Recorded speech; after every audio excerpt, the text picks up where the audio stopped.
Chapter 456. The Return of the Gods. The three of them were a little horrified.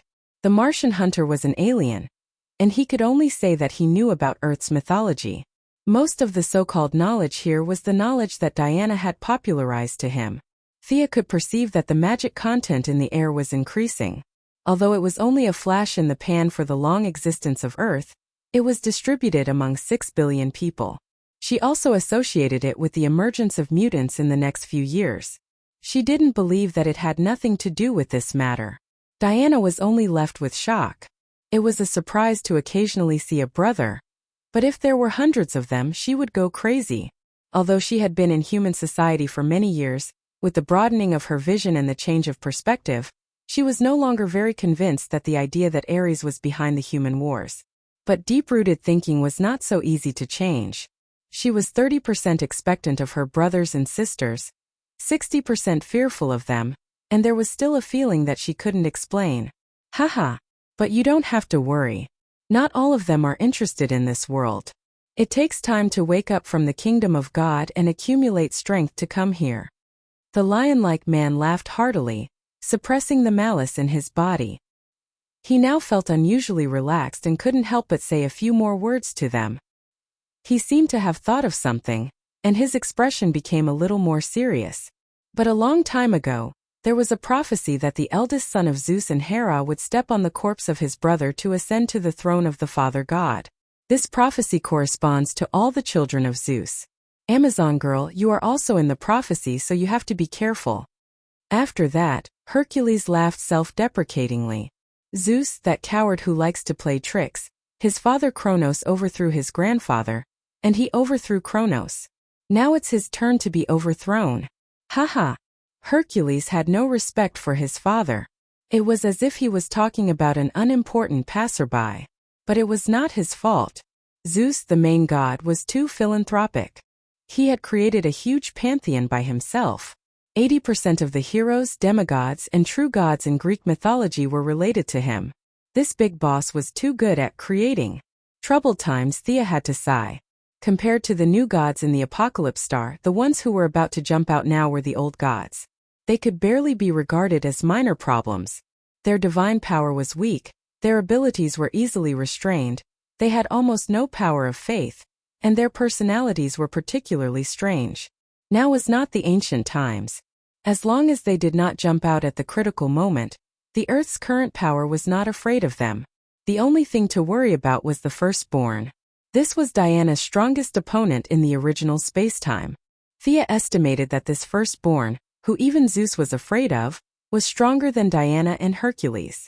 He was the first child of Zeus and Diana. Unlike Diana and Hercules, who were only demigods, he was born as the most powerful god. But as Hercules said, there was still some time.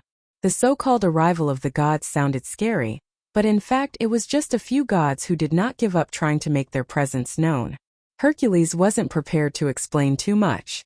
Perhaps it was his personality that didn't like to talk too much. He didn't waste any time talking nonsense with them. He lay down on the ground, wrapped himself in a tattered animal skin, and fell asleep. He did not treat himself as an outsider and directly made a bed on the floor of Thea's laboratory. The three of them could only walk out. What is the level of the gods that he mentioned? Will they harm the Earth? The Martian hunter asked the two girls in a low voice. Diana looked at Thea and saw that she had no intention of explaining. She could only answer herself. According to what I know, their fighting power will not surpass Hercules. If they harm the Earth, then it's hard to say. The gods' thinking is different from ours. The Martian hunter did not comment. He only told the two to be careful and left alone. In the next few days, Diana did not return to London. She stayed in the metropolis. On the one hand, she wanted to talk more with Hercules and learn more about the inside story. On the other hand, she was afraid that he would suddenly attack and Thea would not be able to handle it alone. Thea was also afraid that something would happen to Hercules, and that it would affect his fighting power. She did not directly absorb the divinity of Gaia. Instead, she was going to wait for him to get better. Unlike Diana, who could slack off in her work, she had disappeared for a month. She had a lot of work to do. In the past, she could send her doppelgangers to attend some boring banquets and meetings. Now that her power had increased, but her doppelgangers were completely gone. She could only do it herself. In a certain banquet hall. Haha. The young lady was wearing a sapphire blue dress and silver high heels. She covered her mouth and chatted with several female counselors in a very ladylike manner. In the banquet over the past few days, the focus of the discussion had been the aurora on the Azores. The few of them talked a lot, saying all kinds of things. Aliens were attacking the Earth, the government's new weapons, and some kind of treasure had appeared. There were all kinds of theories. Even Sia, the initiator of all this, felt that there was a hole in their heads. She felt that someone was watching her. She turned around slightly and saw the dark-skinned Amanda standing not far away. She was giving her a look. She smiled and said goodbye to the few idle people. Then she walked toward Amanda. Both of them were smiling. When they reached a place where no one was around, Thea put away her dignified manner. "Big sister, what's the matter?" Amanda looked at her with a half-smile. Thea's skin was as thick as a city wall. She was not moved at all. "You're the one behind the Azores incident, right?" "Yes." Ever since the shocking light beam of the Holy Sword appeared, Thea did not plan to hide it. The battle had lasted for more than half an hour. Not to mention the reporters at the scene, the satellites of various countries would have captured some footage. As her strength increased, there were fewer things she was afraid of. "One of my scientists was doing an experiment at the time. Because of your righteous act, he became like this." Amanda handed Thea a tablet as she spoke. On it was a real-time feed. However, Thea did not see anything strange after looking at it for a long time. A high-end laboratory? What was she supposed to see in the dark? Knowing that she didn't understand what she meant, Amanda was shocked when she first learned the truth. In layman's terms, he's invisible, but according to our equipment, he's still in this room. His body has mutated and now he can absorb all light. If I'm not mistaken, the main culprit is your light beam.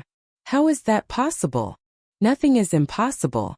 This Dr. Wright loves to study all kinds of light. Cosmic rays. When you were messing with the light beam that attracted the attention of the world, he seemed to have caught a trace of. Amanda said, a little depressed. Chapter 457. Despite Avatar's convincing explanation, Thea was still in disbelief. What a joke.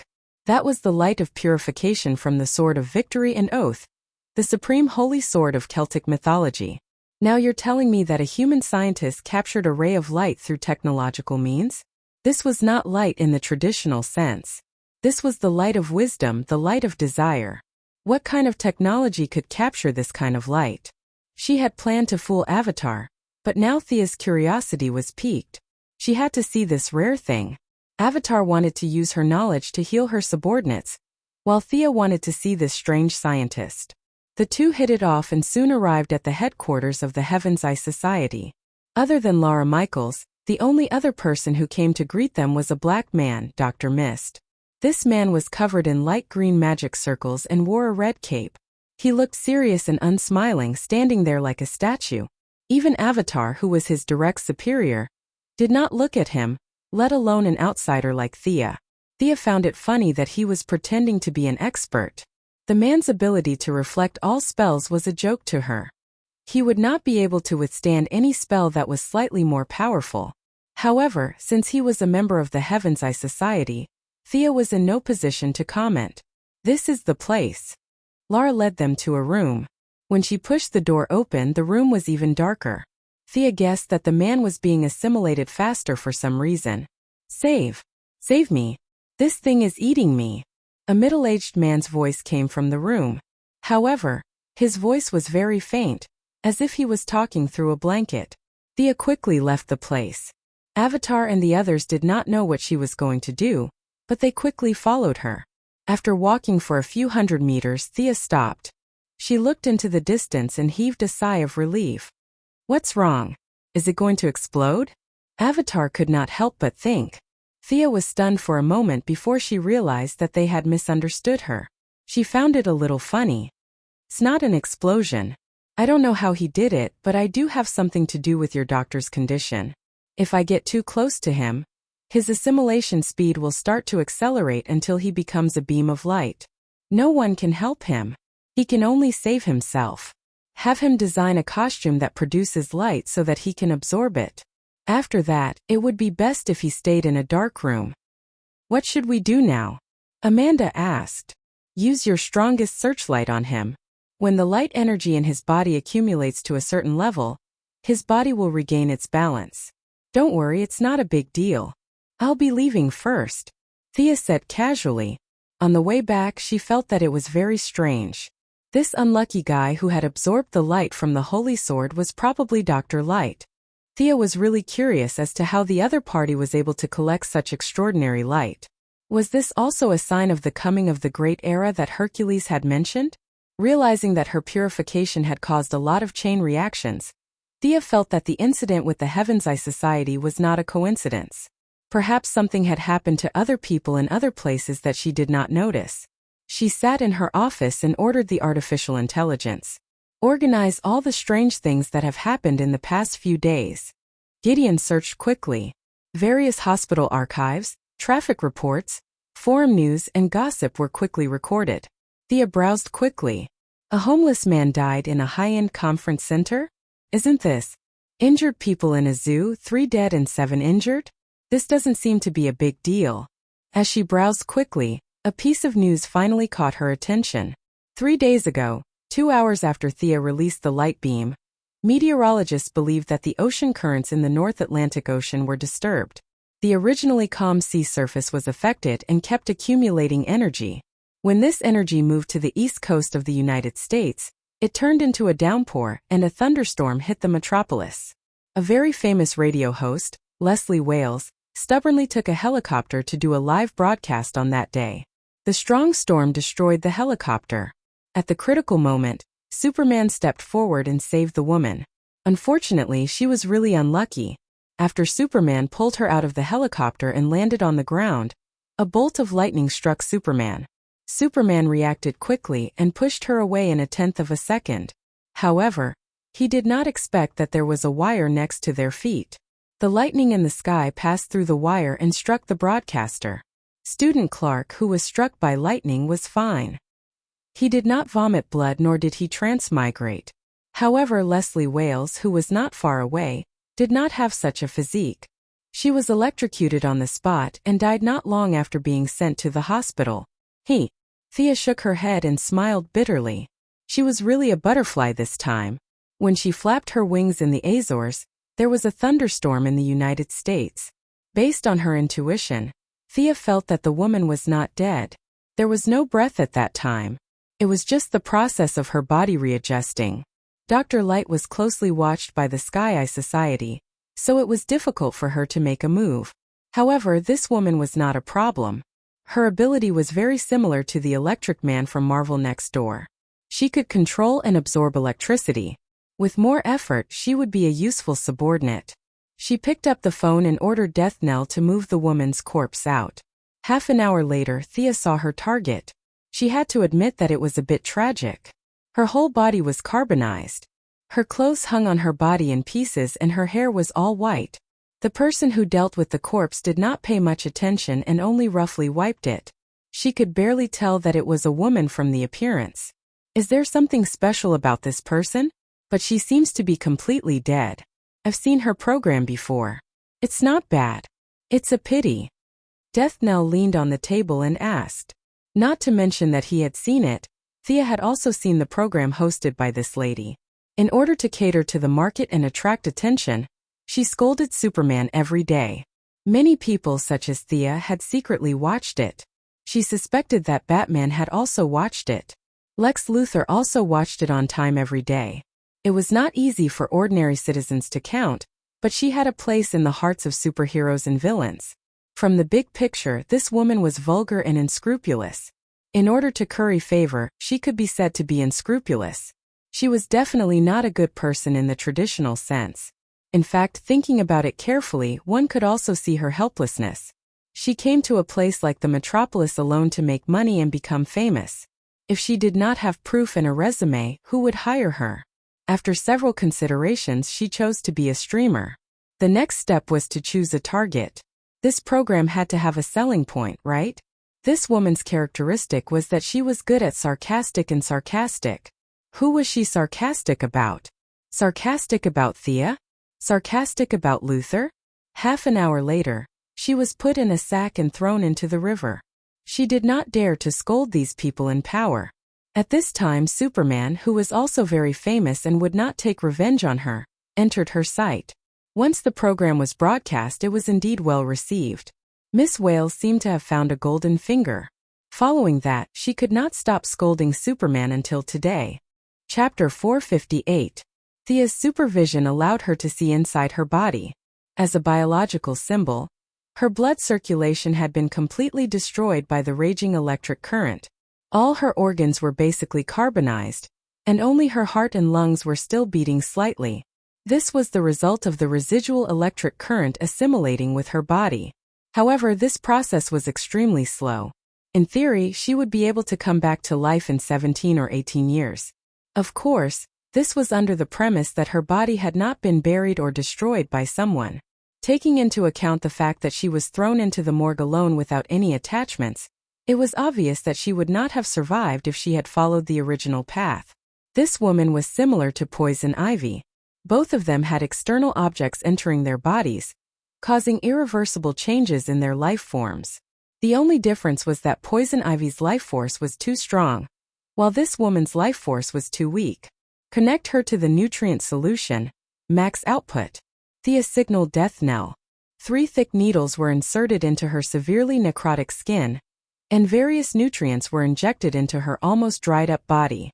10 minutes later, Thea saw that her heart was wrapped in a layer of electric current, and it began to beat slowly. Does she have any abilities that are worth your attention? Death Knell asked thoughtfully. She can control and absorb electric current. When the electric current in her body reaches a certain level, her explosive power and speed will increase by a large margin. She can shoot out electric shock waves, and she can move between charged objects at high speed. Thea roughly explained a few points that she had thought of in a short period of time. Oh, that sounds good. But she must have some weaknesses, right? Of course. After gaining power in a short period of time, her mentality will definitely be unstable. Another is that she is extremely afraid of water. She can easily wipe out a fully armed American army, but she can also be defeated by a group of kindergartners with water guns. Seeing that Death Knell's expression was a little ugly, Thea hurriedly changed her words. Kindergartners are a little exaggerated, but the fire brigade can definitely defeat her. Then you still intend to recruit her? Thea did not answer immediately. The electric lady was the kind of person who had both advantages and disadvantages. Even without a great scientist, those who had studied for a few years would know how to deal with her. However, the other party's advantages could not be ignored. Now, the densely packed electrical equipment in the city would provide her with a huge amount of energy. Her mobility and destructive power were unparalleled. Thea thought for a moment. She'll be a great assistant if she's trained well. Oh right, she'll probably need to be trained for a few days. I can't stay here for too long. I'll leave the ring with you and return it to her when her arrogance has worn off, Thea said as she handed Death Knell an imitation yellow light ring. As evening came, the electricity lady's carbonized body continued to crack. Her charred skin fell to the ground and shattered. The newly exposed skin was almost transparent. The place where the blood vessel should have been was now replaced by electricity. Where am I? The electric lady sat up in a daze. First, she clenched her fists and looked at the electric current passing through her palms. Then she looked around in shock. In the distance, there were dozens of fully armed burly men standing upright. They were all equipped with various instruments that he did not understand. A certain organization's base. This was her first thought. Had she become an experimental subject and been modified in various ways? It was no wonder that she thought so. American movies were full of such plots. It was hard for her to not go astray. Miss Leslie Wales, do you still remember what happened before? I saved you. Otherwise, you would be lying in the morgue right now. Thea saw that her eyes were a little unfocused. However, she did not scream like a lunatic. Thea felt that this was good news. You are? The electric lady's gaze automatically skipped over Death Knell, who was 2 meters tall and had a body like a bear. This was not because Death Knell was weak. In the original timeline, he was known as the greatest enemy of the young Titans. Death Knell, who was the nemesis of the brats, was no joke. Carrying 2 swords on his back and looking fierce if it was in the past, he would have scared the former streamer out of her wits. However, today, the Electric Lady's gaze was still attracted by Thea. Unlike Diana's classic martial style, Thea had entered the middle stage of the demigod realm. Her appearance was more in line with modern aesthetics. Coupled with her rich knowledge, her overall temperament was raised by another level. Even as a female, it was rare for her to have feelings of jealousy. It was just that Thea would usually use magic to change some details in public so that her appearance would not be so stunning. Now that she was in her own base, she did not need to use magic to hide her appearance. What she showed was her original appearance. You know me, right? There were some differences in the details, but the overall appearance was the same. The Electric Lady's body had been modified. Her vision and hearing had improved greatly. She asked with uncertainty, "You are that billionaire? Are you the one who caught me here? None of you rich people are good people." Her tone was normal at first, but no one knew what she was thinking. As she spoke, she became so angry that her voice became shrill. The lights in the base flickered because of her. "What should I do? She seems to hate the rich." Death Knell watched the show happily. He was not worried that she would go on a rampage and kill him.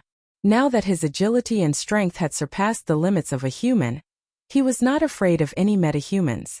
Moreover, this was a person who did not know the immensity of heaven and earth just because she had some abilities.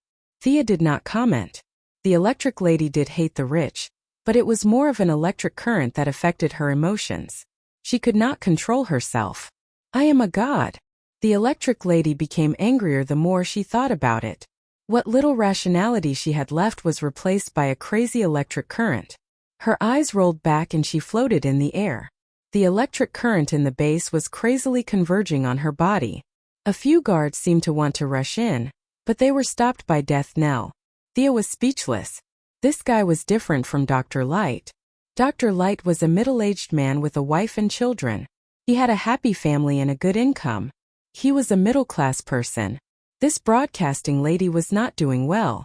She had been looked down upon by all kinds of people in her life. If she was not taught well, she would definitely become a villain. Blue light flickered between Thea's fingers. Water shield technique. A layer of aqua blue film covered her body. Amidst the violent electric sparks, the former broadcasting lady could no longer maintain her elegant posture. She fell to the ground like a salted fish. Her whole body was trembling. She had been short-circuited. "Why can't you listen to me? I told you I'm here to help you. Think about your previous experience. If it wasn't for me, you would have been dead." Thea squatted beside her and said slowly. The Electric Lady was not sure if she was speaking the truth, but she felt weak all over. It was true. The raging electric current disappeared, and her cautious personality appeared again. She had never seen magic before. She thought that Thea had done something to her body.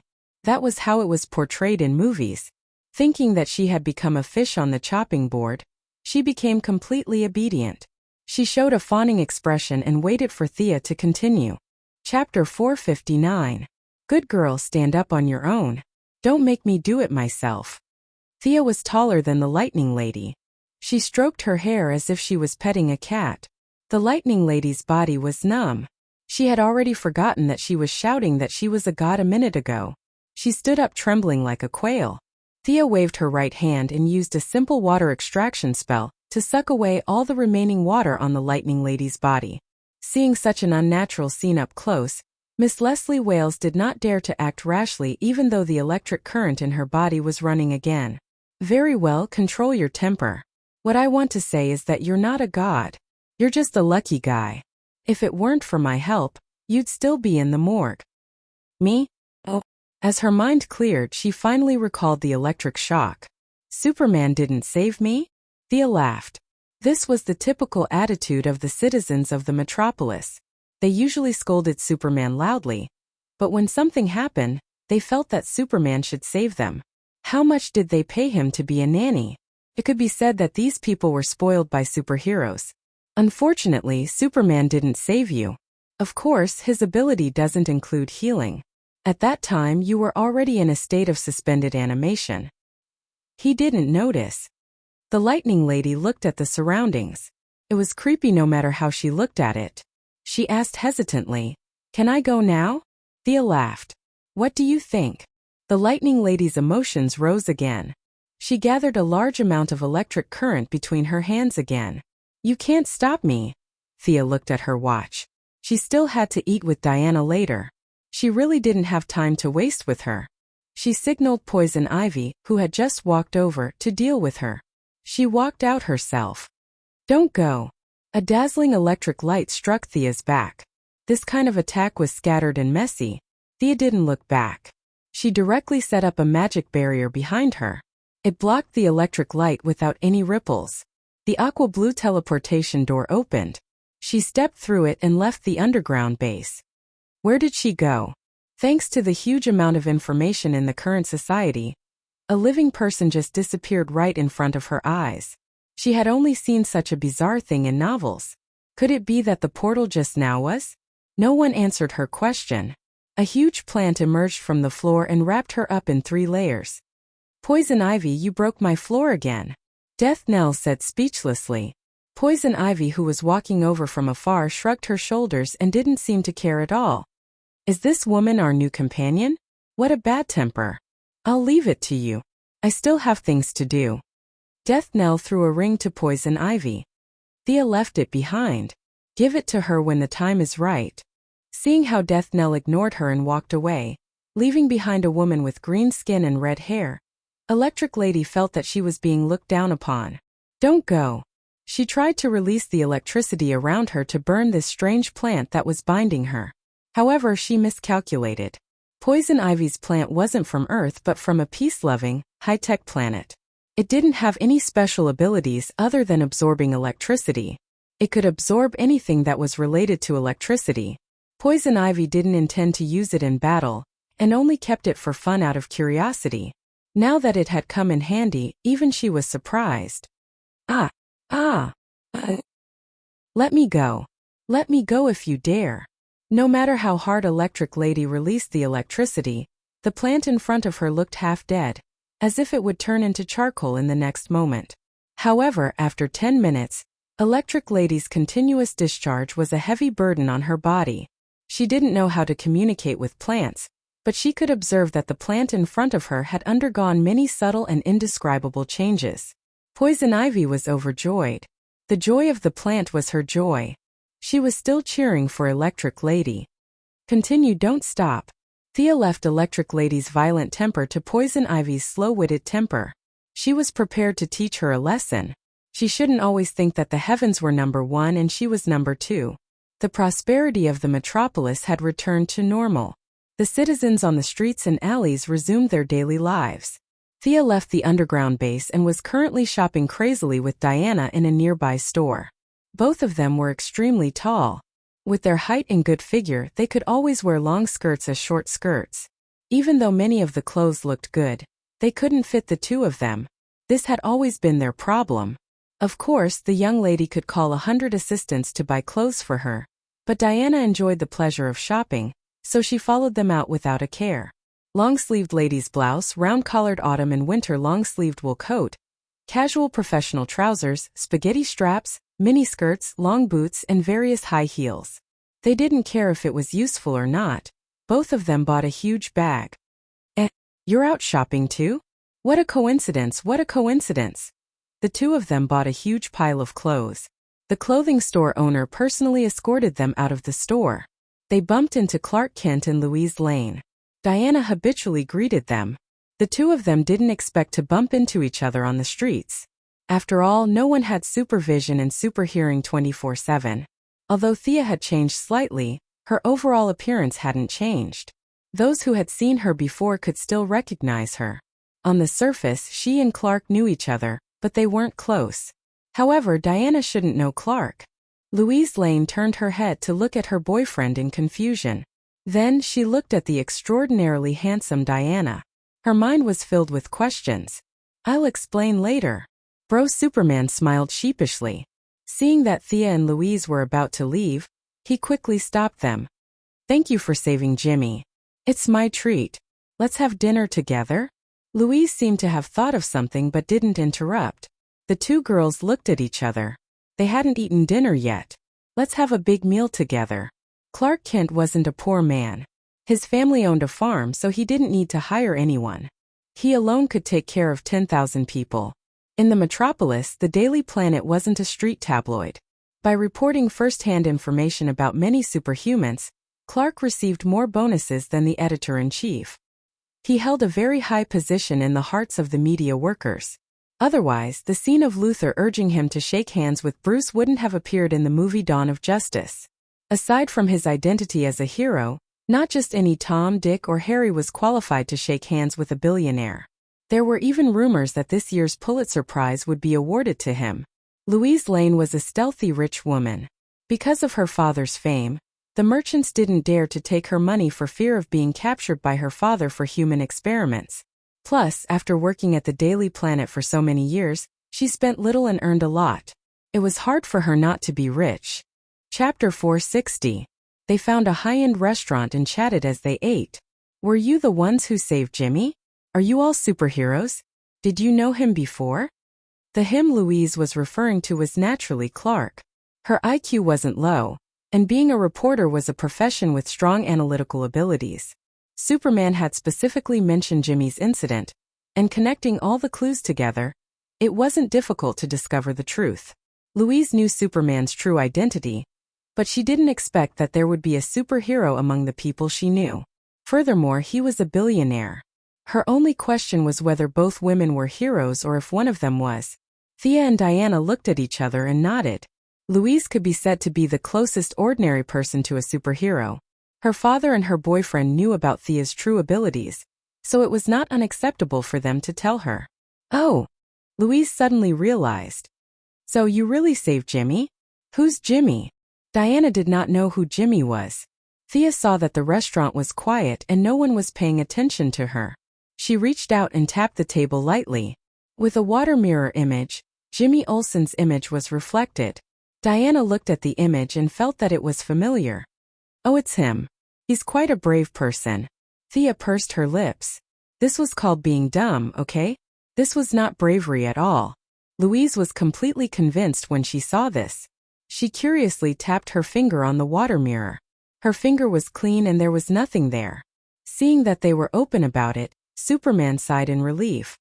What were the enemies you encountered on the island? Jimmy took a lot of pictures.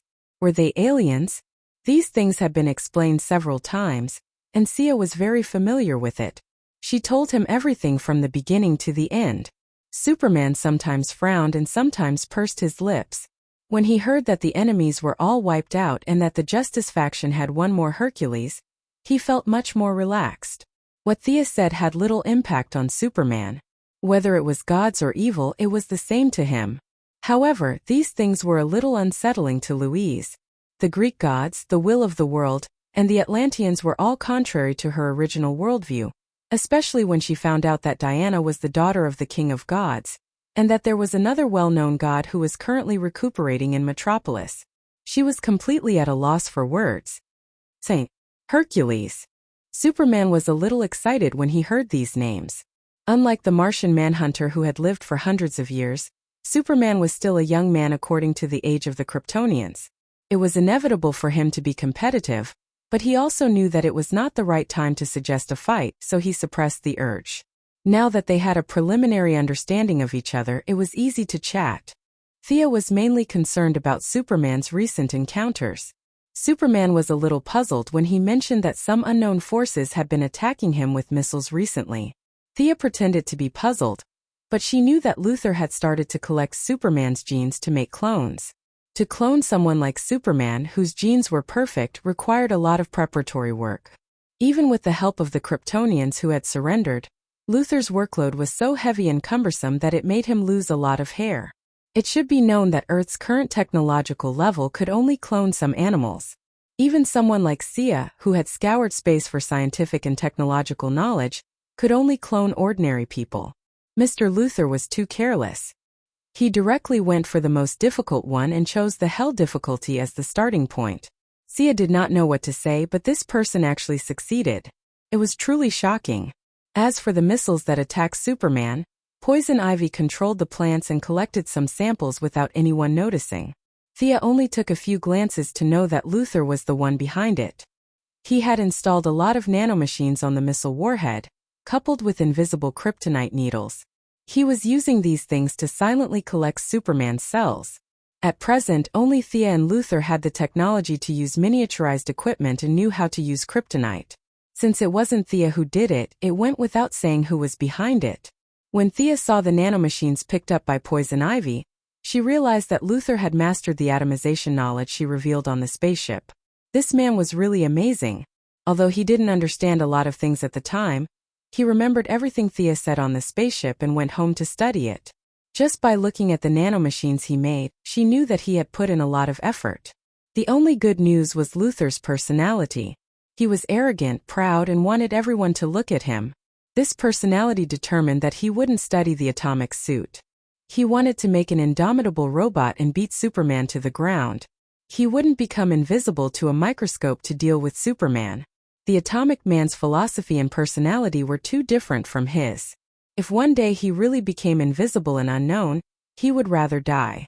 The four of them chatted and time passed quickly. When they said goodbye to each other, Diana hesitated for a moment and said, "I want to fight with you." Diana was unusually serious when she spoke. Thea immediately realized that she had been holding this sentence in her heart for a long time, but she just couldn't find the opportunity to say it. She believed in Diana's strength and didn't stop her. Instead, she quietly waited for Superman's response. Louise also realized the seriousness of the atmosphere. In her impression, Superman was synonymous with invincibility. She was a little excited that someone was going to challenge him today. The right to choose fell into Superman's hands. According to his heart, he wanted to fight to his heart's content, but there were too few enemies on Earth that were worthy of him fighting. The comfortable environment had eroded the warlike nature of the Kryptonian in his blood. Tonight he first heard the story of their battle with Hercules, and then Diana wanted to fight with him. The passion in his heart finally suppressed all his worries. "Okay, I promise you, but the venue of the battle." "Thea will definitely think of a way," Diana said affirmatively. Ideas flashed through Louise's mind. Space combat was the most environmentally friendly. Although both of them could survive in space, Diana obviously wasn't good at space combat, so this option was directly rejected. If they fought on Earth, Superman could continuously absorb the energy of the yellow sun, which was also unfair to Diana. Plus, the various satellite observations were too troublesome, and they caused a lot of damage to the surface. Thea felt that the two of them could deviate the planet's orbit. For the sake of the 6 billion people, Earth was also rejected. The only option left was to go to outer space. Where to go? It was best to go to a place where there was neither a yellow sun nor a red sun. That? Can I go and watch the battle? I haven't seen him fight with all his strength yet. Louise Ryan gave Thea another difficult problem. Superman stared at her with bright eyes. His meaning was self-evident. Thea scratched her head. There were so many restrictions, and it had to be a planet where an ordinary person like Louise could survive. Chapter 461. After much consideration, they took out the light ring to search and finally found a barren planet. The planet was extremely far away from the star, and there were no signs of life.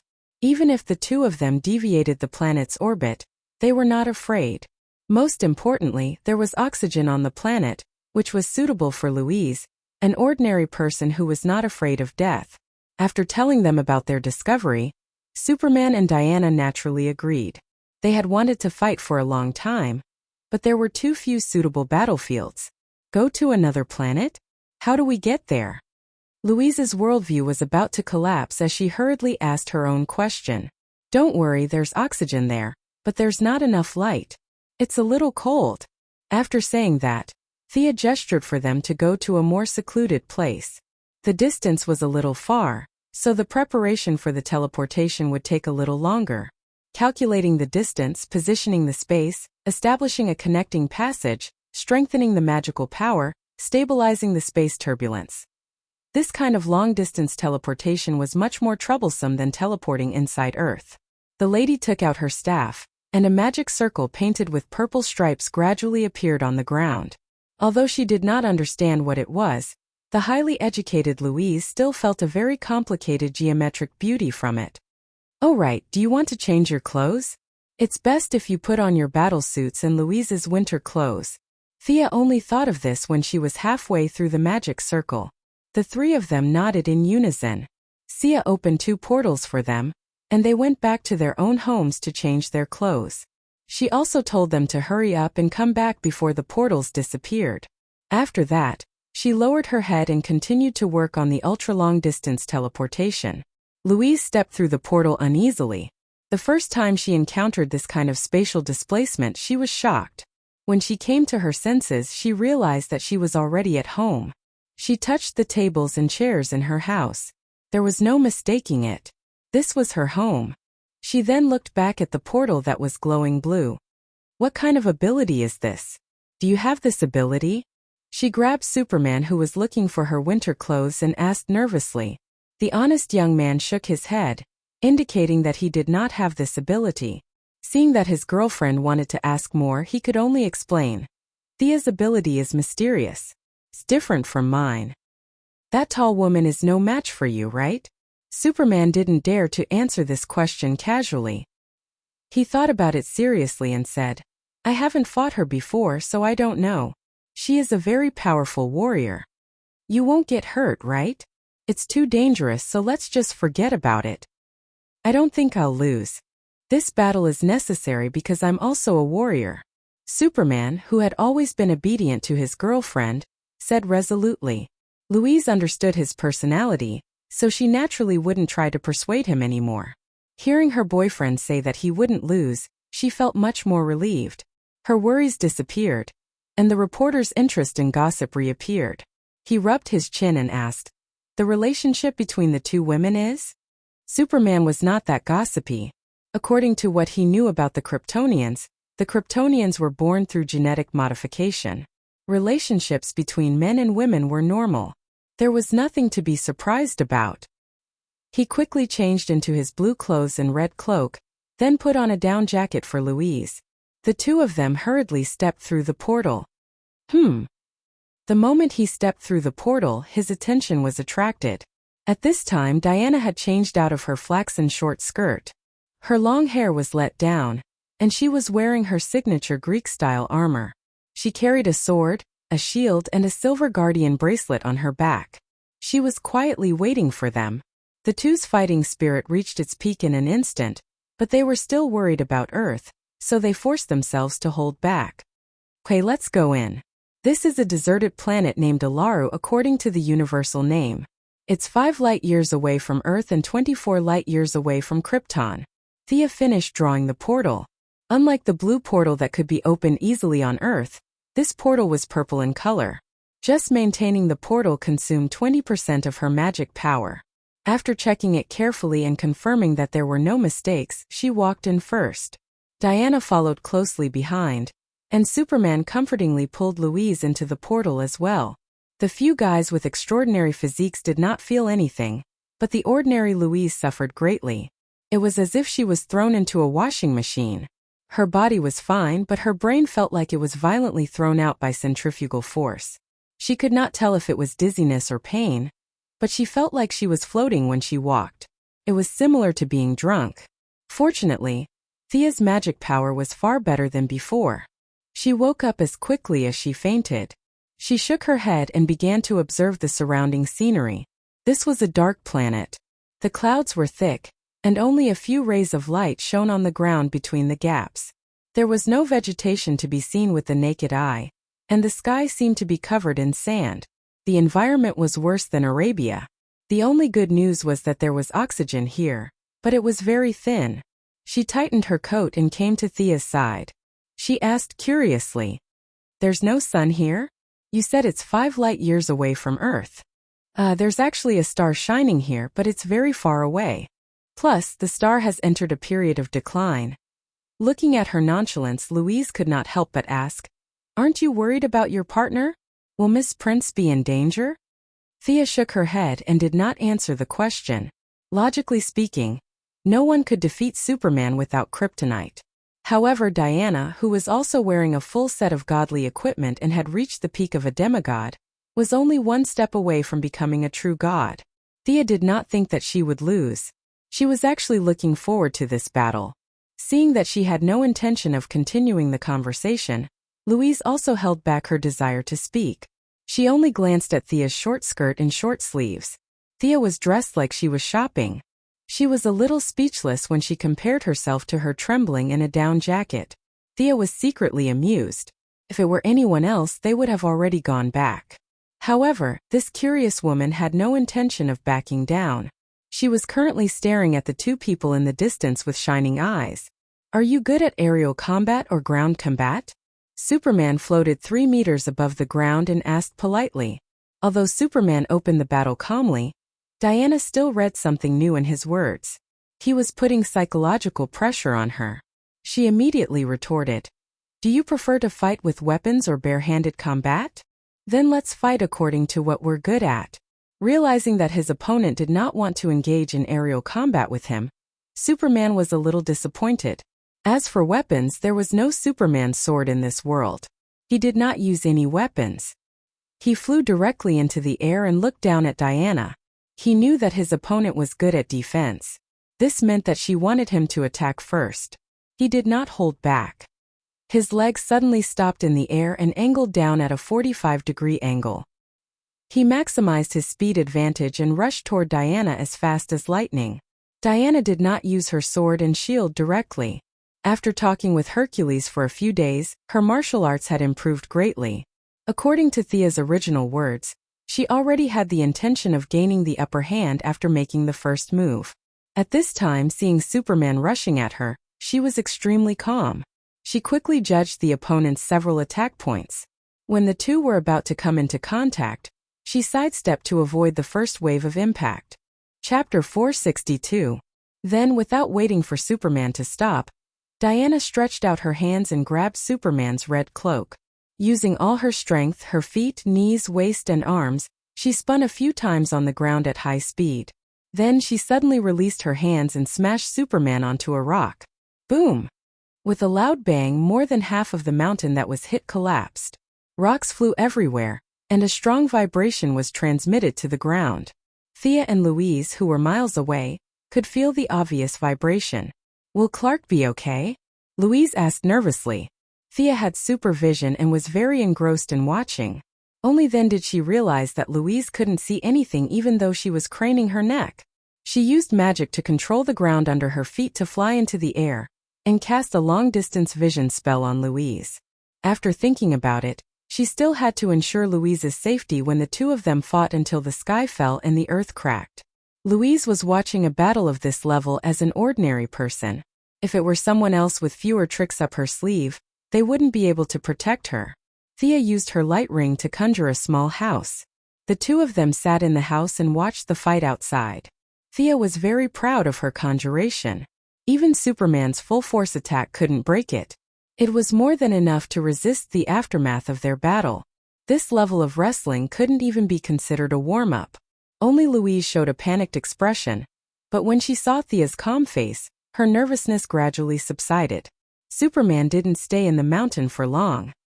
He smashed the surrounding rocks with a punch, flew up and fired a heat ray at Diana from afar. The two of them were miles apart, and the heat ray wasn't fast enough to catch them off guard. Diana took 2 steps to the side. The heat ray hit the ground and vaporized the hard black earth instantly. However, Superman didn't stop the energy output of the heat ray. He shook his head slightly and swept to the side. Diana immediately realized that she had miscalculated. The extent of the opponent's head swing was much smaller than her dodging movement. She pushed off with both feet, switched the shield to her left hand, and charged forward while enduring the heat ray. She tried to close the distance between them. The heat ray hit the shield and made a sizzling sound. Although this was a high-energy ray converted from the solar energy in Superman's body, it was still a little weak in front of Diana's divine shield. Diana didn't just blindly fight back. She made some feints from time to time while running. She switched back and forth between straight and diagonal lines and tilted her shield. She tried to attract Superman's attention with some small tricks. Realizing that Diana wanted to engage in close combat, this was exactly what Superman wanted. He stopped shooting heat rays and grabbed a mountain rock that weighed several tons with both hands and threw it at Diana. Such a large rock, even if one ignored the force it carried, the huge kinetic energy it carried was extremely powerful. The rock was huge and fast, sealing off Diana's left and right paths for her to dodge. Retreat? Diana's unyielding character made her never consider retreating, especially in battle. Even if she knew that it was not good for her, she still chose to face it head-on. She stomped hard on the ground and leaped into the air like a sharp arrow. The boulder hit the ground, and the powerful kinetic energy produced a magnificent shock wave. The planet that was originally full of ditches was smashed into a large crater. However, no one cared about the planet. Superman firmly seized the opportunity and increased his speed to the peak. He approached Diana in the roar of the sonic boom. Diana's weakness of not being used to aerial combat made her a little slow. She could only raise her shield to block Superman's thunderous blow.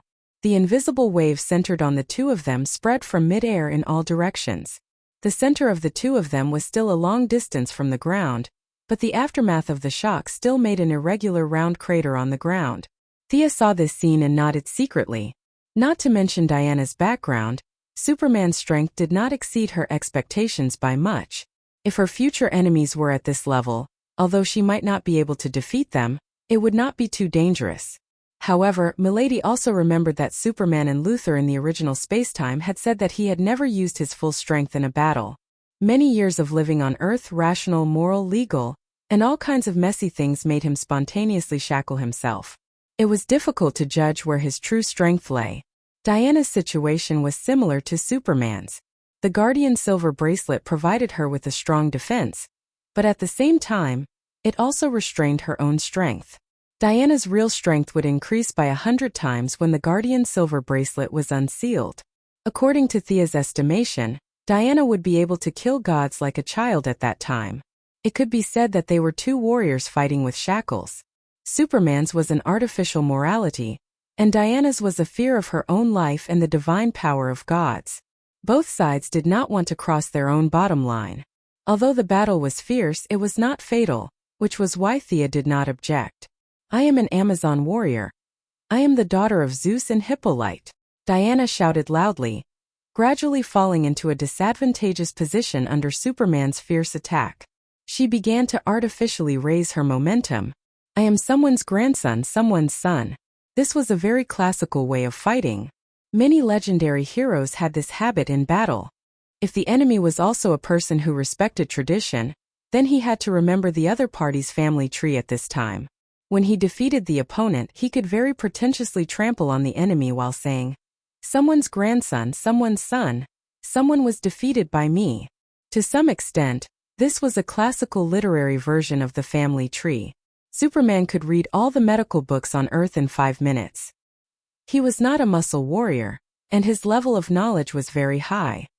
He did know this habit, but it was a little embarrassing for him, an alien, to say the name of his own father and grandfather in battle. Her taciturn response had weakened his stormy attacks by a little. Diana seized the opportunity, threw away her shield, and attacked Superman with the Vulcan sword in one hand. Without the early advantage, Superman's combat intuition was still terrifyingly high. However, combat intuition could not always be there. There was a lot of randomness in it, and it was not as reliable as real martial arts. After receiving Diana's punch head-on, Superman did not notice the other party's feint, and was hit on the shoulder by the sword, leaving a shallow blood groove. The two sides paused tacitly. Without kryptonite and without falling into a weakened state, this was the first time Superman was injured in battle. This also made him realize that the body of steel was just an adjective. Nothing was absolute, and nothing was unbreakable. "Amazing, you are a powerful warrior." Superman's energy circulated slightly, and the wound healed instantly. Only the torn clothes still reminded him that there was a wound here before. "Come on." Diana saw that he was fine, and there was no fear in her heart, only excitement. Finally, there was a guy who was not afraid of her attack. Superman had the same idea as her, and the dignified look in his eyes was a little more. Chapter 463. Bang! The two switched positions in the air, and Diana once again saw an opening. The silver bracelet was imbued with immense power. and she punched Superman in the stomach. Even though he had a body of steel, this punch was enough to make Brother Superman bleed. Thea glanced at Louise without batting an eyelid. She didn't know if this punch would affect their happy life in the future. Superman realized that he was at a disadvantage when it came to fighting moves, and he instantly changed the rhythm of his attacks. He began to use his powerful physique, and instead of pursuing any moves, he used pure strength to drive his speed. His fists rained down on Diana like raindrops. As he became more serious, the frequency of his punches increased, and the yellow sun's energy absorbed in his body naturally overflowed. On this dim planet, it looked like a sun that was gradually heating up and glowing. It was getting brighter and brighter, as if a wheel of fire had risen from the horizon. Diana also refused to show weakness. She threw away the fire god's sword, and her silver bracelet of protection sensed her fighting spirit. Although it was not unsealed, a steady stream of divine power began to fill her body. She did not have the scorching heat of the sun, only the belief of protection. Streaks of silver light appeared on the surface of her body and hid in her body, and she attacked Superman. One of them shone brightly, and each of his punches carried great power. The other was like a bright moon in the sky, unparalleled in defense, and could also mix in a fatal counterattack. After fighting in the air for less than a minute, they landed on the ground. Aerial combat was not suitable for this kind of attack. Every time Superman threw a few punches, Diana only needed to fly back a few centimeters to make Superman's attacks useless. Similarly, Diana's attacks were the same, and it really went against the original intention of sparring. Entering the ground battle, Diana's martial arts skills were finally displayed to the extreme. Each of her attacks carried a burst of cold light, bright and hazy. In a short period of time, Superman took 2 punches and 1 kick. What a pity! Thea sighed. What's a pity? Even though Thea had cast Farsight on Louise, she was still dazzled. As an amateur, she really couldn't see anything. Thea blurted out that it was a pity. She only thought that it was unwise for Diana to give up the divine sword to compete with Superman. However, she also knew that it was reasonable to give up the divine sword after giving up the shield. For Diana, it was better to be empty-handed than to play with a one-handed sword. In the future, the fire deity would forge 2 one-handed swords for her. Perhaps dual-wielding was her future path? Thea, can you do this as well? You're a deity too? Louise asked with lingering fear as she watched the 2 of them dig trenches in the ground and open holes in the mountain from time to time.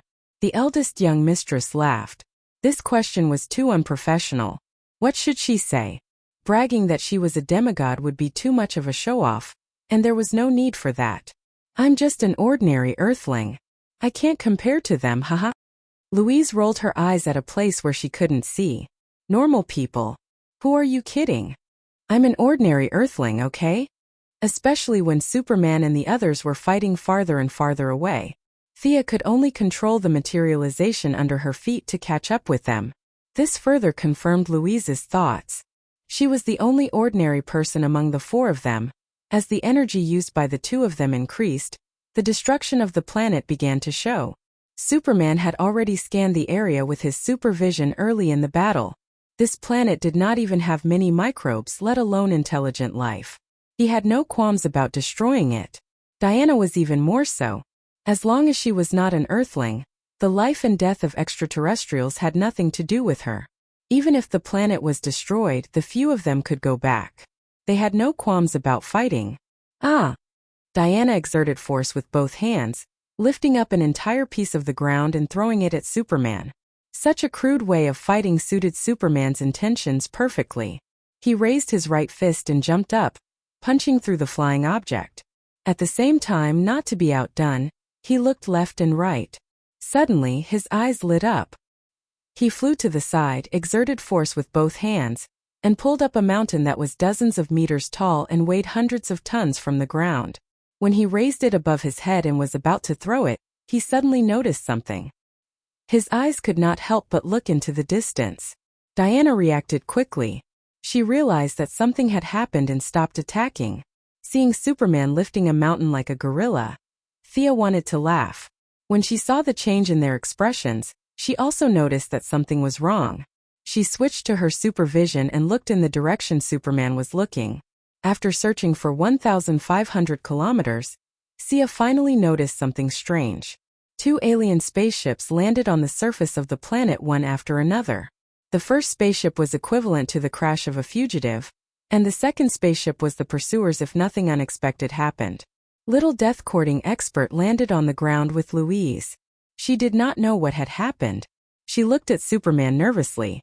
"What's the matter?" Diana could see very far. 1,500 kilometers was also within her range. She just needed to fly high. Thea truthfully told the 2 girls what she had seen. Louise was even more certain that the capitalists were not telling the truth.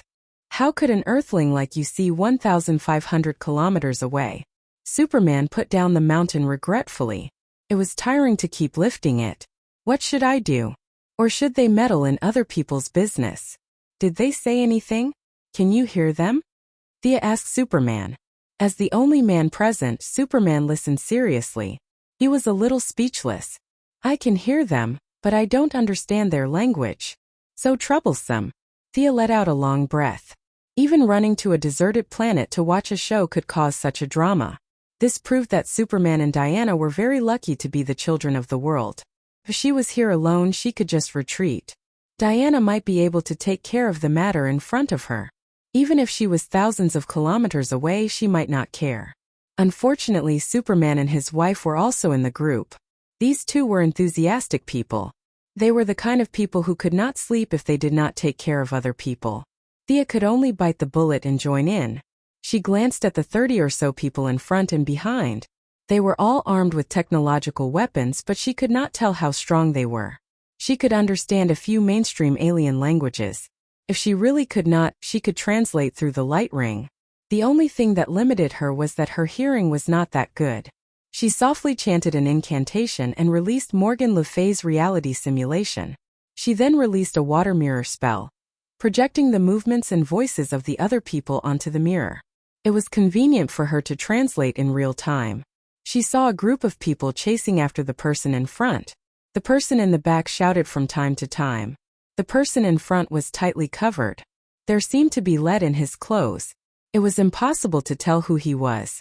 Thea listened for a while and smiled bitterly. She could not understand.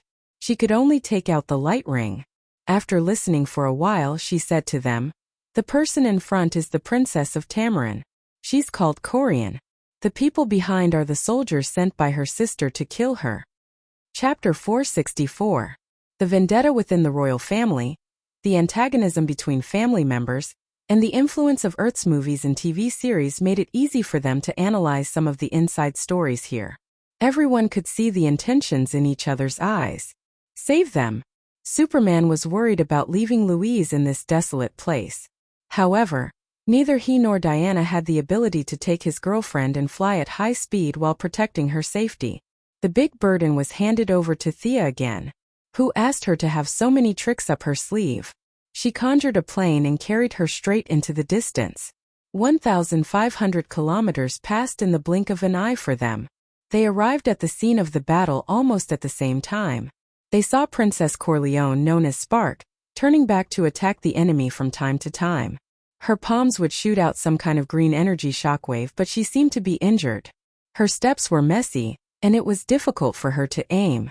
She was being pushed back by the enemy and was about to be defeated.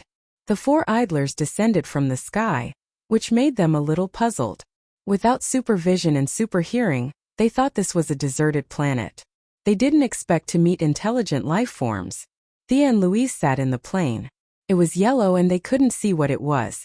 Superman and Diana's attire was very conspicuous, especially when Diana was holding a shield and a sword. It automatically made the enemy think of some backward civilization. The leaders looked at each other and sneered. In their hearts, these guys who had descended from the sky were most likely the natives of this planet. They were the kind of primitive people who only had strength but didn't know what technology was. Princess Spark, who was not far away, had the same thought. She hurriedly shouted for the 4 to run.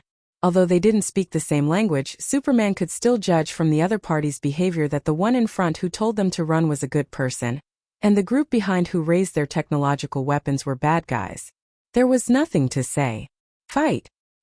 He was already a little angry when a good battle was interrupted. There was no need for him to tolerate this group of ignorant people. However, he still had a sense of propriety. He didn't even use 30% of his true strength. Diana was also unhappy with the way the pursuers looked at her. She also rushed forward unhappily. By the time Thea wanted to help, she discovered that the enemies were already lying on the ground. The two of them played around and defeated all the pursuers. Amidst the wailing sounds, the only one left standing was Princess Starfire. Princess Spark took off her helmet, revealing a head of red hair and orange skin. If one ignored her skin color, this woman could be considered a great beauty according to Earth's aesthetic standards. Thea translated a few sentences, but she soon realized that the princess was too talkative. She was a little annoyed by her repeated questions. Why don't you just learn it yourselves? Using the language function of the light ring, he projected the vocabulary of Tamarin's language in the form of a 3D projection in the air for the two top students to learn on the spot. Superman and Diana looked at each other and seemed to find this very interesting. At the same time, they started to remember. It turned out that Superman's father was far-sighted. The all-rounder Kryptonian's ability was simply unparalleled. Even the scholar-type Kryptonians couldn't learn as fast as him. Tamarin's language, which was much more difficult than Earth's language, was mastered by Superman in less than 30 seconds. Diana relied on Athena's wisdom as a blessing. It didn't mean that she was Athena. Although she was also learning with all her might, she was still slower than Superman by more than 2 minutes. Although he was a little slower, mastering an alien language in 2 minutes still surprised Louise. She felt that the gap between her and Clark was a little too big. Don't tell me you learn things very quickly too? While Superman and Diana went to ask Starfire, she whispered to Thea. Thea was now approachable and seemed to be full of hope. She was a completely different person from the cold and arrogant person she was when she was being interviewed. To be honest, Louise felt that it was easy to deal with her now. Vaguely understanding what she meant, Thea chuckled. I don't have such a strong learning ability. It took me 5 years to go from college to a doctorate. Louise nodded to herself. Although going from college to a doctorate in 5 years was quite an exaggeration, it was still within her acceptable range. Superman didn't finish off the enemies on the ground. Starfire was also a typical righteous person who didn't want to kill her own people. After Superman invited her to stay on Earth temporarily, she thought about it and agreed. With the battle interrupted, the few of them lost interest. Thea directly teleported back home and helped Princess Starfire find a place to stay. Only then did they say goodbye to each other. Is there something you need? Diana asked softly after everyone left. There is something. A guy who I'm not sure if he's a friend or an enemy left me a message. I have to go and help him, Thea said with a gloomy expression. Knowing that she didn't want to go into detail, Diana didn't press her. The two kissed and said, "Come back soon." Thea nodded, put on the yellow light ring, and flew out of the atmosphere. When she came to an uninhabited planet, she opened the communication channel of the yellow light ring. A 3D projection that was as tall as a human appeared. It was Sinisto. After a uniform input of energy, the projection began to speak. Thea Quinn, when you see this video, I will no longer be in this world. Although working with you isn't pleasant, it won't be annoying. The projection paused for a moment. It seemed that the original owner's emotions were fluctuating while recording this message. I don't know who will do this to me. Is it the Guardians, Hal Jordan, or someone from the Yellow Light Corps? Everything is unknown. I've experienced glory and was once the center of attention. I was the kind of hero that the Green Lights thought of. Now I'm considered a traitor, a tyrant. These are all trivial matters. I only know that I have to protect my home planet, Kaluga.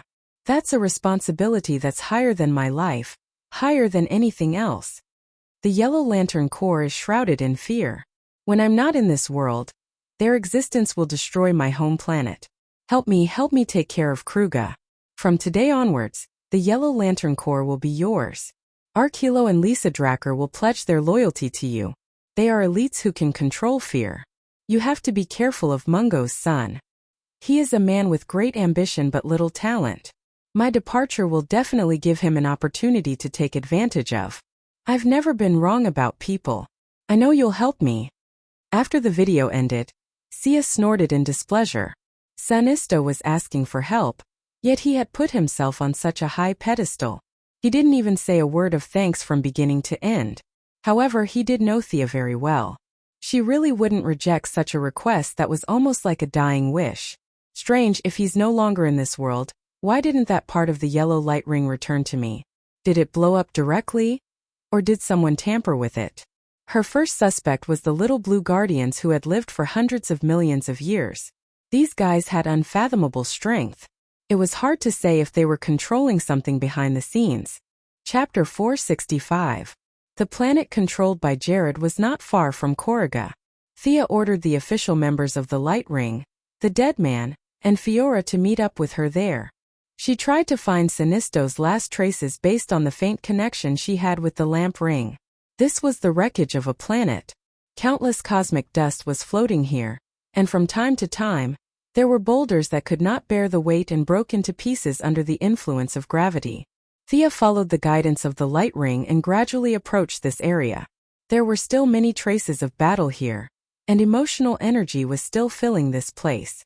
On one side was the green light of courage, and on the other side was the yellow light of fear. The green light was not unfamiliar to her. It was the one that she had worn for a short time, the one that Hal Jordan had inherited from Abin Su. The yellow light was even more familiar.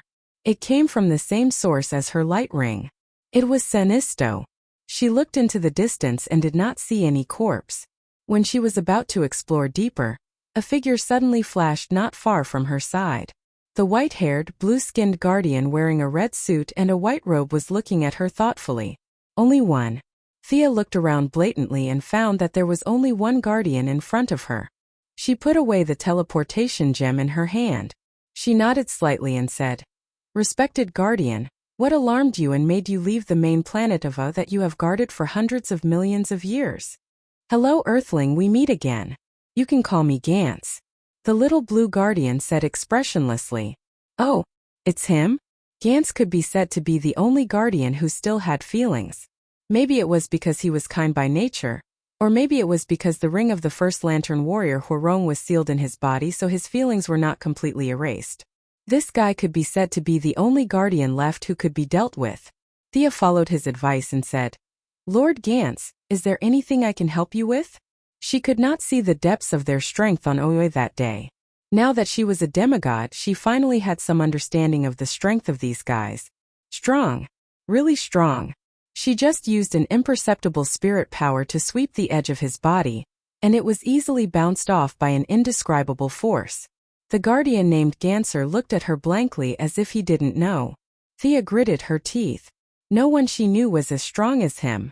Although in the original spacetime, Gonza boasted that Spectre was not as good as him and was pressed to the ground by Spectre 3 minutes later, his level was indeed higher than the current Thea.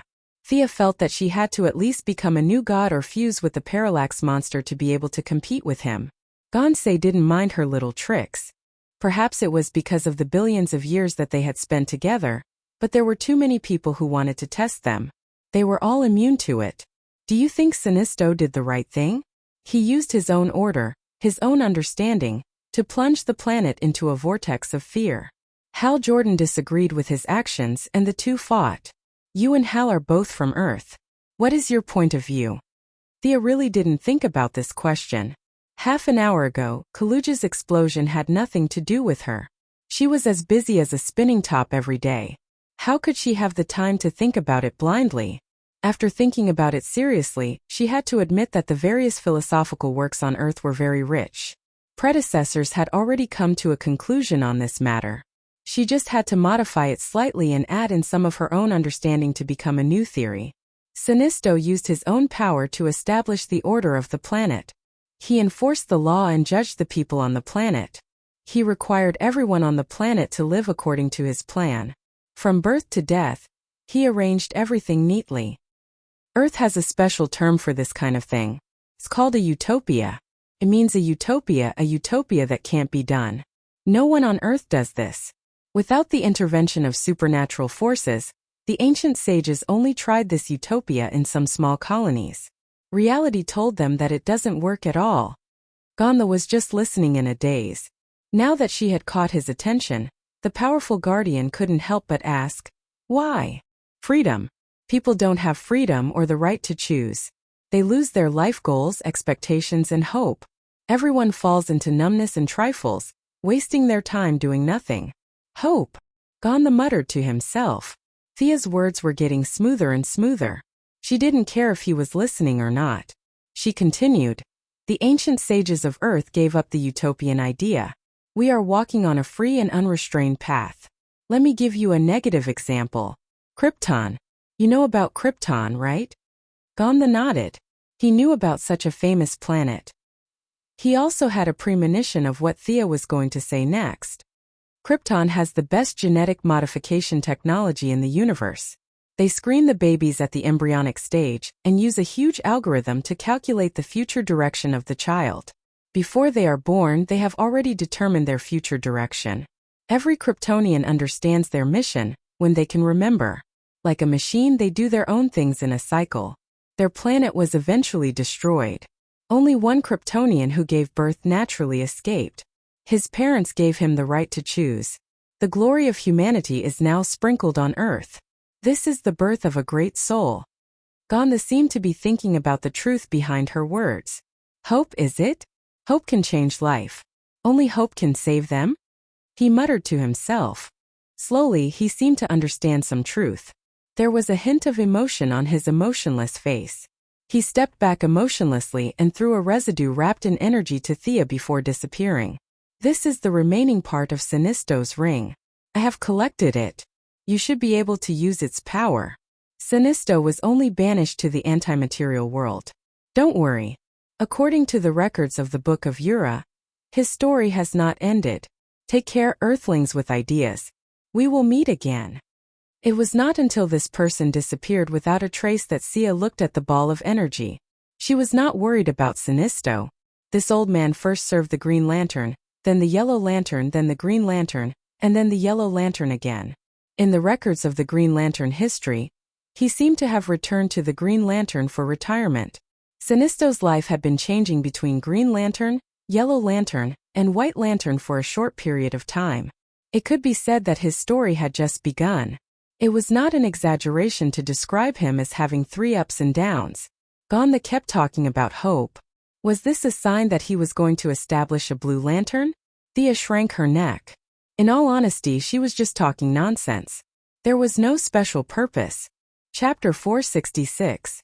The Guardians, who had lived for hundreds of millions of years, did not understand the thoughts of intelligent life, and forcibly used their way of thinking to interpret the world. It could be said that 70% of the major events in the universe were created by these little blue people according to their own ideas. Day did not understand the darkness of night. Different levels of life had different ideas and heights. Thea did not know what she said that resonated with Gandha so much. The timeline of this world was already very messy, and now with her messing things up, she did not know what would happen in the future. She would deal with the future in the future. She urgently needed to deal with the remnant of the lamp ring in her hand. She found a cave on a nearby planet and began to examine it carefully. The more she looked, the more distressed she felt. Hal Jordan and Sinisto were both idiots. The energy impact of their love and hate had actually caused the lamp ring to explode. Thea let go of her lamp ring and began to use fear to communicate with the energy in the remnant. Now, her control over her mental strength had long surpassed that of these lanterns. They were all one-off businesses. Everyone's mental strength was what they were born with. Without training, it was as much as it should be. It would almost never grow after the day they were born. They themselves lacked mental power and relied on the so-called willpower to control emotions. Those with strong willpower like Hal Jordan could finish his apprenticeship in 3 days and beat his master to the anti-material world in 5 days. Other professions had a step-by-step process that was easy to learn but difficult to master. Lanterns did not need to accumulate experience at all. In fact, there was not much difference between a lifetime of work and 3 days of work. The difference was obvious at a glance. This was because they did not have the help of mental power, and could only rely on their own willpower to withstand the emotional impact. Thea now felt that these little blue guardians were pretending. With just a little contact, Thea could tell that Gandha had cultivated mental power or some kind of higher internal power. They knew that mental power had a promoting effect on the lanterns, but they pretended not to know and watched the lanterns use their own will to break in with the world's will. The result was self-evident. Sinisto, Hal Jordan, and the other strong-willed men were driven to the brink of death by them. It was evident that they had killed them. However, it was understandable that Thea would also hold back when she did things, but she would not go overboard. It was not a matter of holding back, but at the very least they would hold back 7 or 8 times. The communication between the ring and Residue was not smooth. The two rings had been separated for too long, and Residue did not agree with Thea very much. Now it had to add an update. Unfortunately, Thea was not a regular lantern. She was not an ordinary person who could not do anything after taking off her ring. He directly incited the fire magic to smelt the remaining wills. If he was happy, they could obey him. If he was unhappy, they had to obey him. She might not be able to deal with Gancelli, but if Thea couldn't deal with this ring, then she would have wasted so many years of effort. She had even mixed a trace of power of will into it. The remnants of the lamp ring could no longer withstand it, and yellow particles kept flying into her lamp ring. The originally pale yellow lamp ring was gradually darkening.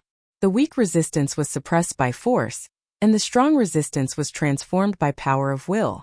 The speed of fusion was gradually increasing.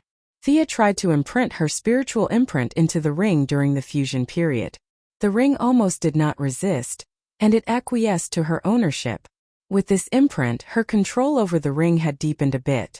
Even if Sinisto jumped out now and shouted himself hoarse, the ring would not listen to him. If you want the yellow ring, you have to remake it yourself. After 4 hours of hard work, all the residue was absorbed, and the color depth exceeded Sinisto's that day. The ring exuded a golden sun-like light, and Thea immediately closed her eyes to feel it. Materialization, protective shield, high-speed flight, wormhole, these basic functions were all there. Her original ring's functions of phase shift, space warp, teleportation, and Kryptonian recharge were all retained. Instilling fear, which originally occupied half of the abilities of both of them, was also completed. However, she could already use this ability with magic, so it was not very meaningful to her now. Energy twin, environment playback, invisibility, light refraction, cell regeneration, energy absorption, and other functions were all retained. The energy twin function was not explained clearly, so she tried it on the spot. The lamp ring would release an energy clone the size of a person at a designated location. When the energy clone was in existence, the body would remain still, while the energy clone could move at extremely high speed. After the emotional support was removed, the clone would return to the body, and all the knowledge it had learned would be transferred to the ring bearer. It seems to be a learning ability? Thea did not see how useful this clone was to her. It could not speak, and it was yellow all over. Anyone could tell that it was a fake person. The only advantage was that it could go to many dangerous places. The body stood outside, and the clone ignored all the traps and moved at high speed to start memorizing. After that, regardless of life or death, it would bring the knowledge to the body. It could be said that when the two rings were reunited, many of the functions that she had envied were now useless. Thea was not very used to wearing it every time she used it. She could cast spells at will, and it was much more convenient and faster than the lamp ring. Sigh, I'm already so strong. Thinking back to the original experience, the lamp ring was like a step to the sky for ordinary people, but for her it was just icing on the cake. The emotion amplification function of the lamp ring was still affected by the broken ring. Thea's original ring could amplify emotions by 150 times. Now that the two rings were reunited, the amplification did not exceed 240 times, which was 30% less than she expected. Calculating the time, most of the dead people had already arrived. Thea did not waste any time and tried the wormhole of the new ring. It was faster and more stable, and the speed of flying at full speed could exceed the speed of light. The first yellow ring in the world was indeed worthy of its reputation. This kind of power and speed was really intoxicating. Thea could not fly so fast by herself, and she was only the first yellow ring. Just like lantern number 1, regardless of whether it was the rainbow lantern or not, he directly obtained the first lantern ring in the universe that gathered all the primitive emotions in the universe. His power was instantly raised to the peak of the true God, and he could easily change history and reality. It could be seen that the impact of emotional energy on one's will was simply crushing. Thea did not want to be a slave to emotions, but she did not give up eating for fear of choking. The lamp ring was just a tool to her.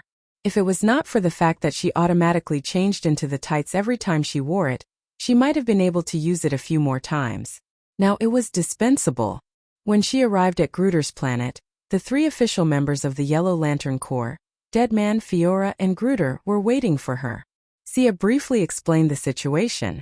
Taking into account that Sinisto had recruited a large number of soldiers in order to fight against the Green Lanterns of the 3,600 sectors in the later stages of the war, the current Yellow Lantern Corps of Koruga had at least 1,000 people.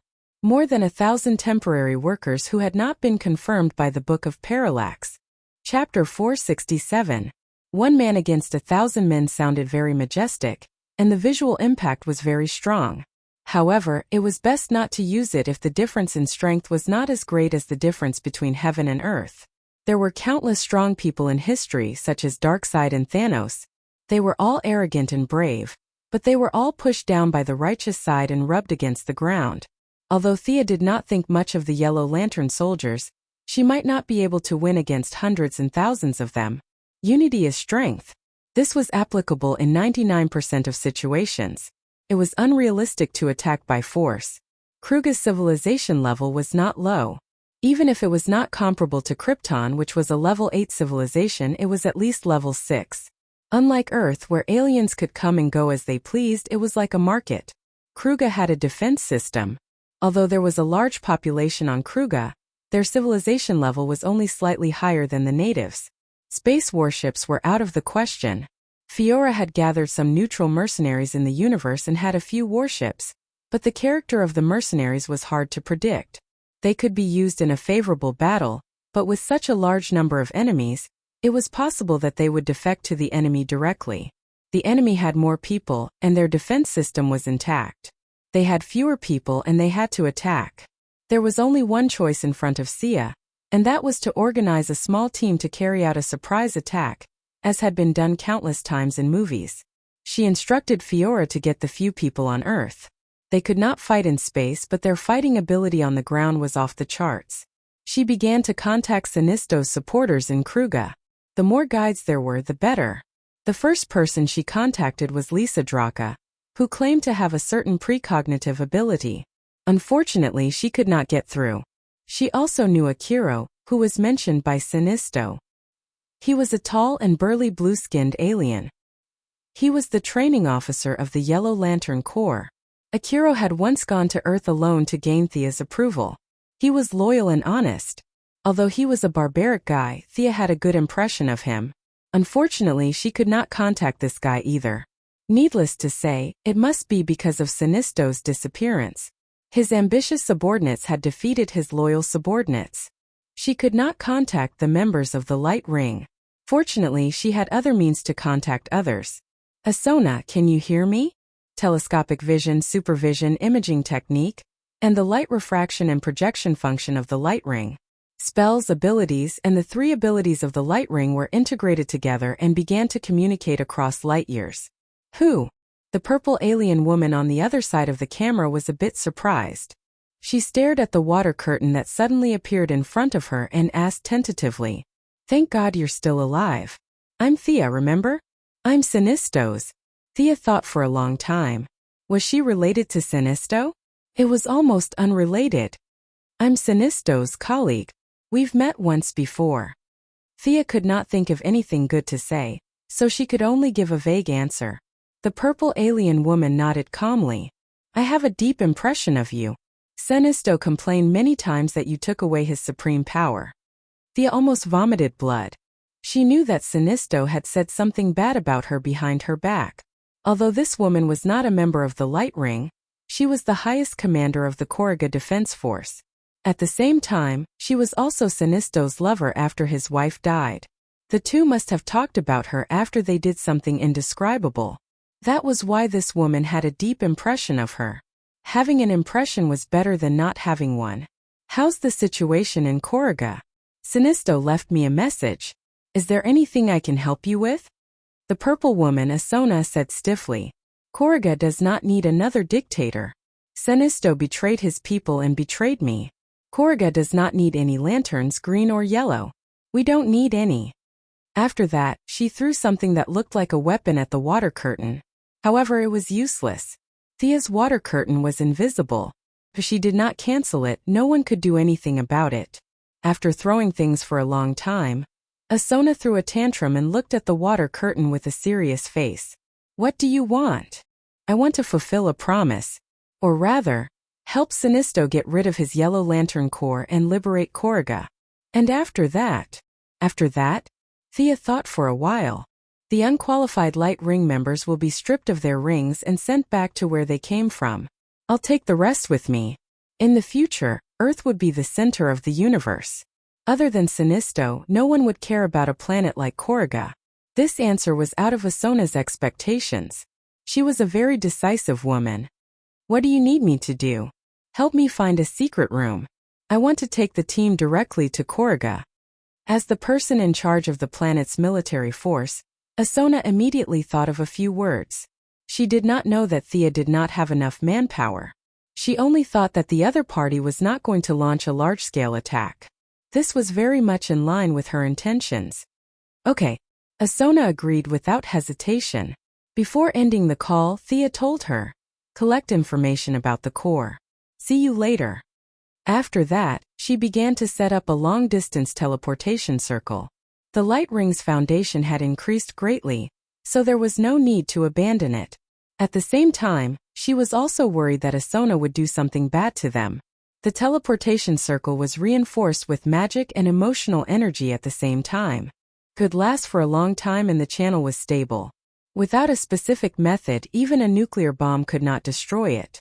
The few people from Earth quickly arrived. The somewhat awkward electric lady still put on her imitation light ring. The suggestion spell was constantly affecting her. Death Knell and Poison Ivy were fine, but this was the first time Father Midnight had come to an alien planet. Especially when he saw many primitive natives carrying the chubby Grutter to meet up with them, he was even more surprised. Is this guy also my companion? Fiora stood alone beside Thea and watched her make the teleportation circle.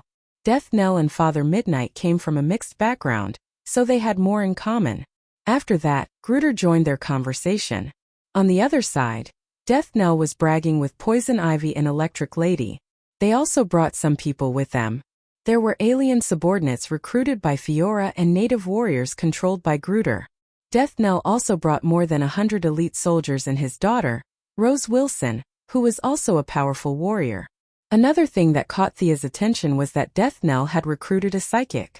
She was an earth lady who could control soil and rocks.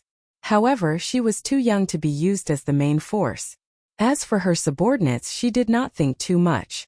Those who could catch her eye were all powerful people. It was normal for them to want to develop their forces. Just like what she said to Gon that there was only motivation when there was hope. Chapter 468. Each of them had about 500 subordinates. In order to allow some of the bigger guys such as Grud to pass through, Sia had increased the height and width of both sides by a lot. From afar it looked like a miniature version of the Dark Portal. This portal was also an experiment for herself. She gathered emotional energy into her magic power, and the materialized materials were connected with magic power. At the intersection of magic power, the portal would appear for protection. Traditionally, the materialization of a lantern would dissipate immediately without emotional energy. Thea first inputted some of her emotions, and then wrapped the portal with magic power. Even without her support, the portal could still last for half a day. Everyone, let's go. Don't move the natives. Kill anyone wearing a yellow coat who attacks us. Thea carefully checked the coordinates and then turned back to order. According to the plan, the dead would go first. Even if Athona changed, he would be able to possess her and control her. Then it would be Fiora and her subordinates. The shrewd female adjutant was capable of fighting and carrying and could deal with any situation. Then it would be the warriors from Earth and Grud. Thea looked at the last to make sure there were no mistakes. Then she stepped into the portal.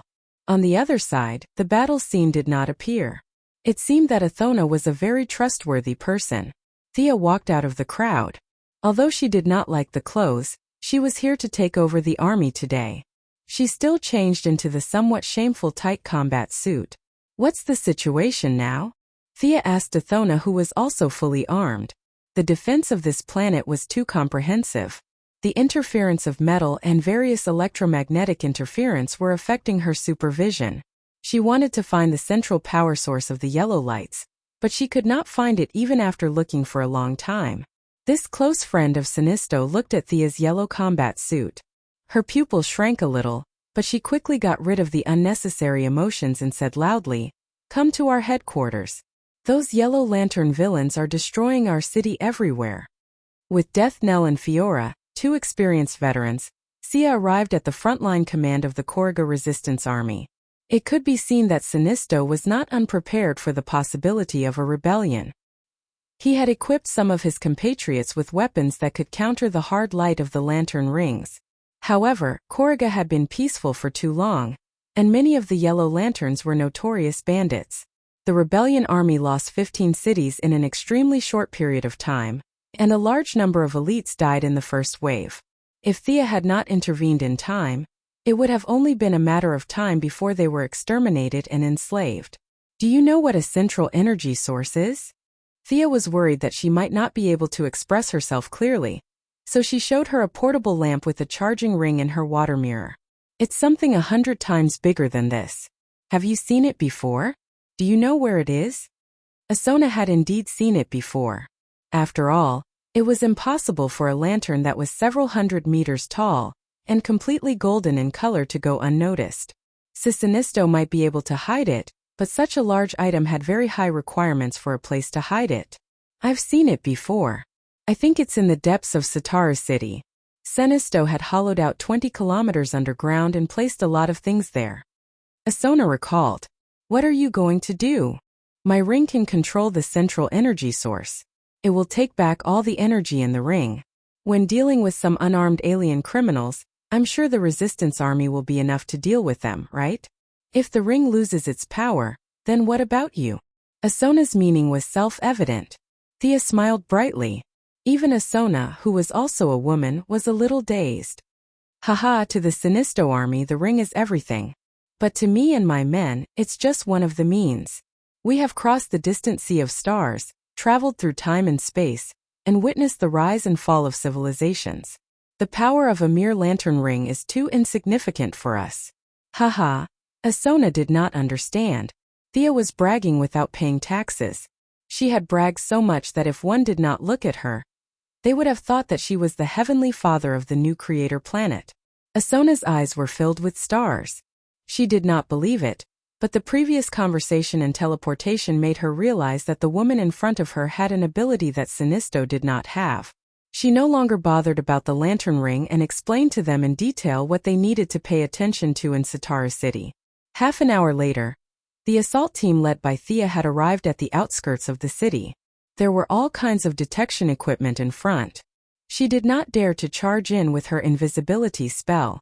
The invisibility spell of more than 500 people required a lot of magic power. Thea planned to split a portion of them into a feint attack while the rest attacked the city. Death Knell stopped her and gestured for the Earthen Girl to come forward. The Earthen Girl, who was only 8 or 9 years old, was now being dragged to an alien planet to fight. Most girls would have fainted from fear, but this girl was quite strong. When she saw Death Knell looking at her, she nervously pressed her hands on the ground. Rumble. A very dull sound was heard. She controlled the soil and kept flipping it up. The solid ground seemed to be playing a game with her. Several tons of soil and stones flew out automatically. What appeared in front of them was a deep pit that was 17 or 18 meters deep and 10 meters wide. Yo, not bad. Thea had not absorbed Gaia's divinity yet. She could only cast a few simple earth attribute spells. She could dig a hole to bury someone in her daily life. This kind of large-scale movement of the earth veins was a bit like earthquake, collapse, and silence. She could not cast it as easily as the Earthen Girl. If they could dig into the ground silently, it would save them a lot of trouble. Using her X-ray vision, she saw that it was not too far from Sinisto's underground base. It was less than 2,000 meters away. The little girl is not bad. This will help her recover her strength. Tell her to dig the hole diagonally below the spot I indicated.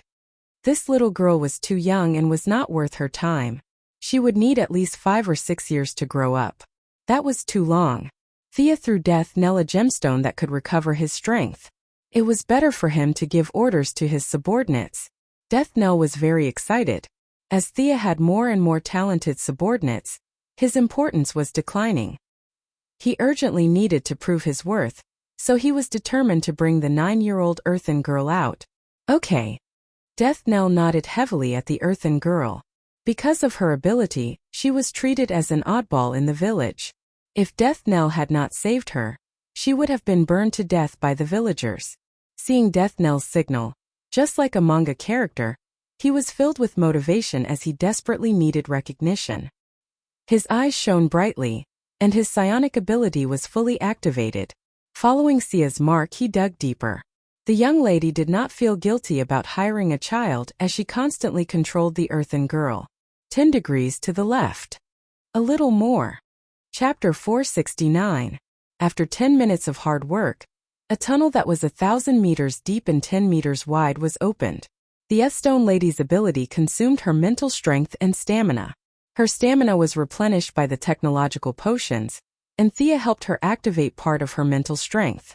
Considering that she was still young, she did not spoil her growth and only improved her mental strength a little. After checking the bottom of the tunnel and confirming that there were no traps, Thea led the 500-strong tomb raiding team into the underground palace. No Sinisto's Bat Cave. They did not see any traps along the way, but they encountered a lot of security devices. The disadvantage of having too many people was unavoidable. One of the mercenaries accidentally stepped on a trap, and the wall immediately rang with a rapid alarm. Forget it. Let's go to the southwest. Thea could only see that the direction was blocked by her X-ray vision. The central power source must be there. On one hand, she contacted Asona to launch a ground attack to attract some of the enemies. On the other hand, she cast a large area of effect haste on the tomb raiding team to start a race against the enemies. The team rushed for 4 or 5 minutes before they were stopped by a group of Yellow Lantern Corps at a crossroad. It could be seen that the enemy had gathered in a hurry, and there were less than 100 of them. The sludge, whose body was made of corrosive liquid, was also in the team. It was one of the few official members of the Yellow Lantern Corps that Thea had seen. It could borrow the ability of the corpse wrapped in liquid when it was alive.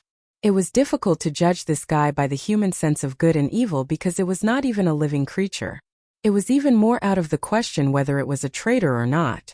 This guy probably did not even have the concept of betrayal. This area had a lot of visual interference, and Thea did not see the Yellow Lantern Corps' deadliest killer. A supervirus that could only be seen through a microscope. They might have a miniature enemy. Let your plants start searching. Thea turned to Poison Ivy. Plants had different sensory systems from living creatures, and they were best at searching for enemies like microbes. Some plants could also release interferons which were fatal to viruses. The enemy group was in chaos, and a burly alien with a yellow face and a height of 5 meters stood out.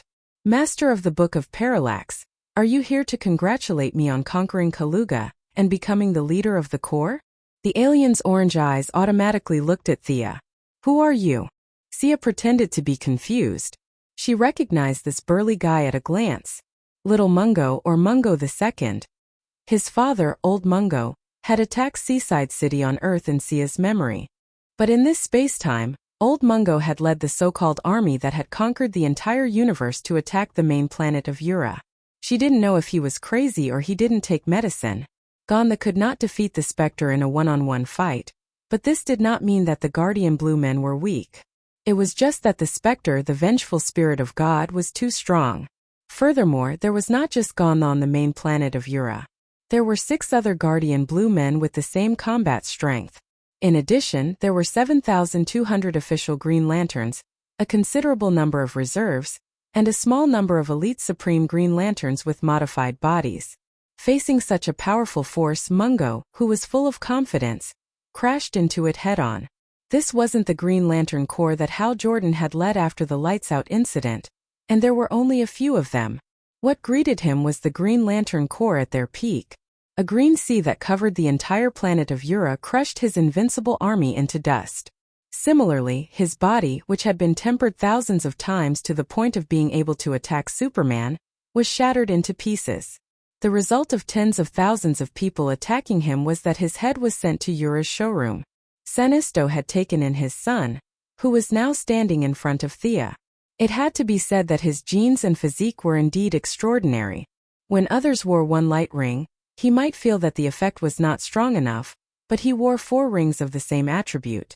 A normal person would need a strong willpower to wear one ring. Just like Thea, wearing different colored rings required different emotions. It was different from this person who wore 4 rings. Senisto and Hal Jordan were both strong-willed people. When had anyone ever seen them wear 2 rings of the same color? There was no need for this at all. The amount of emotion output per unit of time was fixed for everyone. The advantage of wearing 4 rings of the same color was probably just to maintain the firepower. When one light ring's energy was depleted, the next one would be replaced. Or one light ring could be used to attack while the other one was used to defend. At least Thea could only think of these functions. There were some advantages, but the disadvantages were huge. The emotional consumption of the ring bearer was also doubled, so it was not universal. In Thea's opinion, Mungo II was a little neglectful. The strong body and mental strength he had inherited from his father had been used on the light ring. The original spacetime was also a traitor, and he was killed by Senisto, who had tampered with the light ring. Thea did not have such means now, but in her opinion, it would not take too much effort to deal with this guy who had abandoned his family's secret arts and switched to playing with rings. His father could fight Superman head-on, so his body's genes should be very strong. In a while, she would have to control the intensity of her attacks. It would be best to preserve the body for reference. Mungo II did not know that his background had been exposed. Thea was going to take his body back for research. As if he was about to quarrel with someone, he shouted anxiously, "I am Mungo, the ruler of Korriga, the emperor of the universe tomorrow." Thea sneered. Her laughter was a little harsh. Mungo, whose self-esteem was severely hurt, stretched out his waxy left hand, and a hammer made of fear energy smashed towards Thea. Interesting. His opponent wasn't brainless. His attack was still worth watching. For layers. Thea glanced at it and saw that this manifestation was a little confusing. It looked very ordinary from the outside, but it was actually a set of 4 manifestations. The emotional manifestation of the temporary light ring was too weak, and Mungo could not work on quality. He could only pursue quantity. However, this was meaningless in the face of absolute power. Fiora stood beside Thea and saw the huge hammer coming towards her. Her expression did not change, and she smashed the manifestation with one hand. The 3rd, 4th, and 5th layers did not mean much to her. Her move shocked the yellow lanterns on the other side. She did not rely on any emotional energy, nor did she rely on any technological equipment. With just a casual punch, she shattered Mungo's attack, which they thought was invincible. The yellow lanterns, who were all villains, could not help but feel their momentum stagnate. Thea's side had more people than them to begin with. With this, the yellow lanterns were even more vulnerable. Leave the big guy's body intact. Kill the rest. Thea said lightly. As soon as she finished speaking, the electric lady, whose temperament had changed drastically and who had a tendency to be violent, rushed out first. This underground base had a lot of electrical equipment. She rushed directly into the midst of the enemies, and a silver-white electric current began to wreak havoc in the crowd. Chapter 470. Poison Ivy had planted a large number of plants on the battlefield while they were talking. Now, under her control, the plants broke through the ground. The yellow lanterns were used to fighting in the real world, so they were caught off guard by the plants and the electric lady. Some of them were electrocuted. Some had their bodies corroded by the mucus from the acidic plants, some were swallowed whole by the man-eating plants, and some had their hands and feet entangled by the vines. There were all kinds of situations. Death Knell was not to be outdone. He dodged the yellow lights and charged in from the side. In his left hand was a titanium alloy sword, and in his right hand was an acid attribute magic sword that he had obtained from the Church of the Cold Flame. Many of the aliens looked very abstract, and he did not care what the enemies looked like. He just slashed at their necks, wrists, and ankles. His physical fitness had long surpassed the limits of the human body. Coupled with his strange footwork and proficient martial arts, many yellow lanterns were cut down by him like a whirlwind, just as they realized that there was someone around them. Midnight Daddy cast 2 group spells. His magic was not as strong as Thea's, so the effect was barely satisfactory. Suddenly he saw a sludge, that looked like a sludge monster trying to run away. There was a corpse hidden in its outer membrane, but Midnight didn't care.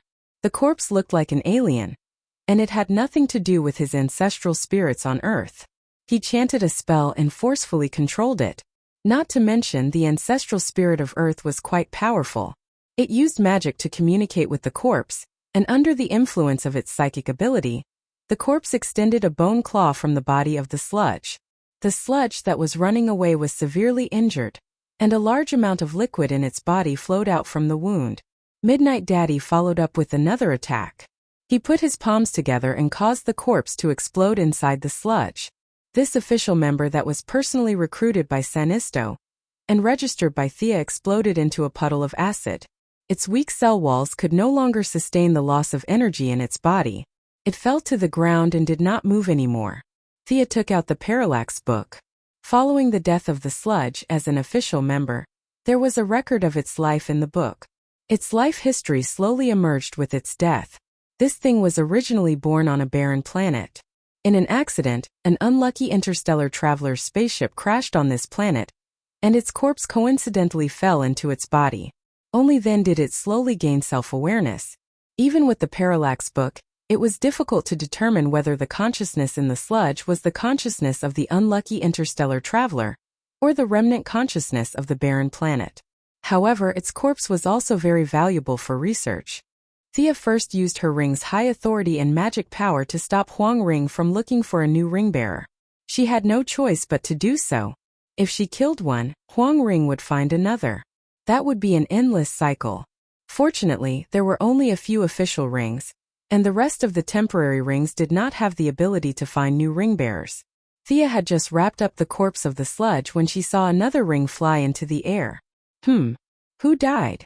She looked to see if it was someone from her side, but the ring did fly out from the battlefield. There was only one truth. The member of the Ring of Lanterns that could only be seen with a microscope, the deadly virus Dispulus, was dead. A virus that had evolved to such a degree of self-awareness should have a lot of research value. Unfortunately, this thing was too small. Who knew what equipment Sinisto had installed underground? Thea's supervision could not be used at all. She stared for a long time but could not find the guy's corpse. The most important question was, the sludge was killed by Midnight Daddy. Who killed this thing? It could not have been trampled to death, right? Thea used part of her magic power to control the Ring of Lanterns that was about to fly away. She looked at the records in the parallax book. It was indeed dead. Thea asked her friends, but no one knew how this thing died. Maybe it was killed by the plant's enhanced interferon? The botanist, Poison Ivy, put forward her opinion at the right time. Thea searched everywhere but to no avail. She could only agree with this theory. In fact, she was more inclined to think that this guy was knocked out by the interferon and then was trampled to death by a guy with a big foot in the battle. The two sides were fighting in full swing. She could not stop them. They all raised their feet and let her look for the cockroach. She sighed slightly. There were so many viruses in the universe. It was not easy to evolve one with self-awareness. Was it easy? It was such a pity that he died without being able to display any value. The situation on the battlefield was one-sided. The most eye-catching one was the Lightning Lady. It was hard not to notice her from the sound and light effects. Silver-white electric current was constantly being thrown out by her. She used to be a live streamer and had very few fights. She also wanted to throw some lightning bolts coolly, but her accuracy was worrying. She also had problems controlling her power. She was clearly aiming at the enemy in front of her. The enemy had also conjured a shield. She did not expect that she would swing her hand and hit the face of the enemy next to her. The Yellow Lanterns did not know that her accuracy was poor and thought that this was her fighting style.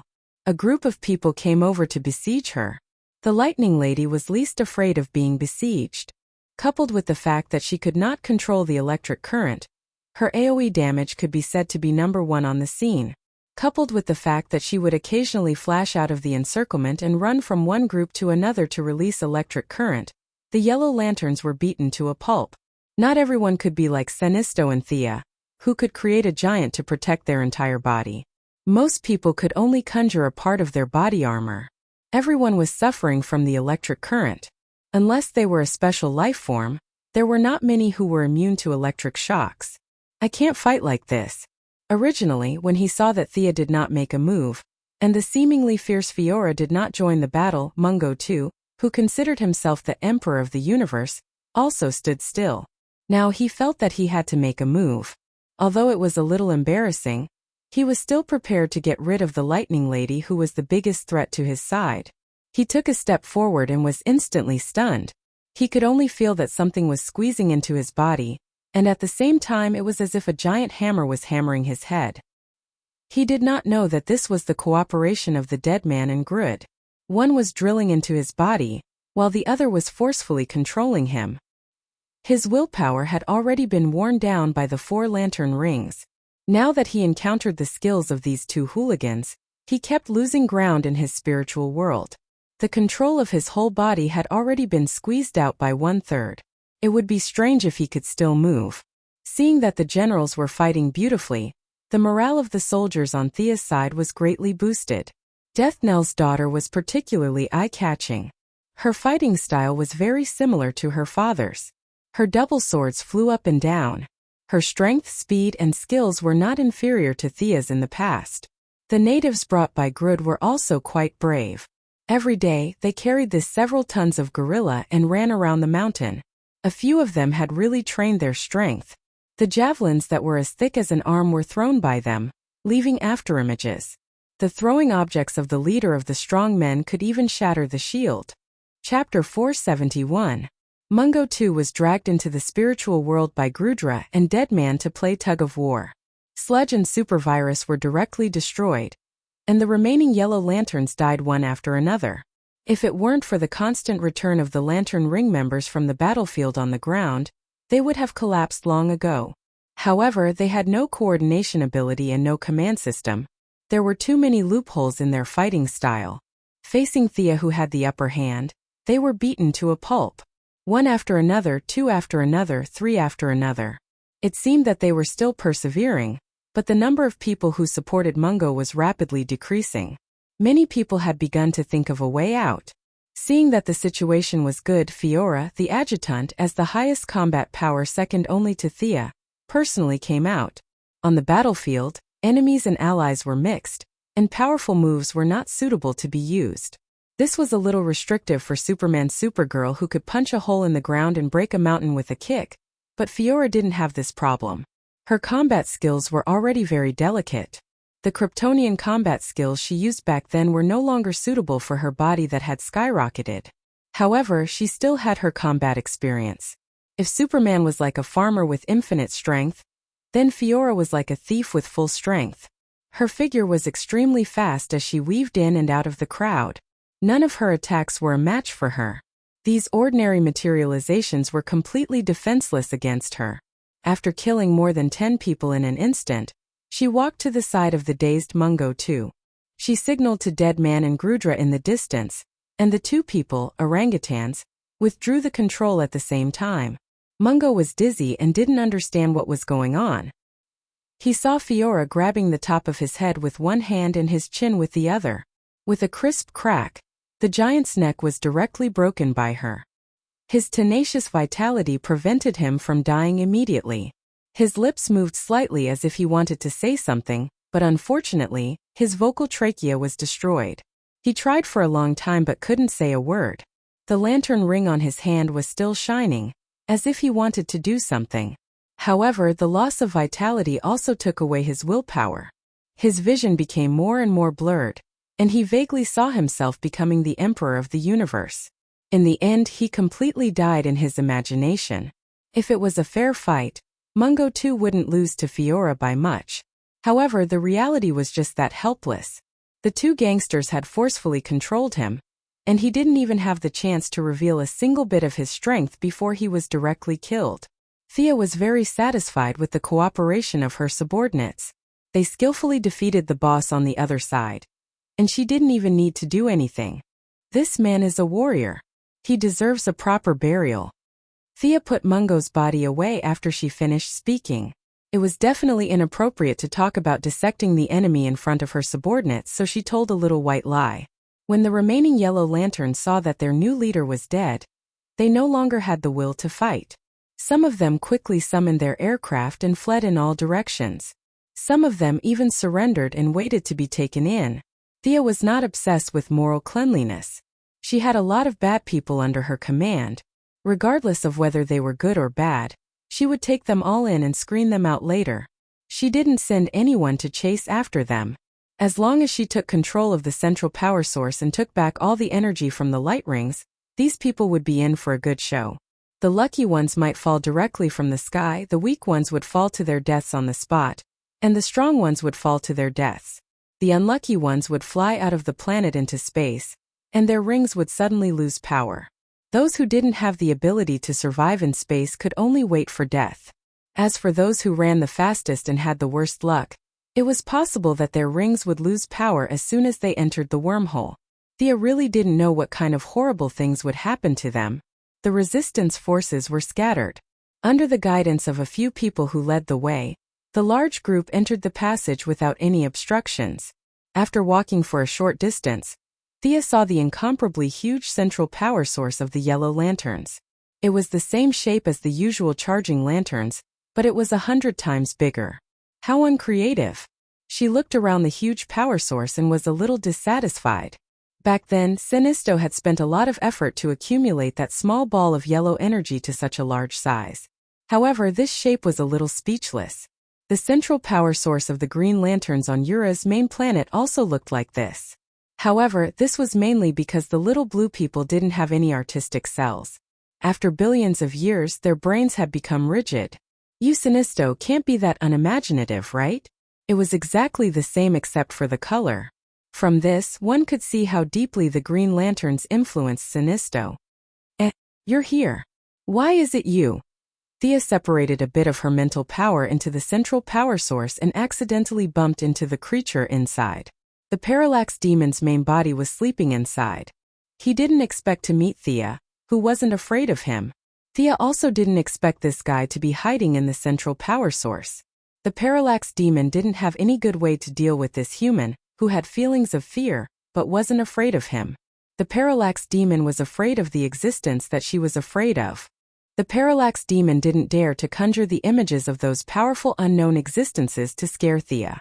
A very strange paradox made him feel a little helpless, and he could also see that the strength of Thea's spiritual power was much stronger than before, and there was a huge difference between her and a mortal like Sinisto.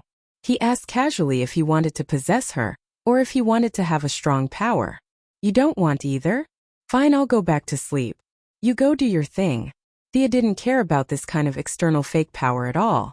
The Parallax Demon also looked uninterested.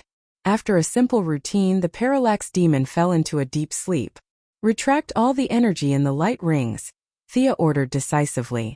The golden central power source received the highest order and began to roar silently.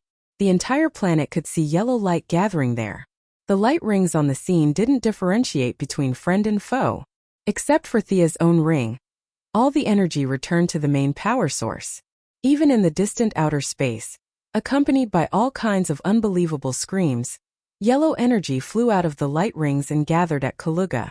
Asona, how are you guys doing outside? We won. We won.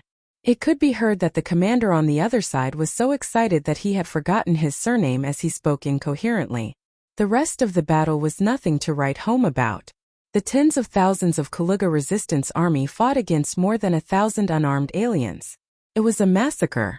When there were only about 300 people left, Thea and Asona signed a new agreement.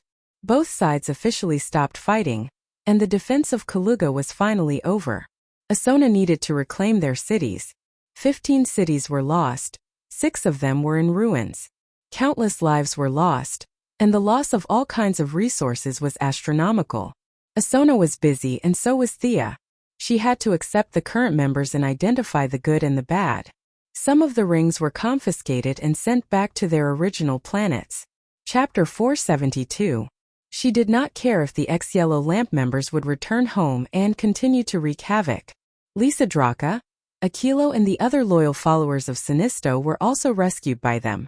Aquilo immediately pledged his loyalty to Thea. Thea recognized his ability to train new recruits. This guy was vulgar and rude, focused on strength and had a fierce face. He was an expert at training new recruits. Karu Hill, compared to Lisa Draka, who was a little neurotic, was a rare girl among the members of the Ring of Lights. After hesitating for a while, she also chose to pledge her loyalty. It was fine if she did not speak. From afar she looked like a beautiful woman. However, when she opened her mouth was full of sharp teeth. She did not even need makeup to act in horror movies. Some beast souls lingered around her body from time to time. Even if she did not use the Ring of Lights, she could still be considered a psychic. Lisa Draka and the antimatter weapon master that Thea could not see through were left. The two of them wanted to find Sinisto. They did not have any conflict of interest with Thea. In the original time, Sinisto wanted to come back to save the people and quickly walk out of the shadow of failure. Now he might not have such great determination. Thea did not make it difficult for them. Too many elders in the army were not conducive to her control. It was also a good thing that the two of them wanted to leave. She helped them recharge the rings and politely sent them out of Koruga. All the ownerless Ring of Lights on the battlefield were collected. There was no need for more than 3,000 Yellow Lamp members. Sinisto's initial selection criteria was to control fear. Later on, it became to create fear. Perhaps it was the pressure of the Green Lantern, or perhaps it was his own mentality that caused him to forget his original intention. He began to wantonly recruit villains. The elite atmosphere of the entire army was destroyed by him. Did those who controlled fear have to be bad? Just look at Batman. Sinisto had led the entire army astray. Thousands of temporary Ring of Lights were directly thrown back into the central power source. The return of energy made the Parallax Demon very excited. Such a beautiful environment made it have the urge to sleep for another 500 years. After removing the impurities and preserving the essence, the sea of Ring of Lights turned back into energy.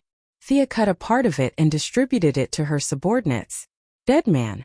Both Grid and Fiora's rings had been upgraded to the so-called elite level, which was about the same as Hal Jordan's ring. Death Knell and the other Earth companions each received an official lantern ring. The one who was the best at conjuring was Midnight Daddy. He was a magic-type character with high intelligence, and was very talented at conjuring things.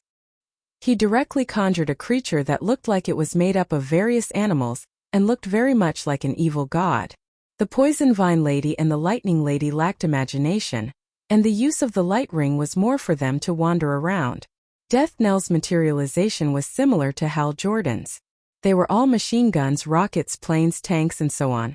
Their original imitation lantern rings did not conflict with the official lantern rings. Perhaps it was because she and Diana had magically modified them that the lantern rings did not recognize them as their own kind. The group rested in Koruga for 3 days. Including those who did not participate in the robbery and those who were loyal to Sinisto, as well as those who were originally from the battlefield. The remaining 1,000 or so in the army were reduced to 300 by her. A large number of unrelated people were thrown out of the army by her to stay where they were. Although the number of people was reduced by nearly 70%, they were more united and registered one by one. The scene of the entire army being temporary workers was gone forever. With the close connection between each other and the energy restriction of the lantern ring being lifted, it could be said that the combat power of the new Yellow Lantern ring was not reduced by much. The reorganized Yellow Lantern Corps began to withdraw from Koruga. Koruga belonged to Sector 1417 of the Green Lantern Ring. With the death of Sinisto, the new Green Lantern Ring would soon take office. Thea was not ready to fight against the main planet of OUA. So the right thing to do was to lead the team and leave. She said goodbye to Isona. Seeing that she was very cooperative, Thea left her a communicator so that she could contact her if she had any trouble in the future. Death Knell and Grud's men chose to return to their original planets. Thea began to consider the new base of the Yellow Lantern Corps. It was definitely not suitable to bring them all to Earth. Many people here were wild and difficult to tame, and there was no way to control them on Earth. The only way was to make use of their strengths and gain benefits for herself. What could these people do? They were all big and burly, and there was no way they could help the old and the young. It was even more impossible for a group of people who only had muscles for brains to do some technical research. Referring to the red light and orange light conventions, it was a good idea to find an area and dominate it. There were not many places in the universe that the Guardians could not control, but at least there were a few. Thea did not go to those remote star regions. It was not in her interest. Her plan for the future of the Yellow Lantern Corps was to be mercenaries and collect protection fees. She could find neutral locations to collect protection fees and take on missions on a daily basis. She could train her troops and earn money, so why not? Of course, she had to be careful when choosing this target. For example, in a place like Apocalypse Star, where the people were simple and honest, even with the Mother Box technology, Thea did not have the guts to collect protection fees. The target she chose was a trading company called Ibn. This was the closest translation from Earth's language. In fact, Ibn was an interstellar alliance that focused on trade, not a shell company that could kill 3 managers with a brick. They were located in Sector 0571, and the information recorded in the light ring was Oasis Bay Starport, which belonged to Ibn Trading Company. It's really big. Fiora, who had seen a lot, could not help but exclaim. Yes, it's a good place. Thea also felt that the flying object that was slowly moving in space was too magnificent. They had modified the entire planet and used the planet's core as the power source of the spacecraft, turning the entire planet into a supersized space battleship. The central area was the original planet, about 20,000 kilometers in diameter. Countless city buildings stood on the planet's surface, and there were various kinds of aliens on the ground shuttling back and forth. As the name suggested, the port was for ships to dock. However, they did not dock ships but spaceships of various civilizations. There were parking aprons tens of thousands of kilometers around the planet, and all kinds of weapons that Thea did not recognize were densely packed as far as the eye could see. This was the crystallization of technological weapons. It was impossible to deal with without a large-scale invasion. Fiora and the other Kryptonians had always been taking whatever they saw. Seeing that Thea was a little tempted, she asked softly, "Are you interested in this place?" Thea did not answer directly. "Let's go down and take a look first." Most aliens came in spaceships, and it was rare to see a uniform like them flying through the wormhole. The person in charge of the port was very knowledgeable. He knew about the Green Lantern Corps, but he had never seen these people in yellow before. However, he did not want to offend them, so he still welcomed them. "Welcome, friends from afar. I am the ambassador of Ibn Trading Company in Oasis Bay Starport." An alien creature that was not much bigger than a squirrel came in front of them in a spaceship. His tone was friendly, but the 2 rows of robots standing behind him did not look very friendly. Chapter 473. Of course, Thea couldn't say that they were here to collect some protection fees. Now that they saw that their spaceship was very good and impressive, they were fated to be with them. They planned to take it by force and use it as their base in the future. She pretended to be harmless and chatted with the squirrel-like ambassador for a while. She realized that they could communicate and the squirrel-like ambassador wouldn't violate the port's neutrality principle. There were tens of thousands of aliens coming and going here every day. Some had good tempers and some had bad tempers. He didn't have time to meddle in other people's business. After explaining a few things to take note of in a friendly manner, he left with his people. The guards seemed to be robots? They should be controlled by the main computer. Fiora kept communicating with Thea in the ring. "Don't worry. Arrange our people, Jared." Thea threw a banana at the head of the gorilla who was looking around. "Understand their organization structure. Control them from the bottom. Be careful and don't make any mistakes. Let the dead cooperate with you. Death Knell, you lead." Sia sized up Poison Vine Lady, Daddy Midnight, and Lightning Lady. These 3 people's combat power would be affected in the space environment, especially Poison Vine Lady. After leaving the plant and walking in space, she was already sweating profusely. "You take Electric Lady and the Yellow Lantern Corps to develop your connections here. Poison Ivy and I will return to Earth. Midnight. I want to take a look here and continue my old profession. I opened a small bar to inquire about news from both the black and white sides. Also, I can find a lot of magic equipment here." Old Man Midnight spoke first. The corpses that had exploded in the mud were pieced together by him. This unknown voodoo sorcerer insisted that the alien corpses could respond to his psychic arts and were of great research value. Thea thought for a while. It was not impossible. Now that her subordinates had the yellow lantern rings, it would be easy for them to return to Earth. Earth's magic world had regressed by 30 years because of her. It was useless to leave Midnight on Earth. "Okay, we have a lot of universal currency in our hands. We can take the money from Fiora to buy land in various facilities.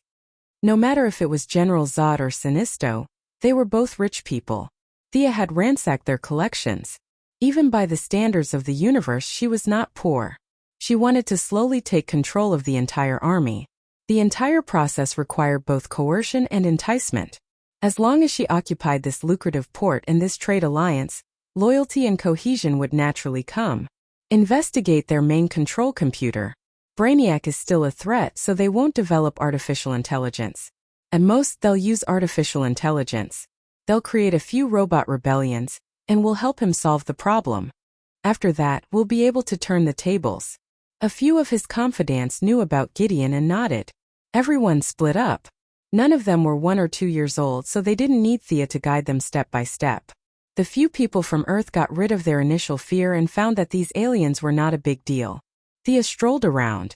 Although it was called a port, it was actually a planet. With her supervision, she scanned the surroundings. There were very few residents here. The city was filled with various types of interstellar hunters, robbers, and mercenaries. There was no production of food or machinery. Everything depended on currency. She looked around and was slightly disappointed that there was no high-tech R&D facility like she had imagined.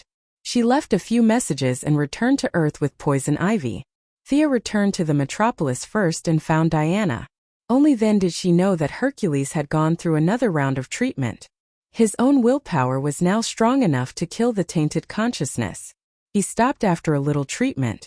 According to his original words to the Martian hunter, he wanted to rely on his own strength to defeat the devil in his heart. Did your business go well? Too well. Thea didn't do anything from the beginning to the end, and the battle was over. The corpse of the supervirus was still not found, even with Croydon's compass. Perhaps the compass didn't know what the supervirus was. She had gained a lot in these 3 days. More than 300 loyal fighters, the corpses of Mungo and Sludge, and many of Sinisto's private collections. The 2 girls chatted for a while before Thea left the metropolis alone and found a secluded cave. She was going to absorb the divine essence that Gaia had given her. She was already very familiar with the order of changing the magic structure in her body. First, she suppressed the 5 elements in her body and relied on her body's instinct to resonate with the divine essence. If the first time didn't work, she tried twice. If the second time didn't work, she tried thrice. Thea was very confident in her own talent. To a certain extent, as the wielder of the sacred sword, she also represented the wishes of the people. The power of the people's hearts would help her increase her chances of success. Sure enough, after 3 tries, her body and the divine power had completely merged. Thea looked carefully and found that it was the earth element magic that she urgently needed. Earth, fire, water, wind, light, and dark, the 6 elements began to form a small cycle in her body. The remaining divine power of Gaia was completely absorbed by her and turned into magic. The cycle in her body began to cycle endlessly. Thanks to the purity and thickness of Gaia's divine power, her overall magic level rapidly increased. Halfway through, she pulled out the sacred sword and underwent a heroic spirit transformation. Her body was scattered and reassembled, and during this process, many remnants of Gaia's divine power were expelled. Thea's method was simple and crude. She reduced the divine power to magic, and then broke it down and reassembled it. Whatever was not suitable for her body was discarded regardless of whether it was good or bad. It was only 2 days later that she finished absorbing the magic. She carefully felt the vigorous and resilient magic in her body. This wasn't an external object like the lantern ring. The power in her body was now the purest magic in her body. Perhaps there were powerful existences that could change reality at a higher level and rob her of her power, but those existences were still far from her. Thea had already done what she thought was the best. It seems to be a little more than I expected. After casually casting a few spells, the 6 elements were no longer restricted. The recovery and consumption of magic were also reduced by 30%. This was the benefit of having all 6 elements.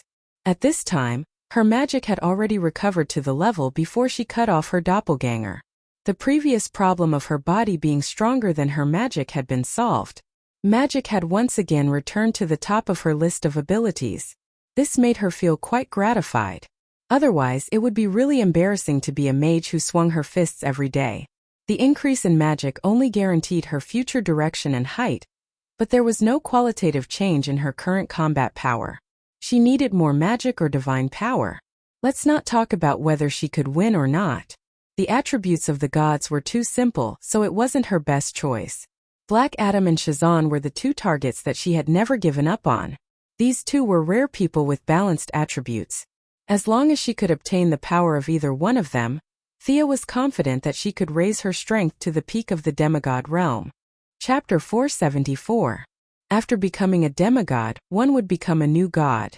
As long as one could obtain the source, anyone at the demigod level could become a new god. It didn't have to be at the peak of the demigod level. Thea had never seen a new god before, and she didn't know the difference between a peak demigod and a normal demigod. She could only assume that being at the peak of the demigod level would result in greater achievements in the future. How to obtain the source had troubled her for a long time. If she didn't want to go to the new planet of creation, Revelation Star, and beg the Heavenly Father and Darkseid to accept her, then she could only look for the wild source. Zeus had been searching for it for thousands of years, and Thea's luck couldn't possibly be that good. Thus she only had one choice left: to find the source behind the Wall of Origins.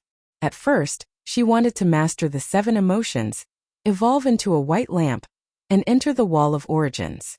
Behind the wall was a light reservoir, the source of all the emotions in the universe, the life equation, and many of the source that Thea imagined to be hanging on an apple tree.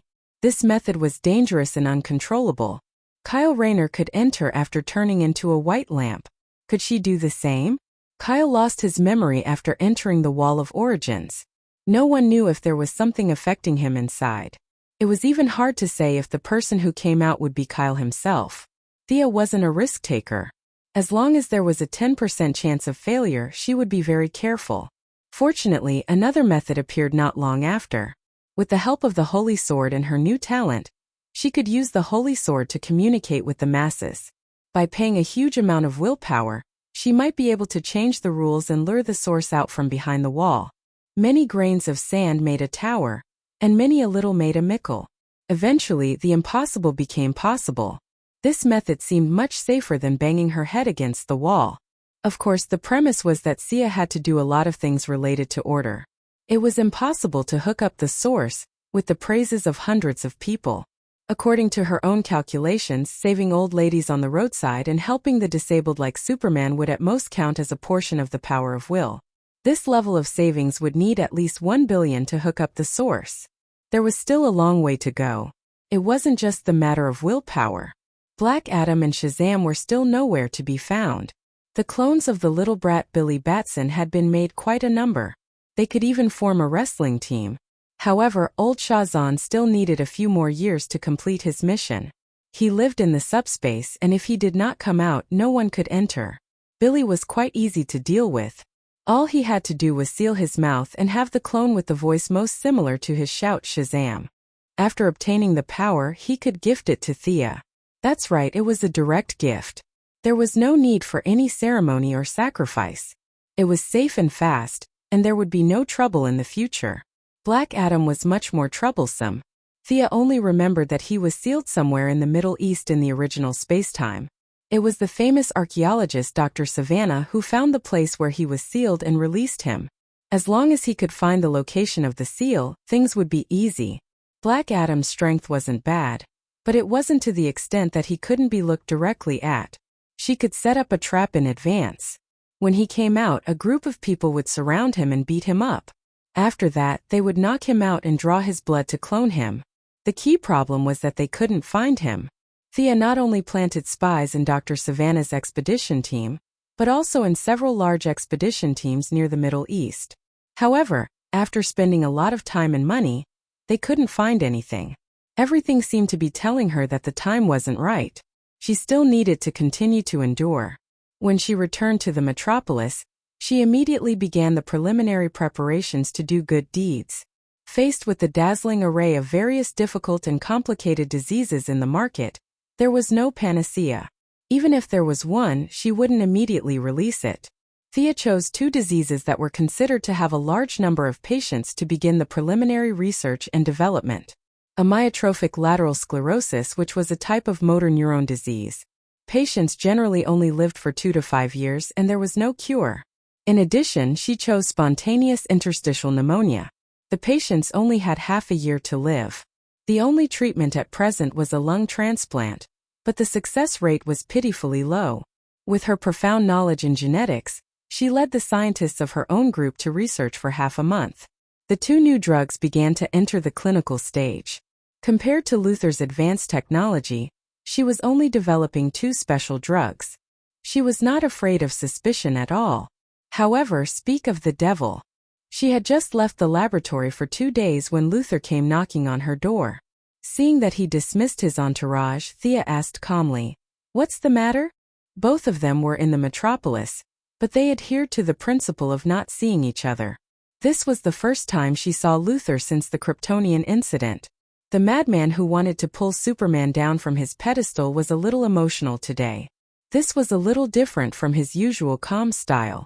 "You developed a special drug for amyotrophic lateral sclerosis, right?" Thea thought a lot in her mind.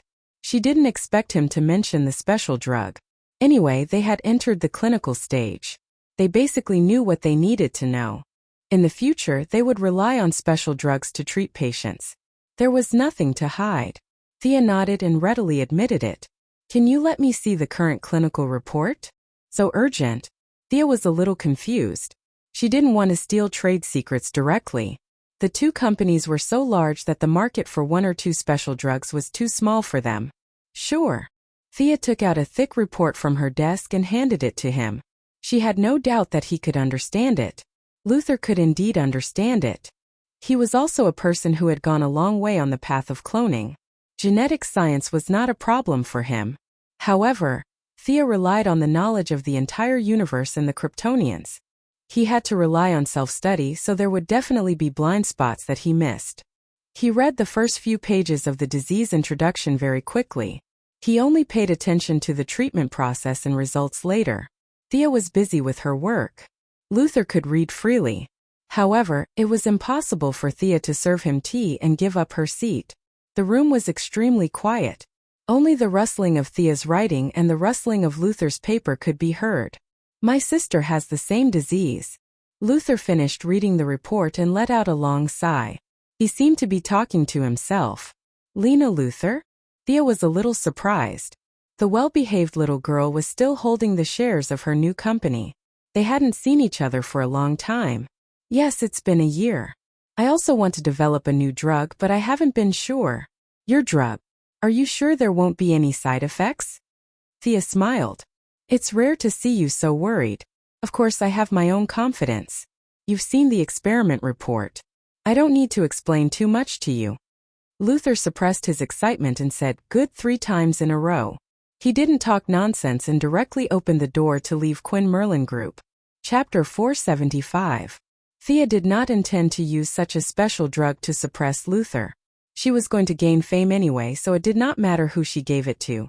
Her bottom line was not so low as to let the little girl suffer and wait for death, while she used a few pills as a bargaining chip. The clinical trial was progressing very quickly. She had a lot of follow-up plans, so she did not want to spend too much time on it. She ordered several departments to speed up production.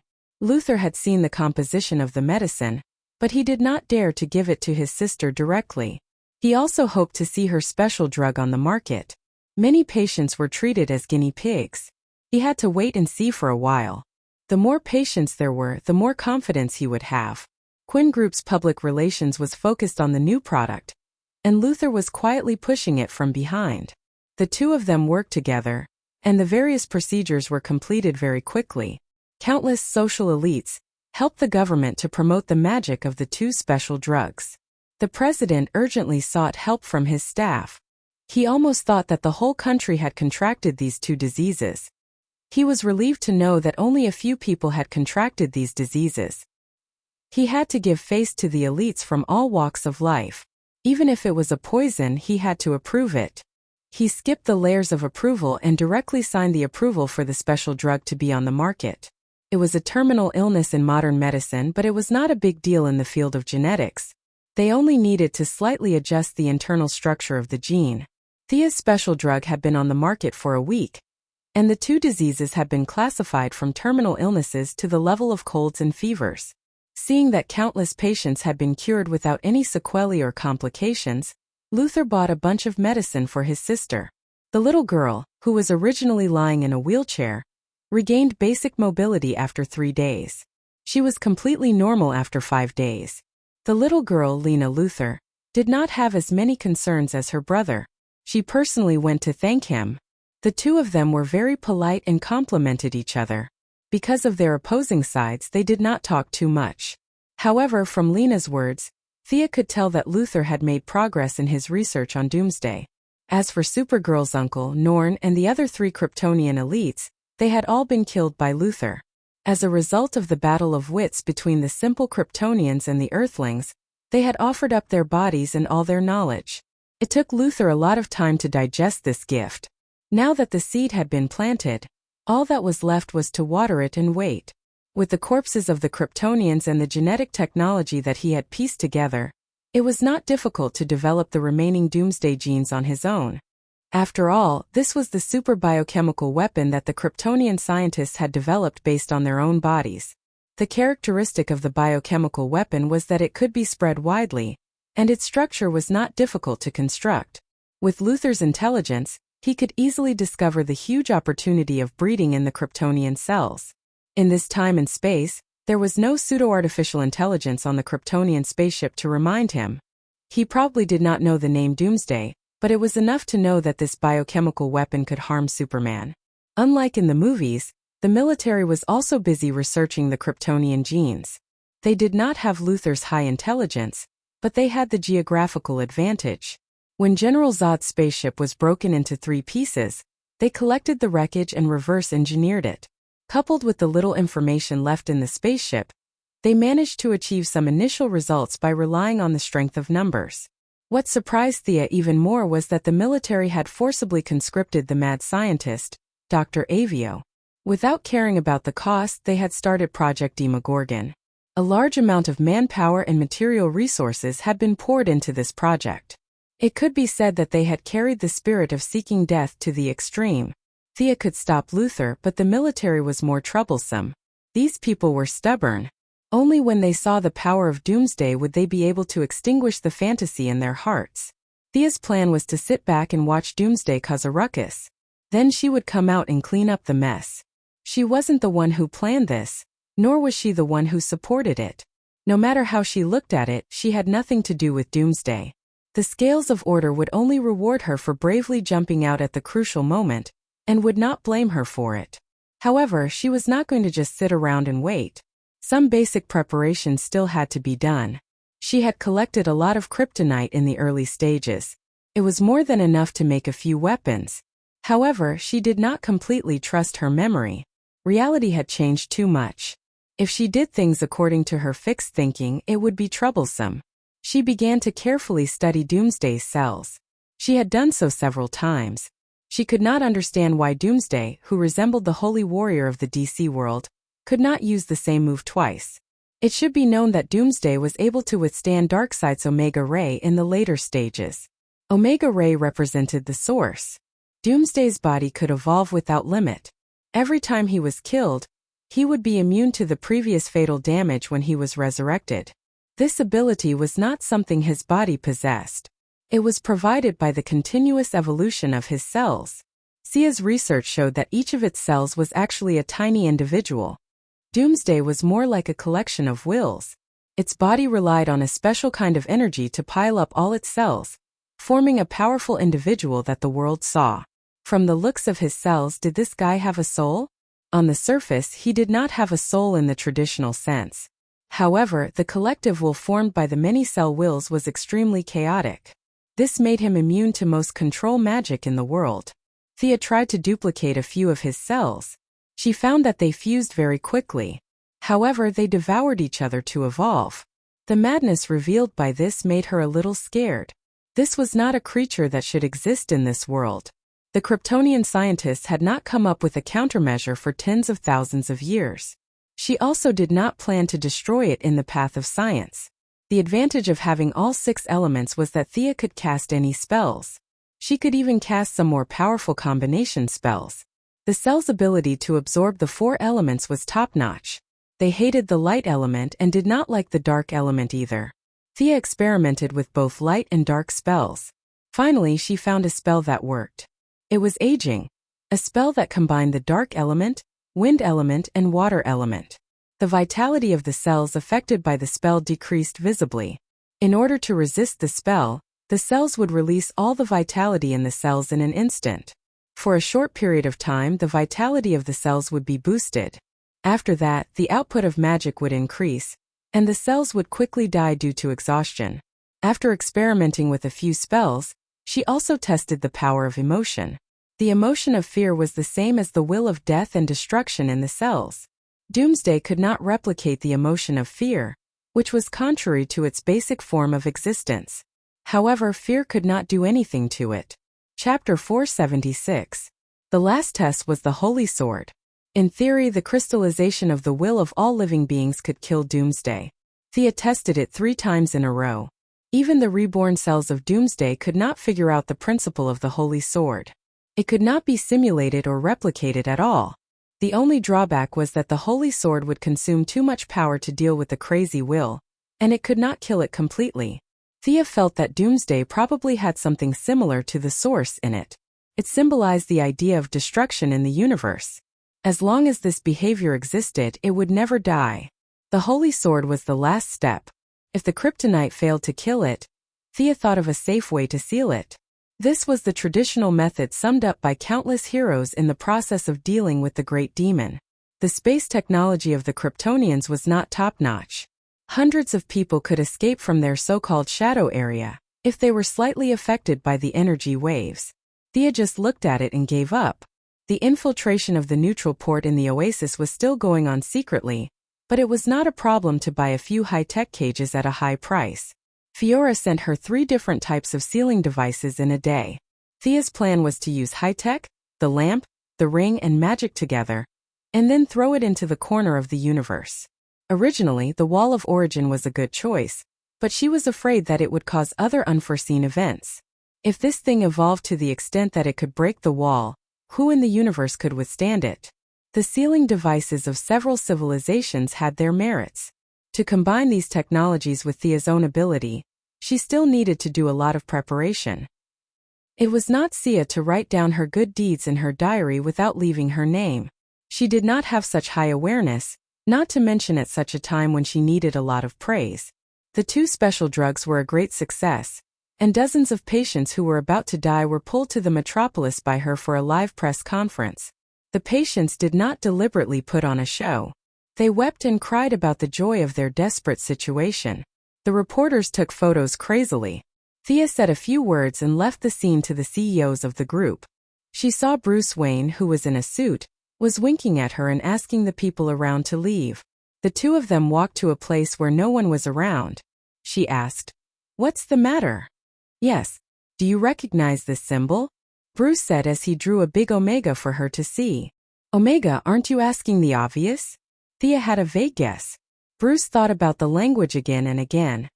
"I have this symbol in my mind and a memory that I have personally experienced but have no recollection of." At first, he could not express himself clearly in English, so he had to switch a few languages before he finally managed to express his feelings. He felt that it might be something from the mystical realm that was affecting him, and that was why he went to the metropolis today. However, Thea knew that it was the flash from some unknown point in time that reminded Batman of some time and space. But in the original time and space, it was because of the battle of superhumans. Now in this time and space, the differences between the 2 still existed. It was still very big, but it was definitely not to the point of tearing each other apart. So what did the Flash come back to remind him of? She didn't know the answer to that question, and neither did Batman. She deliberated over her words. There was no need to tell him the whole story, but a simple introduction was still fine. "I can't explain the different life trajectories you mentioned. It's beyond my ability. But this symbol, if you're not here to test me on the Greek alphabet, then I probably know something about it." Thea's words were very vague, but Bruce's attention was still drawn to her. "Do you still remember the guy in the green tights during the battle at Seaside City? I've done my research. Hal Jordan used to belong to Ferris Aerospace. He was an excellent test pilot. Bruce said without hesitation. Yes, but he has a new boss now.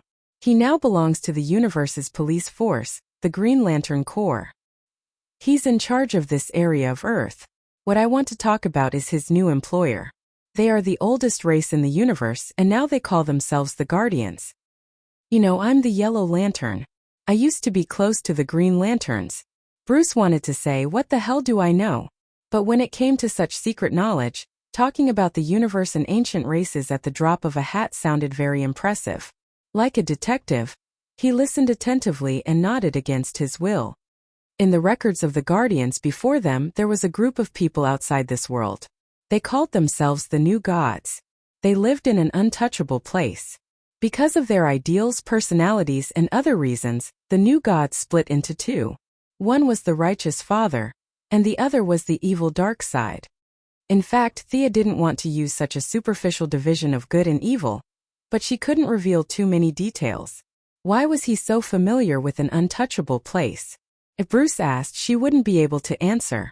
She could only use a hearsay to distinguish between the father and Uncle de Bruce also had his own values, and he felt that her hasty division of good and evil was a little arbitrary.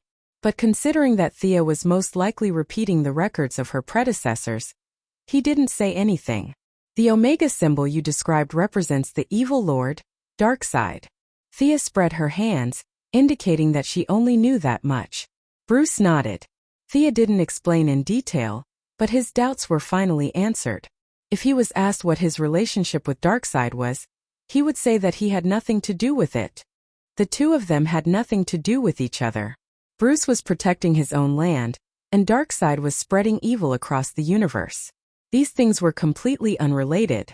If it weren't for the war with Darkseid, Thea would have had the same thoughts as him. They were on completely different levels. Earth was no different from an ant in Uncle Da's eyes. Who knew what was wrong with him to invade Earth? Bruce felt that it was not a bad guy from Earth who did this to him, so he was much more relieved. The only questions he had were buried in his heart, waiting for the truth to be discovered in the future. The two of them chatted for a while and said goodbye to each other. Thea's life returned to normal. On the surface, she was still working on solving the incurable diseases of mankind. In the past, this would have been a big deal. But now, whether it was Luther's Cadmus project or the military's Yamatron project, they were attracting the attention of people with ulterior motives. A huge amount of money and technology had been thrown into the water. The big shots were on tenterhooks every day. They hoped that they would produce results, but they were also afraid of a devastating disaster. Eldest Mrs. actions of researching a special medicine when she had nothing better to do was really not within their scope of concern. The few of them only paid attention to it verbally and lightly brushed it aside. Chapter 477. After probing twice, she found that everything was calm and there was no response from the higher-ups. Sia directly announced a new treatment plan for cancer. Together with her new medical cabin, as long as the patient was not dying, the cancer cells would be completely killed in one day at most. It was a worldwide shock. There was no doubt that the Nobel Prize in Medicine would belong to her. Her name had already entered some medical textbooks, and patients all over the world who were suffering from terminal diseases saw hope. In a short time, a huge amount of willpower entered the balance of order. The young lady was so beautiful that she walked with the wind. She and Diana learned from each other all day long and suppressed each other for the first time, achieving a glorious result of both career and love. She relied on her own technology to gain great popularity, and the Quinn Merlin Group also rose.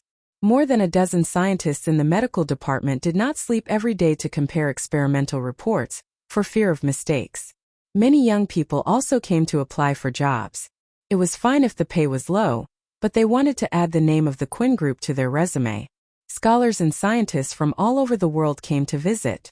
The Quinn Group set up a reception department of hundreds of people to deal with learning discussions and exchange experiences from all walks of life. Compared to Luther, who hid underground every day to do his experiments, Thea's reputation suddenly reached the level of Buddha. She did not slack off and gave speeches everywhere to increase her reputation. Even the medical staff who lost their jobs because of her medical cabin did not dare to publicly scold her now. Her reputation was too high. At this time, Thea was in the Buckingham Palace in England. She was interviewed by the Times and said the content hundreds of times. She changed a few words and said it once with emotion and emotion to complete the task. After the interview, Thea also met the Queen of England. The old lady looked very kind, holding her hand and chatting. The old lady did not know that she was lucky. If this was still a feudal society, the young lady would have pulled out the sword of victory and pledge and asked to inherit the throne of England. Thea casually said a few words and then left. She did not go straight home, but went to Diana's new apartment. "What's wrong? Something on your mind?" Diana was not in the mood tonight. The two of them were only wearing pajamas. Thea asked in a low voice. "I can't say for sure. I feel uneasy, as if something is about to happen." Thea couldn't guess such a vague and ambiguous thing, so the two could only hug each other to sleep. The matter of the special medicine was about to come to an end, and the path of obtaining the power of will had just begun. In that indescribable ancient country, there was a saying that there were three immortals. To establish virtue was to establish morality. To establish virtue was to say something with penetrating insight. Neither of these two were suitable for today's utilitarian era, but to establish merit was feasible.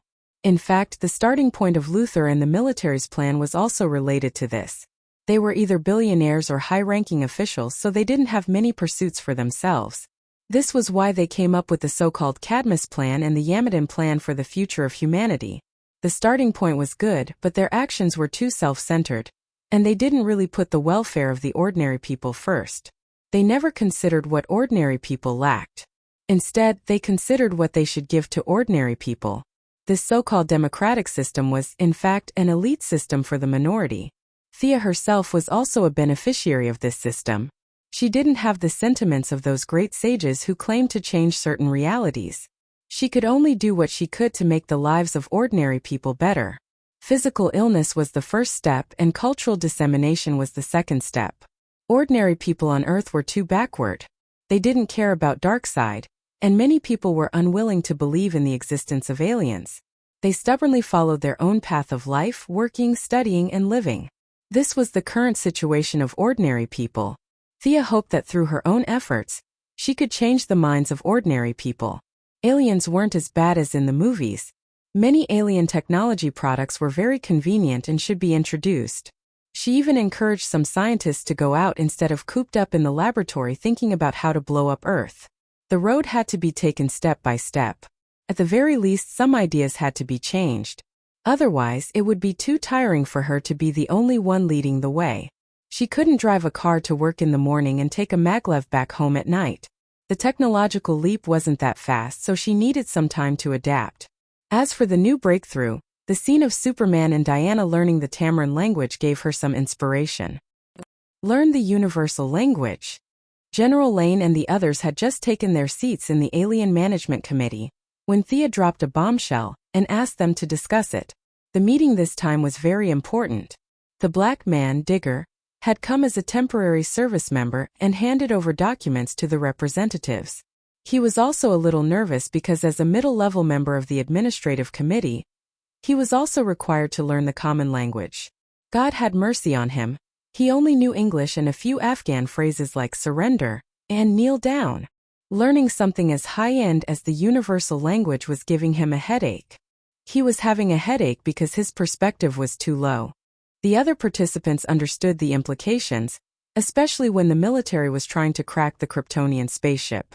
Language was a stumbling block, and they were the ones who were most affected by it. Looking at the bitter faces of these people, Sia wanted to laugh. Her memories as a transmigrator made her realize how terrible it was for all the people in this country to learn English. It was the cycle of life, and now it was time for them to taste the bitterness of it. As for asking all the aliens in the universe to speak English, even the most arrogant and irrational general in the military wouldn't say that. Everyone, we will have to leave Earth sooner or later. The era is advancing rapidly. Learning the language and communicating with the aliens on an equal footing should be the responsibility of the committee.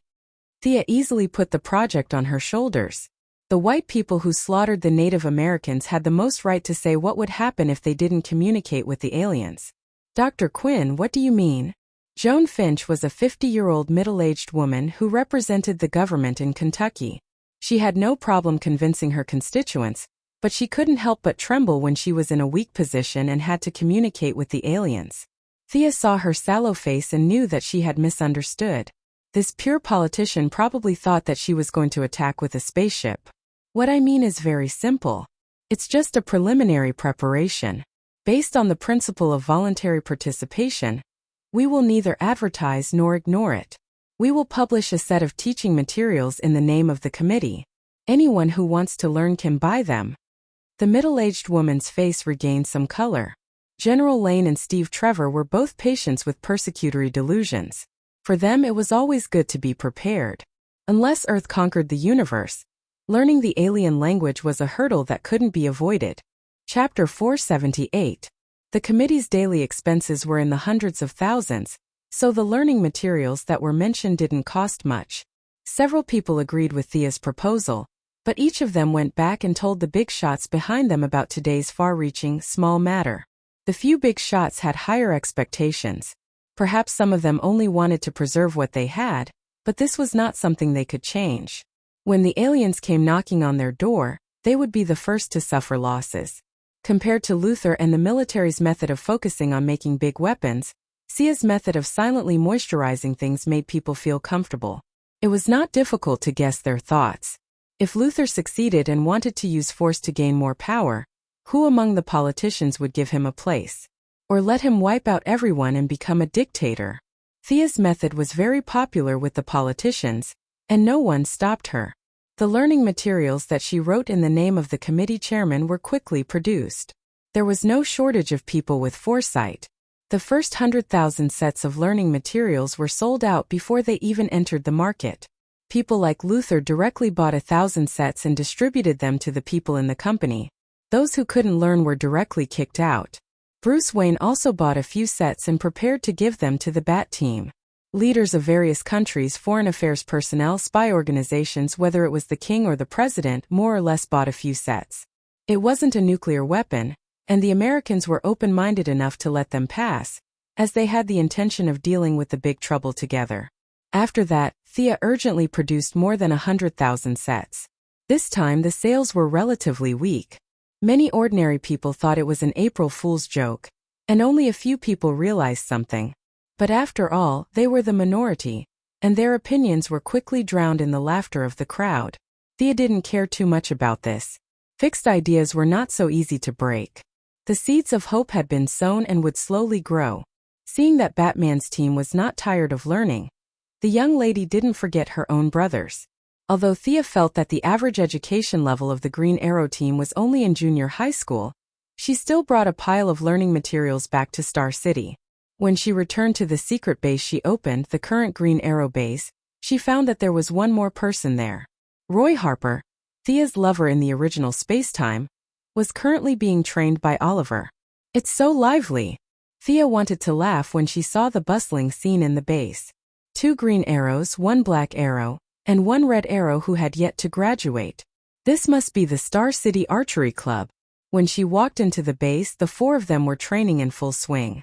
Felicity and Laurel, who didn't know any martial arts, were watching them from a distance. However, after careful observation, Thea found that Laurel's fingers also had traces of archery practice, which made her even more speechless. Thea. The first person to notice her was naturally Olivier. They all greeted her in a friendly manner. Roy Harper was also a little nervous as he thanked her for saving his mother. When she passed the study materials to them, their expressions were a little strange. Felicity, Laurel, and Shadow had all graduated from university, so they weren't under much pressure. They flipped through the pages seriously. Olivier, Tommy, and Roy Harper were all bad students. The first 2 didn't study hard, and the last one didn't study hard because his family couldn't afford to. The 3 of them had very poor foundations.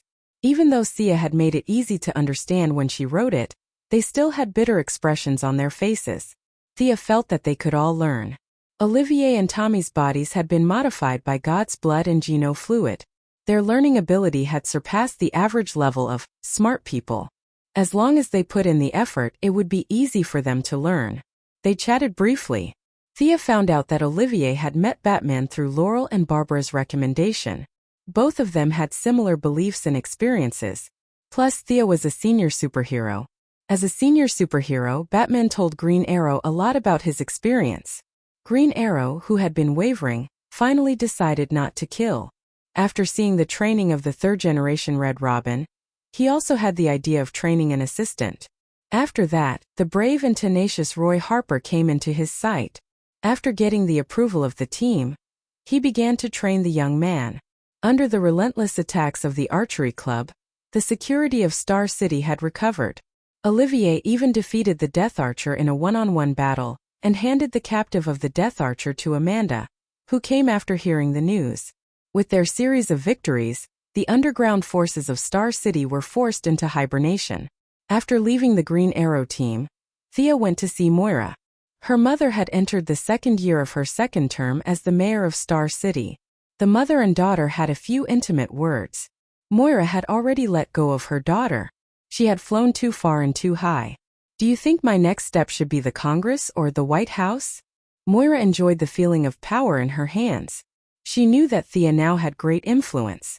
She wanted to hear her daughter's opinion. If Moira had asked this question a few years ago, Thea would definitely have told her to stay in Star City. The outside world was too dangerous. But now that her vision was broadened and her strength had skyrocketed, the threat of the secular world and the universe to her was rapidly decreasing. There were definitely many who were stronger than her, but she was not very afraid. In the past, she thought that even if the sky fell, the tall people would shoulder it.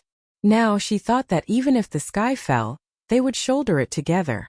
So she decisively answered Moira, "President, run for president." What was the point of being a senator? Although the president's power was limited, it was still awe-inspiring. Ordinary citizens basically knew who the president was. If you asked them who the senator of their state was, few would be able to answer. Moira herself was not weak. Her 2 terms as the mayor of Star City had ended. Her political achievements could blind many people. Plus, she was a woman, the first female president in the history of the United States. This attracted a lot of attention. Women's affinity was an important guarantee for the future uniting of the Earth's human beings into the interstellar era. When mankind carefully stepped into space, what they needed was not an iron-blooded strong person. That was purely courting death. Moira's background and her relationship with Thea made it very likely that she would be elected. Luther, a businessman, could run for president. Her mother would have no problem. Seeing Thea resolutely let her run for the White House, Moira was very moved. She did not have any dedication. She just felt that this was a crucial step to realize the value of life. Now that she had her daughter's support, thoughts instantly appeared in her mind. Which ally should she rope in and who should she make some exchange of interests? Thea encouraged her mother to run for president. Naturally, she also took defensive measures against her into consideration. Chapter 479. Moira's physical fitness was not bad. Her bodyguards were not as strong as her, but she did not know how to use it. Occasionally, she would do some fitness exercises. Thea taught her a few moves and knew that her mother had no combat awareness at all. Even if she could run faster than a bullet, she would not think of subduing a gunman. Running faster than a bullet was unrealistic. Milady's gene optimization fluid was not that powerful, but her physical fitness was solid. Even if she did not have consciousness, she still had some dynamic vision and muscle reaction. Considering that it would be 2 years before she became the president, and it would be relatively safe in the next 2 years, Thea did not make too many arrangements. She only made 2 magic gems. One was a defensive magic that could defend against rifle grenades, and the other was a teleportation magic. She put some thought into setting the coordinates. If Moira was attacked, Quinn's old house and her mayor's office might not be safe. Thea could only set the coordinates to her laboratory in the metropolis, which was under Gideon's control. Without hundreds of people with modern weapons, it would be impossible to break in. The incident with the teleportation gem also reminded her that there were many ordinary people on her side. Even Oliver, who was the most skilled, could dodge ordinary firearms with his outstanding combat talent and physical fitness. However, if more than 100 people with submachine guns were to fire at him, he would be finished. The remaining people in the team were even more hopeless. After bidding farewell to Moira, Thea went back to the Green Arrow's base and told them her idea. According to their personal wishes, she made a teleportation gem for each of them. Even Roy Harper was given one. The young man was a little confused by the sudden appearance of such a magical item in the real world, but he still took it. I'll give you two. Thea looked at Felicity, a former hacker who could not tell the difference between food and drink. She was clearly a weakling, but she still liked to go to dangerous places. Unlike the original space-time, the Green Arrow's triangle was torn to pieces. Without the black man as a buffer, Oliver's stubbornness was unbearable. Oliver and Tommy, Laurel and Shadow. The four of them were intertwined with each other.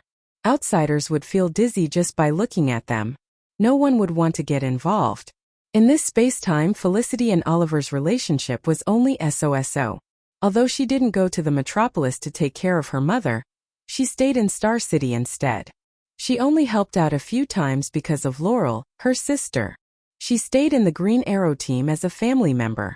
Considering her nature of seeking death, Thea had also injected her with the gene optimization fluid.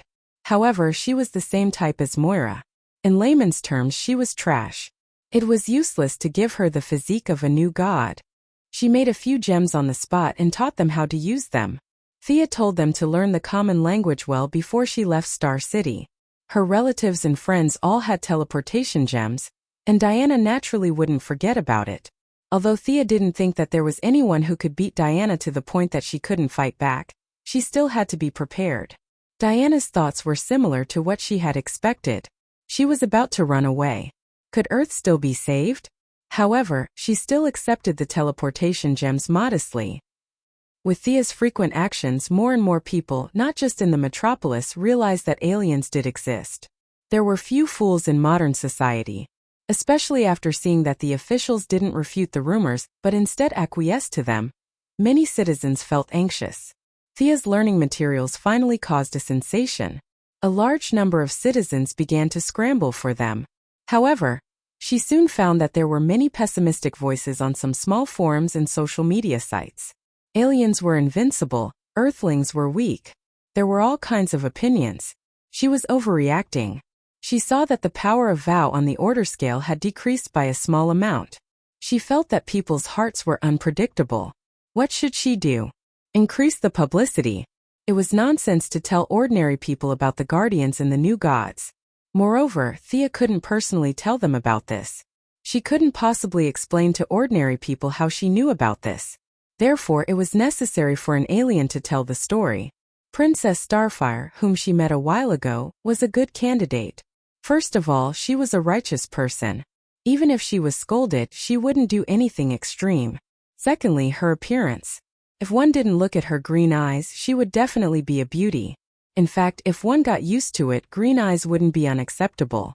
When Thea took over the Yellow Lantern Corps, she only remembered asking Superman to arrange a place for her to stay. As for the specific location, she had to ask Superman. She activated her supervision and found Superman at the scene of a fire. Princess Starfire. Bro Superman scratched his head in response to Thea's question. Why? Did something happen to her? No, but I asked the Martian hunters to take care of her. Superman said vaguely. Huh. Thea was confused. Under her continuous questioning, Bro Superman didn't say anything. Then she went to look for the Martian hunters. Only then did she know that Superman's Louise was jealous of Hai Shangbo. In order to not cause any conflicts in the family, she could only throw the beautiful Princess Starfire to the Martian hunters. After asking for the address, Thea went to Starfire's apartment. Just as she was about to knock on the door, she saw the door open from the inside. The tall and handsome Nightwing, Dick Grayson, was holding hands with Princess Starfire. They were about to go out. What a coincidence, what a coincidence. After knowing each other for so many years, it was impossible to pretend not to know each other. Dick Grayson could only awkwardly greet Thea. This was a winner in life. Even though he had broken up with Barbara, he still had some feelings for her. Occasionally, they would even have some friendly sex. This was even more impressive. Starfire had only been on Earth for a short period of time, but the two of them had already hooked up. Thea could only admire them. Originally, she was worried that she wasn't familiar with Starfire. Now that Nightwing was acting as the middleman, it was easier for them to talk. Thea forcefully pulled back Nightwing, who was about to run away. Your Broodhaven doesn't need to be saved. You can leave after you finish my business. After briefly explaining her original intention, Thea began to talk about her goal. Miss Starfire, are you willing to do a television program to introduce Earthlings to extraterrestrials? From your point of view, don't scare the citizens but don't nurture their arrogance. Television program? Starfire and Nightwing looked at each other. What should I say? I can't possibly talk about Tam Allen, right? Sure, you can say whatever you want. You know, Earth's scientific research ability isn't weak. We can bring many extraterrestrial technological products to Earth. At this time, you just have to help promote it. However, in the early stages of the program, there will likely be some negative comments. You have to be mentally prepared. Chapter 480. Spark had come to Earth alone, but she was a playful person. Otherwise, she would not have met Nightwing, who was running around the streets. As a righteous person, she could not rob others even if she did not have any income. Now that Thea offered her a job opportunity, she thought about it carefully. Seeing that Nightwing did not object, she agreed. The TV program definitely couldn't be made boring. If Spark were to read the script on stage alone and talk about extraterrestrials, and the wonders of extraterrestrial technology, no one would watch it. She also had to find an assistant. This person had to be an Earthling with good looks and not afraid of aliens. It would be best if he or she had some experience in recording TV programs. With so many conditions, there were not many candidates, but Thea soon found a suitable candidate. The former anchor lady was recalled to Earth by her. You still want me to do the program? The former anchor lady was a little frustrated. She was forced to do it to make a living. Now that she was so powerful, did she still have to do it? Yes, she had to do it. The young lady's order was unquestionable, so the former anchor lady had to come out again. Spark was not difficult to get along with. Although the anchor lady was still a little unhappy, returning to the program recording site gave her an illusion that it was a lifetime ago. Everything was paved with money. The first episode of the program was broadcasted smoothly. Princess Spark did not need to tell the Earthlings how big the universe was. She just focused on the environment she grew up in and the humanities. The experienced anchor lady asked some questions at the right time, and the two worked well together for the first time. Once the program was broadcasted, the response was not very enthusiastic. However, Spark's beautiful appearance and sincere voice still received some praise. Thea did not expect much abuse, which made her more confident in the follow-up plan. Except for Luther, who was a little dissatisfied that the anchor lady no longer mocked Superman, it was generally very harmonious. The control of Iban Trading Company was in full swing. One of their 15 decision-makers had been secretly controlled by Jared. The next step was to control their active computers and lead the robots to rebel. The Yellow Lantern Corps set things right at the critical moment. They started with the armed forces and gradually nibbled away this neutral universe business alliance. Later, they would develop their forces and feed back some technological equipment to Earth. The neutral camp was the entry point that Thea prepared for Earth to go out of the solar system in the future. After determining the future direction of development, Moira's enthusiasm was unprecedentedly high. In order to expand her network, she decided to hold a grand Christmas dinner in the name of the city government. Naturally, her children were all present. Even Diana, who had a bad premonition, was pulled over by Thea. Mrs. Quinn, I've heard a lot about you. Diana bowed slightly. Her etiquette was impeccable. It was the etiquette of a junior to an elder. Miss Prince, I often hear Thea talk about you. Moira was well aware of the relationship between the beautiful woman in front of her and her daughter. Nowadays, this was not a rare thing. Since they were willing, Moira was naturally not dissatisfied. She gently held Diana's hand and said a few words. Soon other guests arrived. Thea pulled Diana aside. Your mother is very elegant. She's an amazing person. When Diana saw that a woman had achieved something, she thought that the woman was a good person. This idea was deeply ingrained in her mind and could not be changed. Yeah, don't you think she's a bit similar to Queen Hippolyte? Thea joked. Huh, that's true. No wonder I feel so close to her. Diana thought about it seriously and nodded solemnly. Thea was amused. These women in power had the same basic characteristics. As if to prove her point, another middle-aged woman chatted with Moira. It was Lex Luthor's mother, Lydia Luthor. She had brought her daughter, Lena Luthor, to the dinner party. Not long after, Oliver brought Shadow and Tommy brought Laurel to the venue. Moira's ambition was not small this time. She had mobilized all her connections, and with Sia's timely help, there were a lot of politicians on the scene. The vice president, members of Congress, several ministers, and many socialites who had received the invitation were all present. The safety of the politicians could not be neglected. The Super Investigation Bureau of the Heaven's Eye Society had sent their best men to protect the guests. The Martian hunter, who pretended to be cool every day, was also present.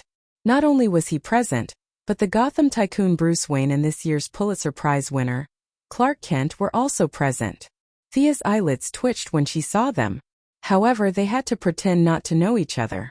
This was a severe test for Diana and Superman, whose acting was slightly immature. There were even more irrelevant people, such as Catwoman and Louise Lane, who were relatives, and Damian and Raven, who were there to eat and drink. Thea even saw Spark and Nightwing whispering to each other, which made Barbara, who came with her father, unhappy. Barry Allen, who did not have much combat power, Felicity, a few friends from the Star City Laboratory, Caitlin Snow, her fiancé Ronnie Raymond, and Cisco Ramon were all present. Some of them were Oliver's friends, while others were Thea's friends. With so many young people gathered together, it was quite a lively scene.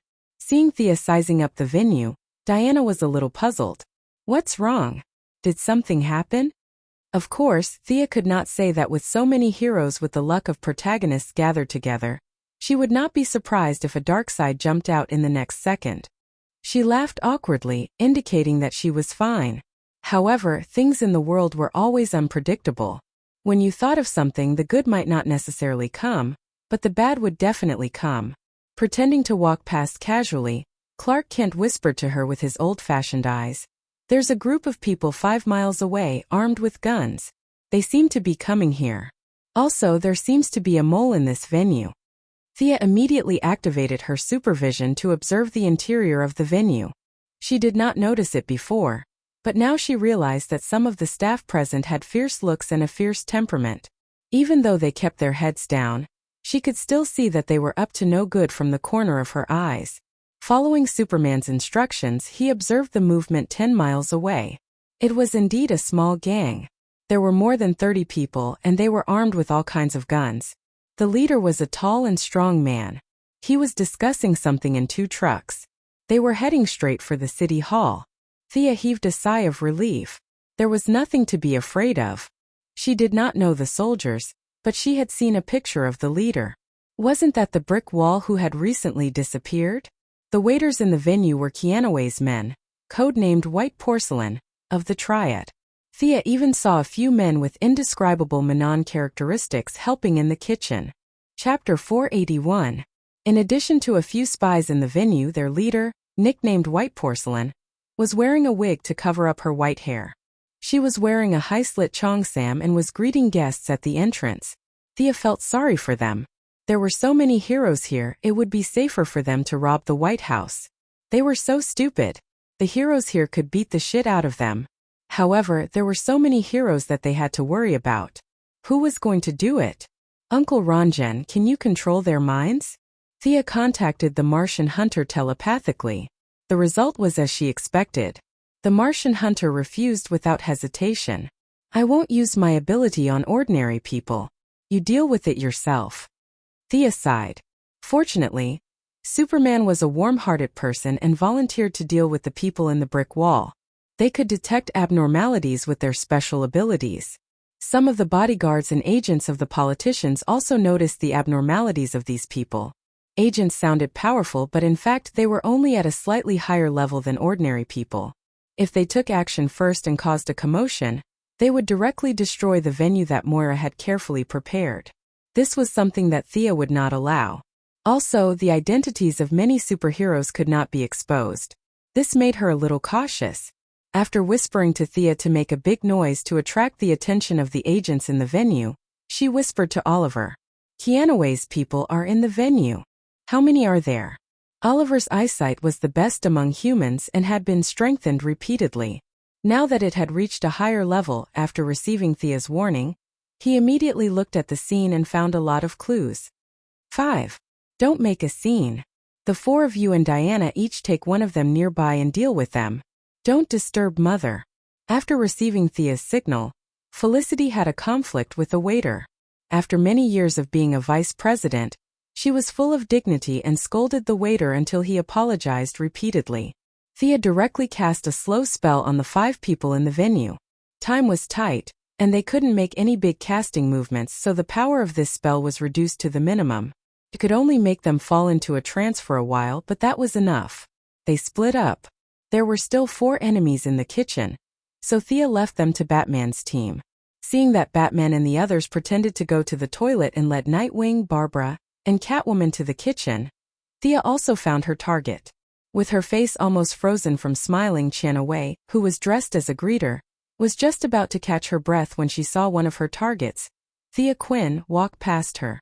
Just as she was wondering how much money she could earn from this kidnapping, she saw Thea glance at her nonchalantly. Fear instantly welled up in her heart. Her childhood misfortune, everyone rolling their eyes at her, her youth wandering in a gang, her constant defection to new bosses, and her constant betrayal. She had worked so hard to get to where she was today, but everything seemed to have changed between illusion and reality. All her previous experiences were like a dream.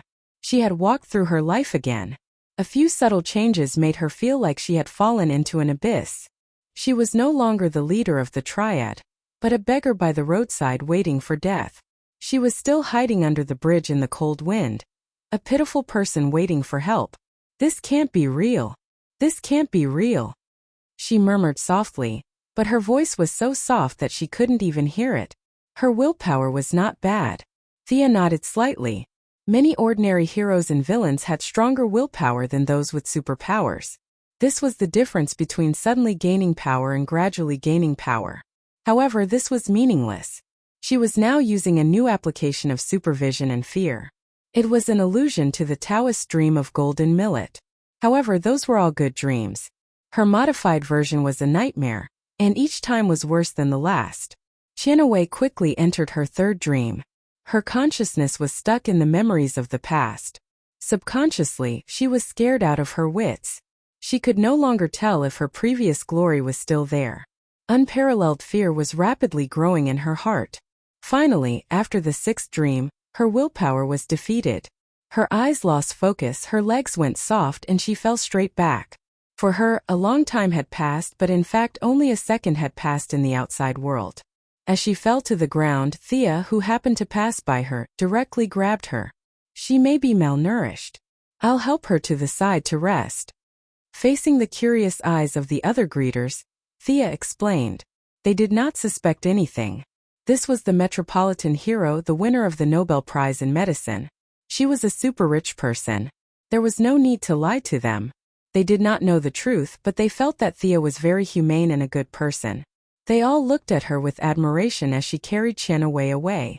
As she began to move, the few people in the banquet hall also moved.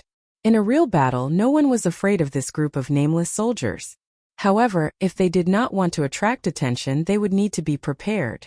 Oh, sorry, I stepped on your foot. My hand slipped.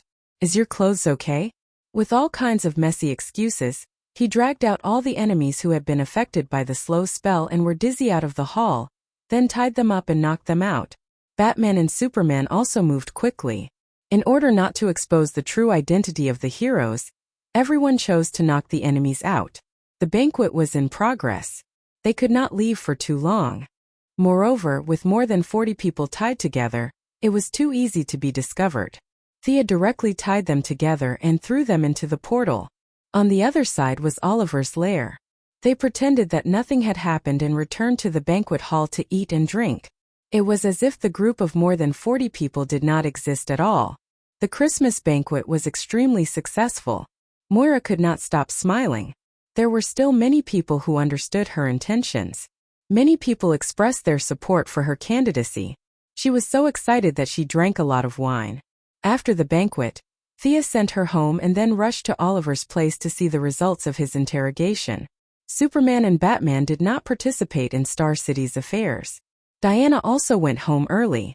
Only Oliver's Green Arrow team was left at the scene. Oliver was helpless about his enemy's idiocy today, and sent him to his door as a Christmas gift. He had already caught them, so it was impossible to let them go. However, he wanted to know the purpose of the other party tonight. Was it because his true identity was exposed or for other reasons? However, his subordinates did not know anything. No matter how they tried to scare them, it was useless. Brickwall and Canaway were in a deep coma, so there was no way to ask. When Thea arrived, the Green Arrow team was fully armed and wearing masks. They were splashing water on Canaway's face. She did not look at the poor person who accepted her new version of a pipe dream, but looked at the brawny Brickwall. This triad member with a little superpower seemed to have a bad brain. Thea saw the battle between Superman and them from afar. This guy actually let Superman punch him so as to test his endurance. In the face of such a sincere request, Superman was a little surprised, but he did not refuse. He used 10% of his strength and gently hit him. Then this guy became the miserable state in front of Thea. Chapter 482. The chest area of his dark black jacket was shattered, and there was a huge fist print on his chest. His special ability allowed his body to slowly recover, but the injury was too heavy, and it would take a lot of time for him to recover to his peak condition. On the other hand, Canaway's eyes had rolled back, and it was all thanks to Thea. She was lost in her dreams, and she didn't know which was her past and which was an illusion. She struggled in self-denial and finally lost consciousness. In layman's terms, she overused her brain in a short period of time and it crashed. Canaway's self-consciousness immediately noticed the abnormality after retracting the fear she had set up. She had a deep impression of what she had experienced, and every detail was unmistakably real, which was a sharp contrast to the false and empty nightmare. She wasn't a beggar on the street, nor was she a tragic and indescribable woman. She was the leader of the triad. Canaway's consciousness instantly took over her body. Although she was extremely weak and dizzy, she still tried to stand up to defend against the enemy's attack. "Who's there?" Like a patient with a high fever, she stood up shakily and tried to open one eye. When she saw Green Arrow's bow aimed at her, her heart sank. "What are you doing at the city hall?" Oliver, who had a voice changer, pulled the bowstring and asked sternly. "I'm going to the city hall? What am I going to do there?" Canaway's memory was a little chaotic, and it took her a long time to sort it out. Looking at her companions who were tied up like dumplings, she knew that the operation had failed, but where did it fail? She didn't know that there were a lot of superheroes in the city hall, and she only felt that she had lost unjustly. She had climbed up from the bottom, and she had always believed that failure was the mother of success. If she lost today, she would find the problem and win it back tomorrow. This had always been her creed. But today's operation was really inexplicable. If it was said that the Green Arrow Party had defeated her, she would not believe it at all. Both parties had been fighting for half a year. If the other party had the means to silently capture her, how could she have survived until today? But a wise man knew better than to fight when the odds were against him. She knew too well that she had to admit her mistakes and stand properly when she was beaten. "We're going to kidnap some city officials and extort a sum of money." Oliver was a little incredulous. "You're so courageous that you're going to challenge the world's superheroes. Just for a little money?" There was a hint of doubt in his tone. "That's all." Canaway looked at him puzzled. Her mind spun rapidly as she analyzed the information Oliver had revealed. However, before she could think clearly, she saw a white light flash and she fainted again. Thea knocked her out. It seems to be a coincidence. This girl only knows about the city government's Christmas dinner. She thought it was just an ordinary event in Star City. She didn't expect so many politicians to be there. Oliver could also understand what his sister meant. Moira still had 2 years left in her term as mayor. Today was just a small preliminary test. There was no big publicity. These two unlucky bastards did not know that the vice president and a bunch of senators were present. The so-called democracy and equality were all nonsense. Kidnapping a clerk was a criminal case. Kidnapping the vice president was no different from treason. The vice presidents and members of parliament arrived late. Their informants did not see these people. If they had known the details of today's meeting in advance, they would not have courted death. After the farce was over, Oliver was in charge of whether these unlucky guys would be sent to the police or dealt with. Sia went directly to Diana's apartment in London. It was late at night in London. It was quiet all around. Only the occasional barking of the neighbor's dog could be heard. The dog was immediately appeased by its owner. The crime of disturbing the public was not a joke. At this time in the quiet room, a slight fluctuation woke Thea up. It was the fluctuation of space transmission. Her first reaction was that someone was going to sneak up on her. Then she thought that this movement was not small. The probability of a sneak attack was not high. With her skills, there were not many people on Earth who could defeat her. Besides, Diana was still by her side. Even if Superman came to kill her, she would not be afraid. Diana's reaction was not slow either. The two of them sat up at the same time and looked at the uninvited guest vigilantly. The translucent transmission wave spread out, and a young woman stumbled out. She had short blonde hair and was wearing a shirt, shorts, and a pair of slippers. She held a key tightly in her hand. She looked around in panic. She seemed to sense something and looked at the other side of the bed, for bright eyes were staring at her. "Hi, Diana." The young woman did not know Thea. She only felt that the woman's eyes were too sharp, as if she was trying to see through her organs. It was a little funny. How could a human's eyes see through their organs? The sudden arrival of an unfamiliar environment made her very nervous. Fortunately, she soon found a familiar face. She knew Diana. "Zola? Why are you in my house? I remember that you went back to your hometown." Diana did know this girl. She was a very kind person and had worked for her foundation for a while. I'm at my family's farm. Do you know my farm? It's in Virginia."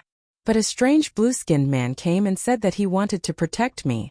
Then we were attacked. He gave me the key and I'm here. The woman named Zola told Diana the whole story incoherently. She didn't know why she was telling Diana the whole story. She just said it naturally. "She's my employee, or at least my former employee. I think I should help her," Diana explained to Thea. Thea could not say anything. She could only chuckle. The woman in front of her had an identity that even she did not know. She was the reincarnation of Athena. However, Thea could not find any trace of divine power in her. She was just an ordinary person. Her physical characteristics were not obvious. After a while, people would realize that she was pregnant. The result announced to the public was that the stallion, Mr. Zeus, was old but not old.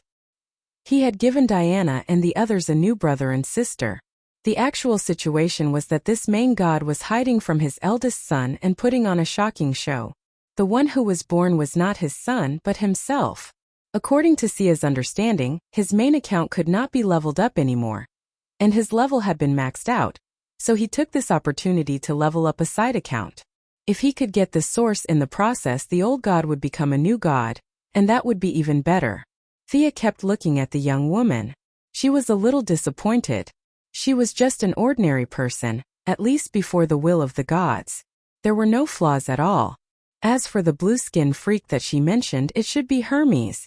Hermes was the god of speed and thieves in Greek mythology.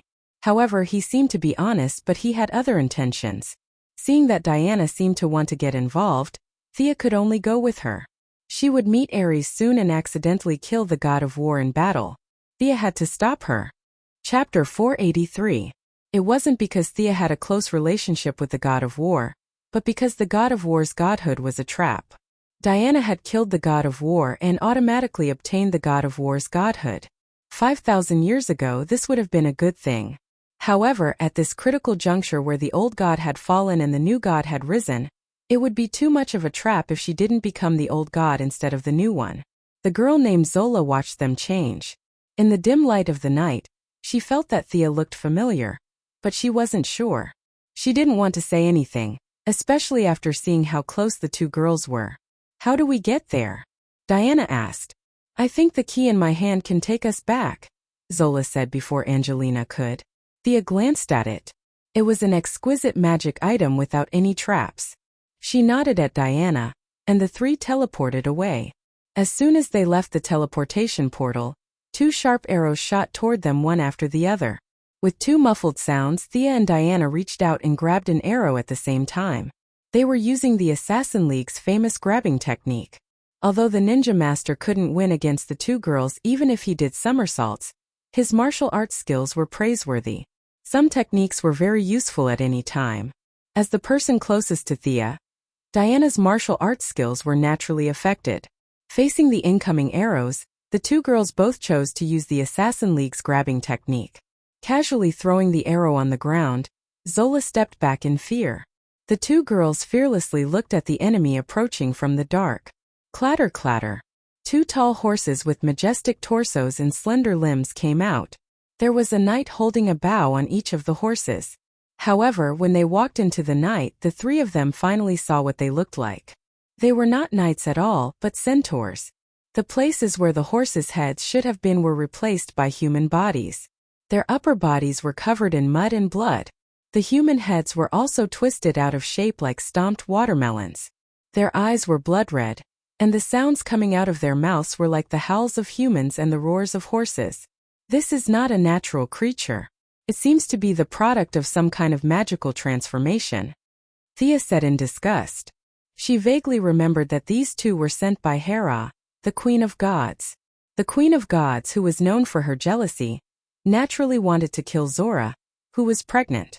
For these old gods who only stared at her every day, Sia really didn't want to get involved in their affairs. It was just that the noble circle was too messy. Like a melodramatic family drama.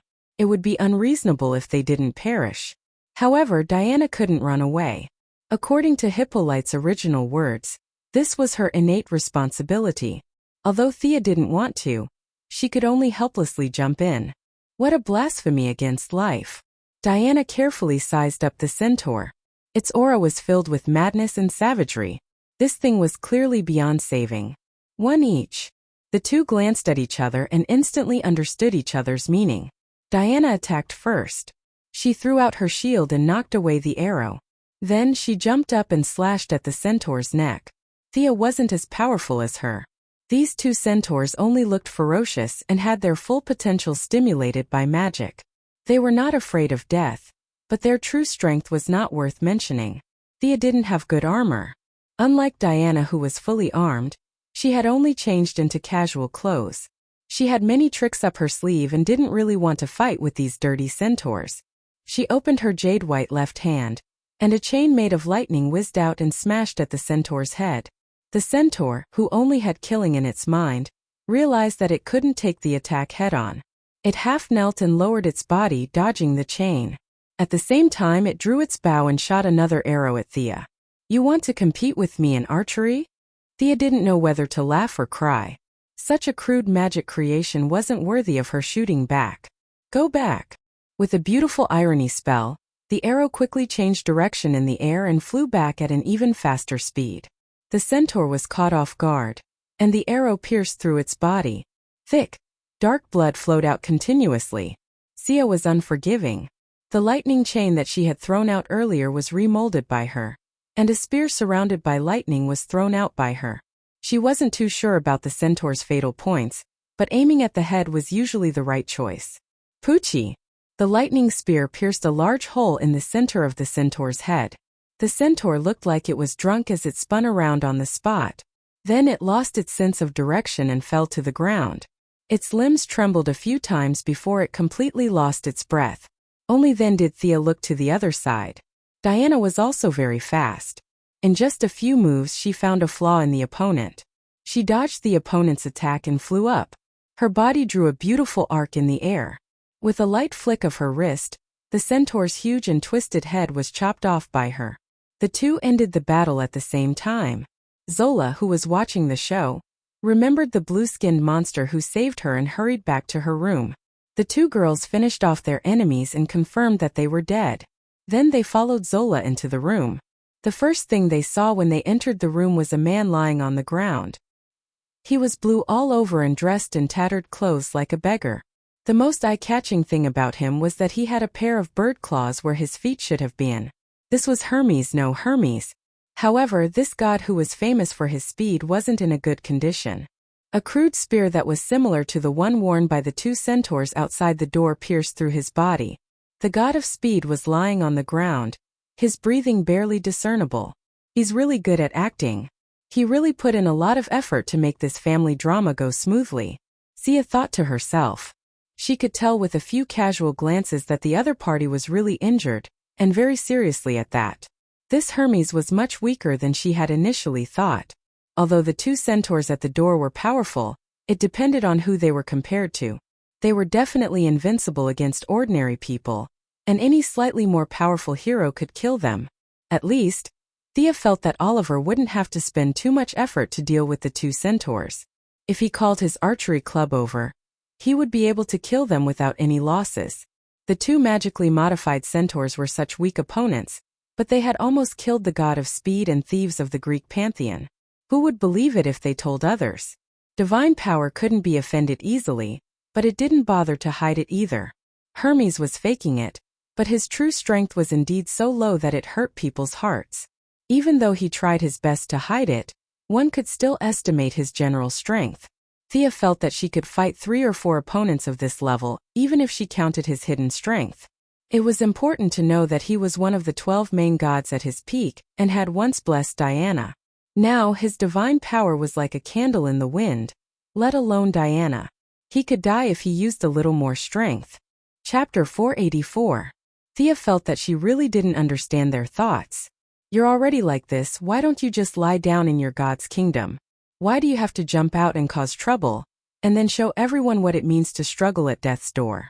Thea, see if you can save him. Diana still had some feelings for these gods who had blessed her in the past. She checked Hermes' wound and found that it was very serious, but she wasn't worried. She was originally very talented, and she had also received Morgan Le Fay's magic experience. There was almost no one in the world who could surpass Thea in healing. Diana was very confident in her lover's ability. Who? Hermes, who was lying on the ground with his eyes closed and pretending to be a dead dog, was seriously injured. He didn't know that Diana not only came according to his plan, but also brought another person with her. He had a bad feeling in his heart. This person who suddenly came in might ruin his plan, and this made him very anxious. But now he was seriously injured. Previously, he had pretended to be unconscious. It was unrealistic to immediately jump up to see who this unexpected participant was. No one was more stupid than the other. When the time came, the other person would know that he was pretending, and now he didn't have the strength to jump up. Under his imagination, he had to pretend to be unconscious.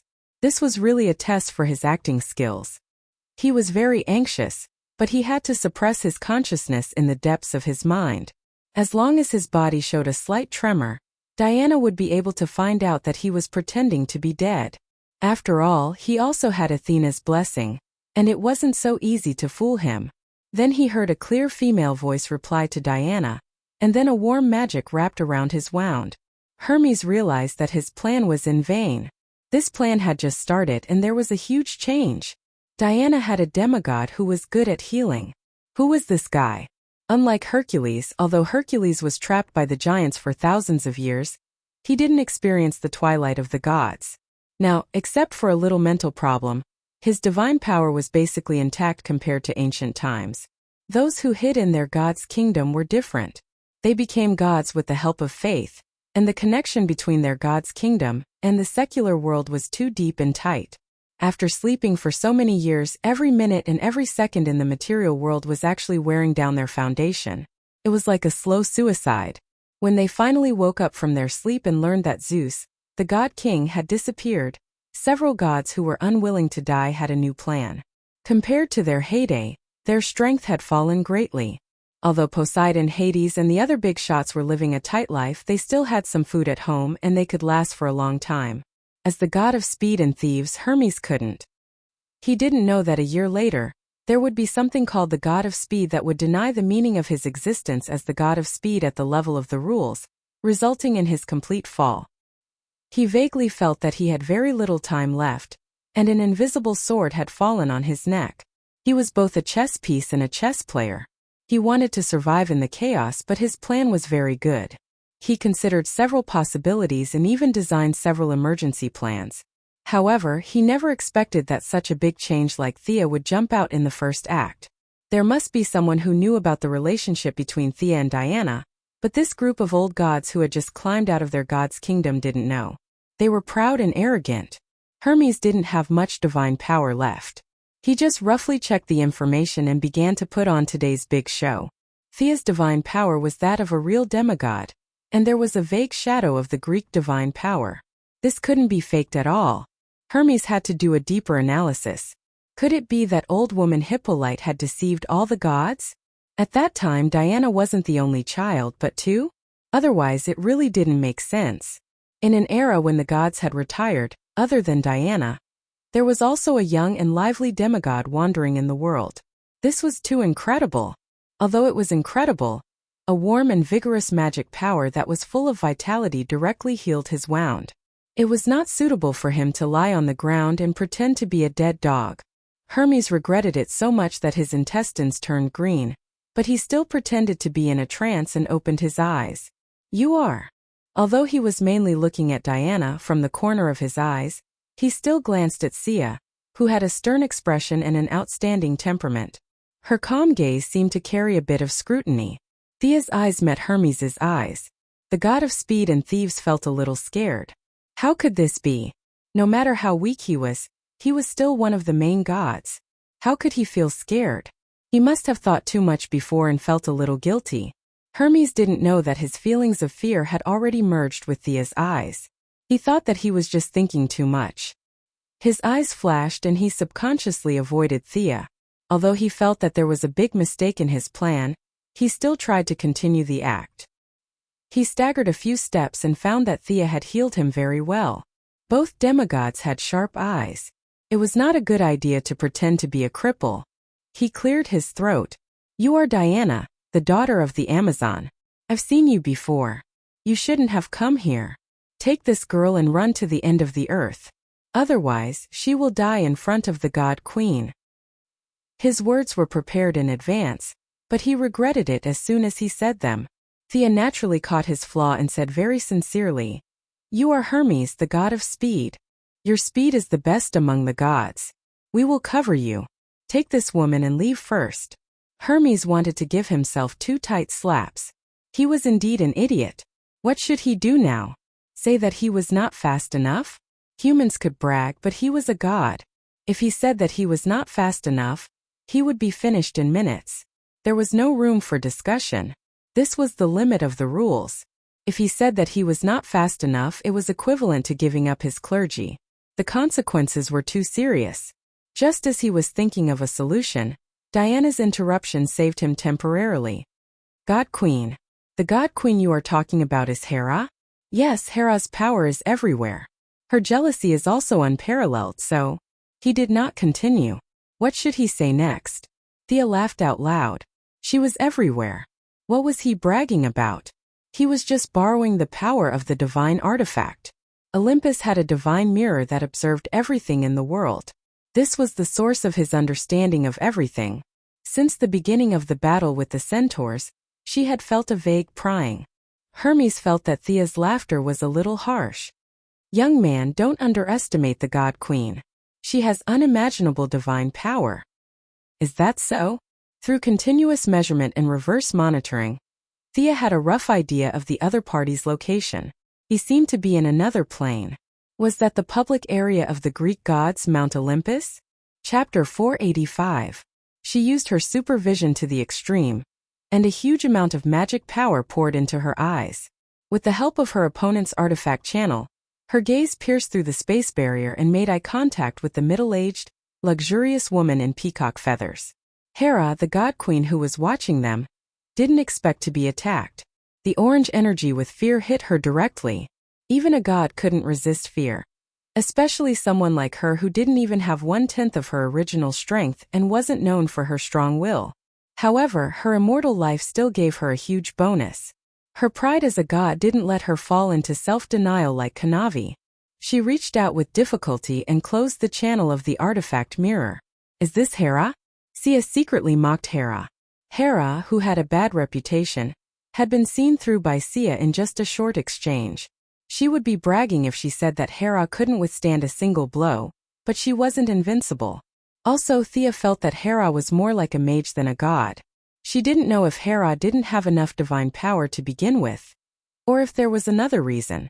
She wanted to teleport over directly, but Hera reacted quickly and decisively closed the channel. The location of Olympus was not the same as the traditional concept of space. Without an accurate coordinate, she did not dare to rashly teleport. The feeling of being watched disappeared. Other than Zola, who was still a normal person, everyone could feel it. Hermes didn't know what happened, but he knew that Hera didn't stop watching because she was kind and valued peace. Seeing that Diana was staring at him and was about to throw Zola to him, Hermes had a lot of thoughts. He actually came up with an excuse. He immediately said, "I'll take Zola, but Hera has already noticed Paradise Island. You have to remind your mother to be careful." Then he pretended to leave. As expected, Diana immediately became alert when she heard the name Paradise Island. She grabbed Hermes' arm and asked nervously, "Paradise Island? You mean Hera has already seen my mother?" When Thea heard Hermes mention Paradise Island, she knew that things were bad. Hera had just lost, and it was inevitable that she would go to Paradise Island to vent her anger. Hera had turned the Amazons into snakes and turned Hippolyte into a stone statue. Who knew what choice she would make in this time and space, and it was better to be safe than sorry. Hippolyte and the others couldn't stop Hera at this time, even if Hera's strength was greatly reduced. If Diana wanted to go home, she couldn't stop her at all. She even had to agree, which made her sigh secretly. Hermes, who felt that Diana had fallen into his trap, wanted to howl at the sky. After spending a long time and countless brain cells dying, things finally returned to normal. "Thea, I want to go back. What do you think?" Diana hurriedly asked for her lover's opinion. Thea certainly couldn't object, but she also wouldn't jump into the enemy's ambush unprepared. Being able to win was one thing, but fighting to the death was another. She would be a fool if she didn't make use of her helpers. "Excuse me, how many gods have awakened now?" she asked the god of speed and thieves, who was known for being well informed. Asking for information was his business scope. If he didn't know anything, it would be too suspicious. Hermes was a little hesitant, but he still answered, "Hera, the god of sun, Ares, the god of war, Eris, the goddess of strife, and Pluto and Neptune should have awakened." This guy only said most of it, but he didn't say anything about Demeter, the goddess of agriculture, who had colluded with him. He also didn't mention the goddess of moon, who had been Thea's boss for a short time. But Thea didn't feel the signal of the goddess of moon's arrival.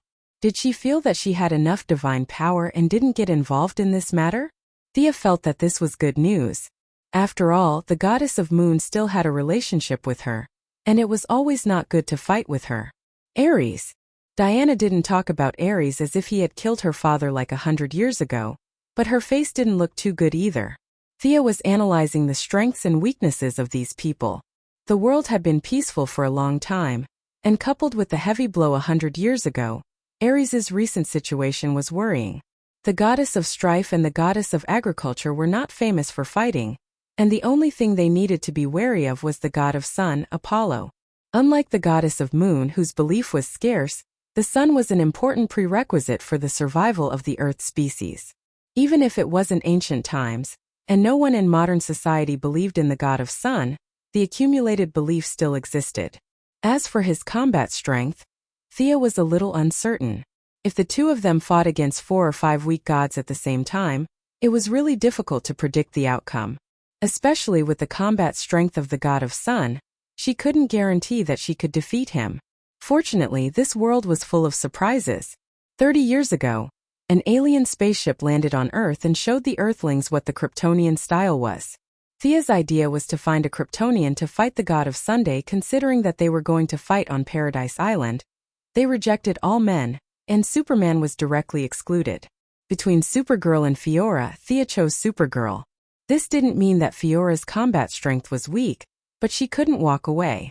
In addition, Fiora's personality was too old-fashioned, and she wasn't suitable for the equally old-fashioned women of Paradise Island. On the contrary, the silly and ignorant Supergirl was very suitable, and Thea remembered that she had been to Paradise Island in the original time and space, so there shouldn't be too much of a problem. She told Diana that she was looking for reinforcements. She wasn't quite sure why Thea was so cautious, but they had been lovers for many years, so she chose to believe her. She also knew Supergirl, but they weren't familiar with each other. Thea quickly contacted Kara Danvers, who was studying in Nathaniel. The two had a good relationship. Thea treated her like a younger sister and often took her out to eat.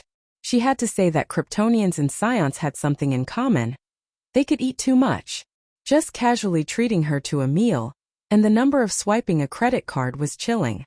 Ordinary rich people couldn't afford to eat like that. Kara Danvers came quickly. She was wearing blue tights, red boots and a red cloak with a big S on her chest. Thea imitated Superman's clothes.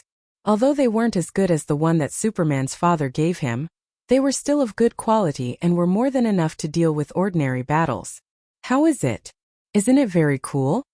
Speaking of which, this was Supergirl's first time wearing her exclusive equipment in a battle. She flew very fast, and when she arrived at the location, she did not land immediately. Instead, she flew 2 rounds in the sky with her red cloak before landing. After greeting Diana, she asked Thea happily. Thea had plenty of ways to deal with this kind of older lowly. She coaxed and praised Supergirl until she burst out laughing. Hermes's expression was a little strange. At first, he didn't know what he was waiting for, and thought that Diana had seen through his trap.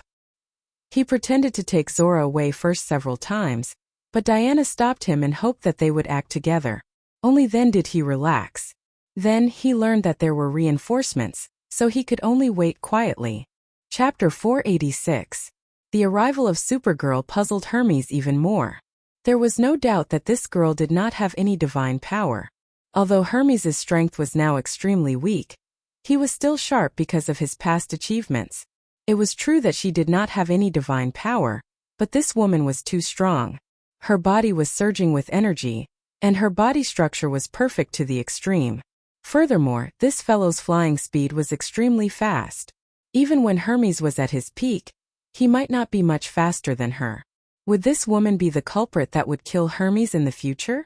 Hermes felt that he had tricked Diana into coming out today because he did not check the almanac. Accidents kept happening one after another. Thea did not pay much attention to Supergirl's thoughts. She discussed with Diana in a low voice. No matter what the road ahead is, we can crush it with our strength. Let's go back to Paradise Island first. Supergirl was very excited when she heard that they were going to Diana's hometown. When she knew that they might encounter enemies, she was even happier. The Kryptonian genes in her had been ignited by Fiora. She was so excited that she clenched her fists. This scene made Hermes's heart sink. He did not know about the existence of Kryptonians. He could only wonder if all the mortals were so strong and aggressive. What happened to the reverence for the gods? He had to continue playing the role of a spy. He patted his chest with righteous indignation and promised that he would not leave Zola and the child in her belly. Supergirl accidentally saw the child with her X-ray vision. Hermes, who had originally planned to keep the child as a trump card, was speechless. If he did not have only 1 year left to live, he would have gone back to his god's kingdom and become a corpse. Compared to Diana and Thea, Kara Danvers was at least a demigod. In Hermes' eyes, Thea might even have the bloodline of Zeus. But who was Kara Danvers? There was no divine power in Hermes' eyes, but this ordinary person's performance was too amazing. Hermes felt that no matter what he said or did, he would give himself away. He began to pretend to be invisible, but his injuries were healed by Thea. He could not pretend to be invisible even if he wanted to. If it were not for Diana, who was worried about Paradise Island, she would have discovered his problem. However, Thea had no intention of exposing him. This was not a game where him would drop a piece of equipment after him was killed. His clothes were torn and his pants were torn. Only his staff was a good item.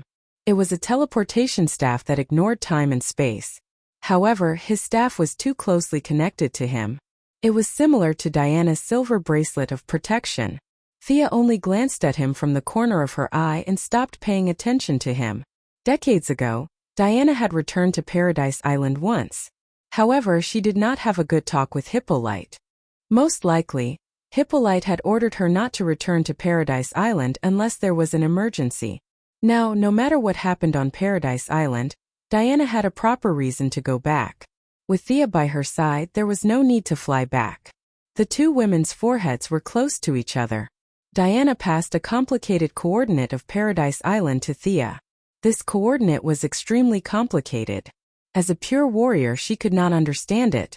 Diana had to admire her mother's foresight. Thea had the same idea. She had only asked about Paradise Island once a long time ago.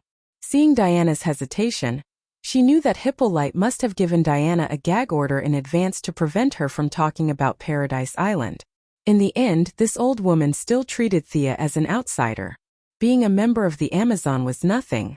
If it were not for the fact that she was Diana's mother, Thea would not care about her at all. Hermes, who lowered his head and pretended to be invisible, found that Supergirl had been staring at him with a pair of big eyes. He smiled awkwardly. "Are you an alien?" Supergirl pointed at the bird's claws where Hermes' feet were supposed to be. Poor old god. How would he know anything about Earthlings and aliens? His brain, which used to be extremely witty, was now a mess. He could neither admit nor deny it. He could only smile and deal with it. This guy was a fool. Supergirl frowned her cute eyebrows and came to this conclusion. She looked at him with a little sympathy and patted him on the shoulder to encourage him. So strong. Supergirl's strength was far less natural than Superman's. These two pats almost caused Hermes internal injuries. He decided that he could not stay here any longer. He had to leave quickly. He took out his cane and was ready to volunteer. However, before he could say a word, Thea quickly and elegantly drew a fixed teleportation portal on the spot. With the coordinates provided by Diana and the portal being on Earth, Thea quickly finished drawing the teleportation portal. After checking it briefly, she stepped into it. Supergirl had already seen Thea's teleportation many times. She walked into the teleportation portal valiantly. "Come quickly." Diana called out to the remaining two people before entering the portal. Zola did not know where she was going or what she had to do. However, Thea, Diana, and Supergirl all looked kind. Compared to Hermes' beggar-like image, the three girls were more believable. Zola followed them and went through the portal. Hermes wanted to cry but had no tears. What was this? He could tell that Diana did not take him seriously at all. She would not trust him either. However, he still had to continue this act. He swore in his heart that they would regret it later. He put away the ferocious expression on his face and returned to his weak self. He also followed Zola through the portal. As soon as he walked through the portal, he heard Supergirl, who seemed to be his nemesis, yelling about how warm the beach was and how beautiful the mountain was. Diana was delighted to hear that. Who wouldn't say that their hometown was good? Diana was already very friendly to Supergirl, and now she was explaining in detail to her.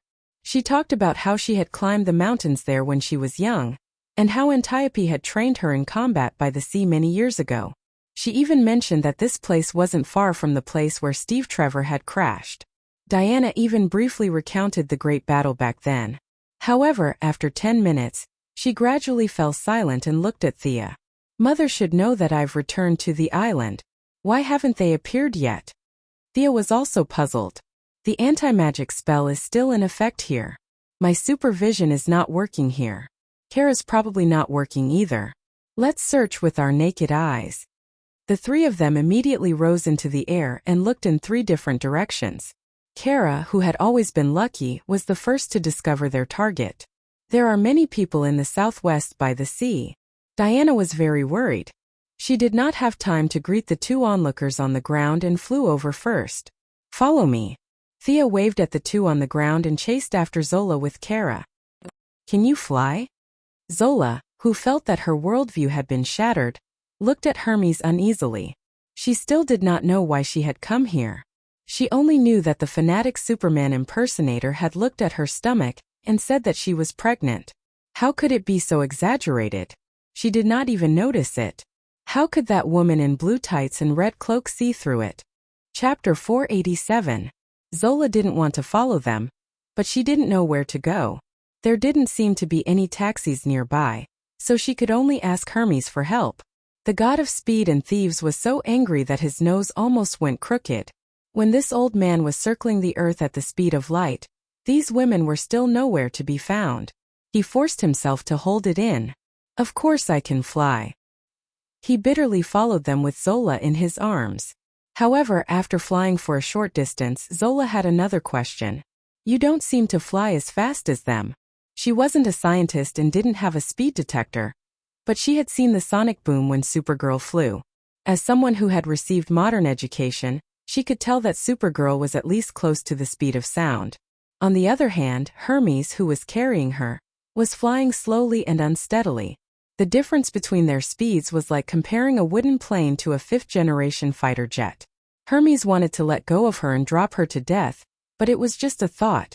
There were too many implications, and he couldn't handle it with his small arms and legs.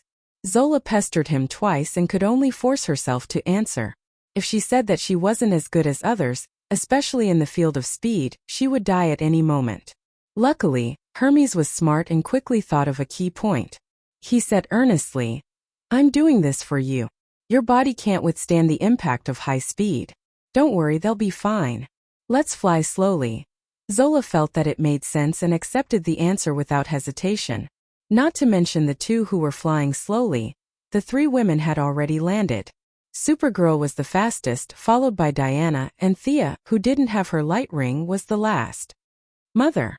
Diana saw Hippolyte standing in front of everyone at a glance, and the strong goddess of war also shed tears. The innocent Supergirl also seemed to think of her family and was a bit sad.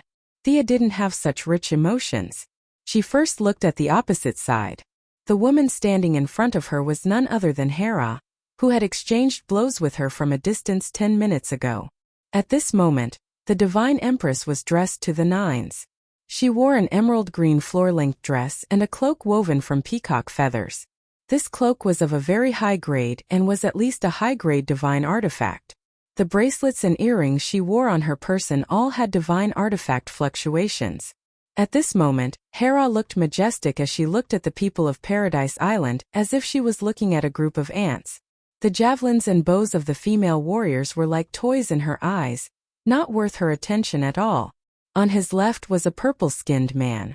This man did not wear any artifacts and was dressed in cheap clothes from a street stall. Thea estimated that this guy's clothes did not cost more than $5. However, his casual attitude made Thea even more vigilant. He did not need any artifacts, which meant that he had a deep background. Compared to him, the fully armed Hera was a little inferior. If he wasn't mistaken, this man was the sun god Apollo. The woman on Hera's right was very interesting. Compared to the sun god and the divine empress, this woman had no fighting spirit.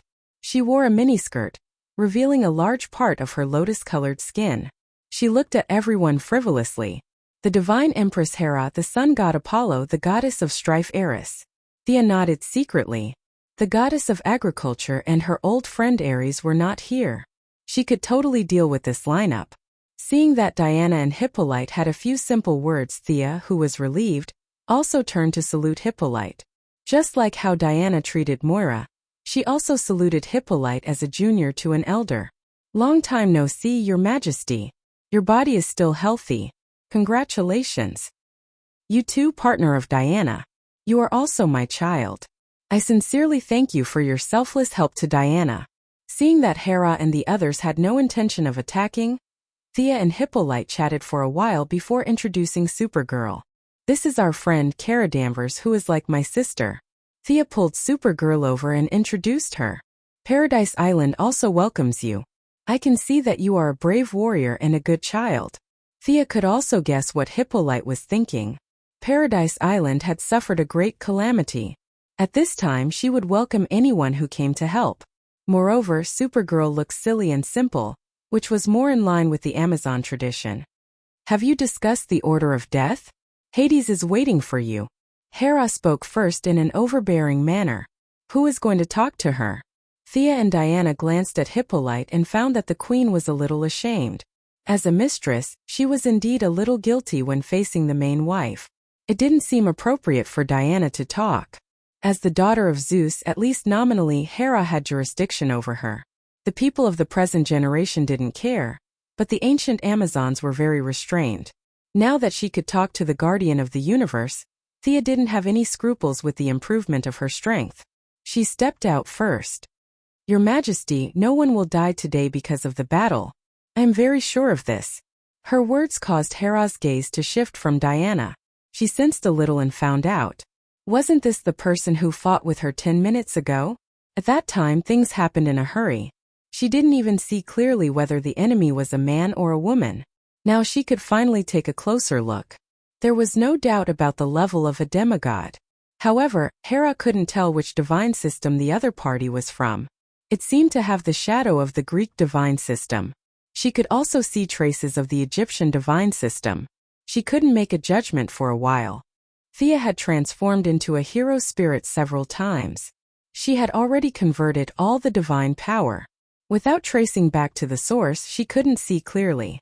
Right now, she was like a newly born demigod. Even Hera, who grasped the authority of the gods, couldn't see through her origins. However, the arrogant Hera still glanced at her. You can't save them, even with the help of that Amazon. Hera glanced at the two demigods. On the other side, the Supergirl was completely ignored by her. How about we go outside the island to fight? It's hard to fight here. Thea didn't like the environment of Paradise Island. Once she entered, more than half of her magic power was sealed. However, her physical fitness was still there. She didn't know if the restrictions on the island were loosened or if it was Hera's doing. Plus, she didn't want to fight with Hera. It was meaningless. If you want to kill the firstborn, go ahead. As long as you don't involve Diana, you can fight freely behind closed doors. However, the other party didn't intend to be kind at all. Hera sneered and took out a dark brown seal with lightning engravings. She crushed it with a malicious sneer. Thea, who could be called a great sorcerer in ancient times, immediately sensed that the anti-magic enchantment of Paradise Island had lost its effect. Her supervision magic power was restored. Chapter 488. What followed was a heart-palpitating pain. But this feeling came and went quickly. Thea realized that something was wrong and hurriedly retreated. She saw the Amazons with arrows and guns lying on the ground. Hippolyte was half kneeling on the ground, and even Diana was holding on with a painful expression. This was a special countermeasure set up to target the enchantment of Paradise Island and its residents. Thea instantly understood that the heart-palpitating feeling was because she had also lived on the island for half a year. However, this little magic impact was nothing to Thea, and she returned to normal in 2 breaths. Now only Supergirl and herself were in good condition. How are you? Thea had no time to care about the people on Paradise Island. She first checked on Diana.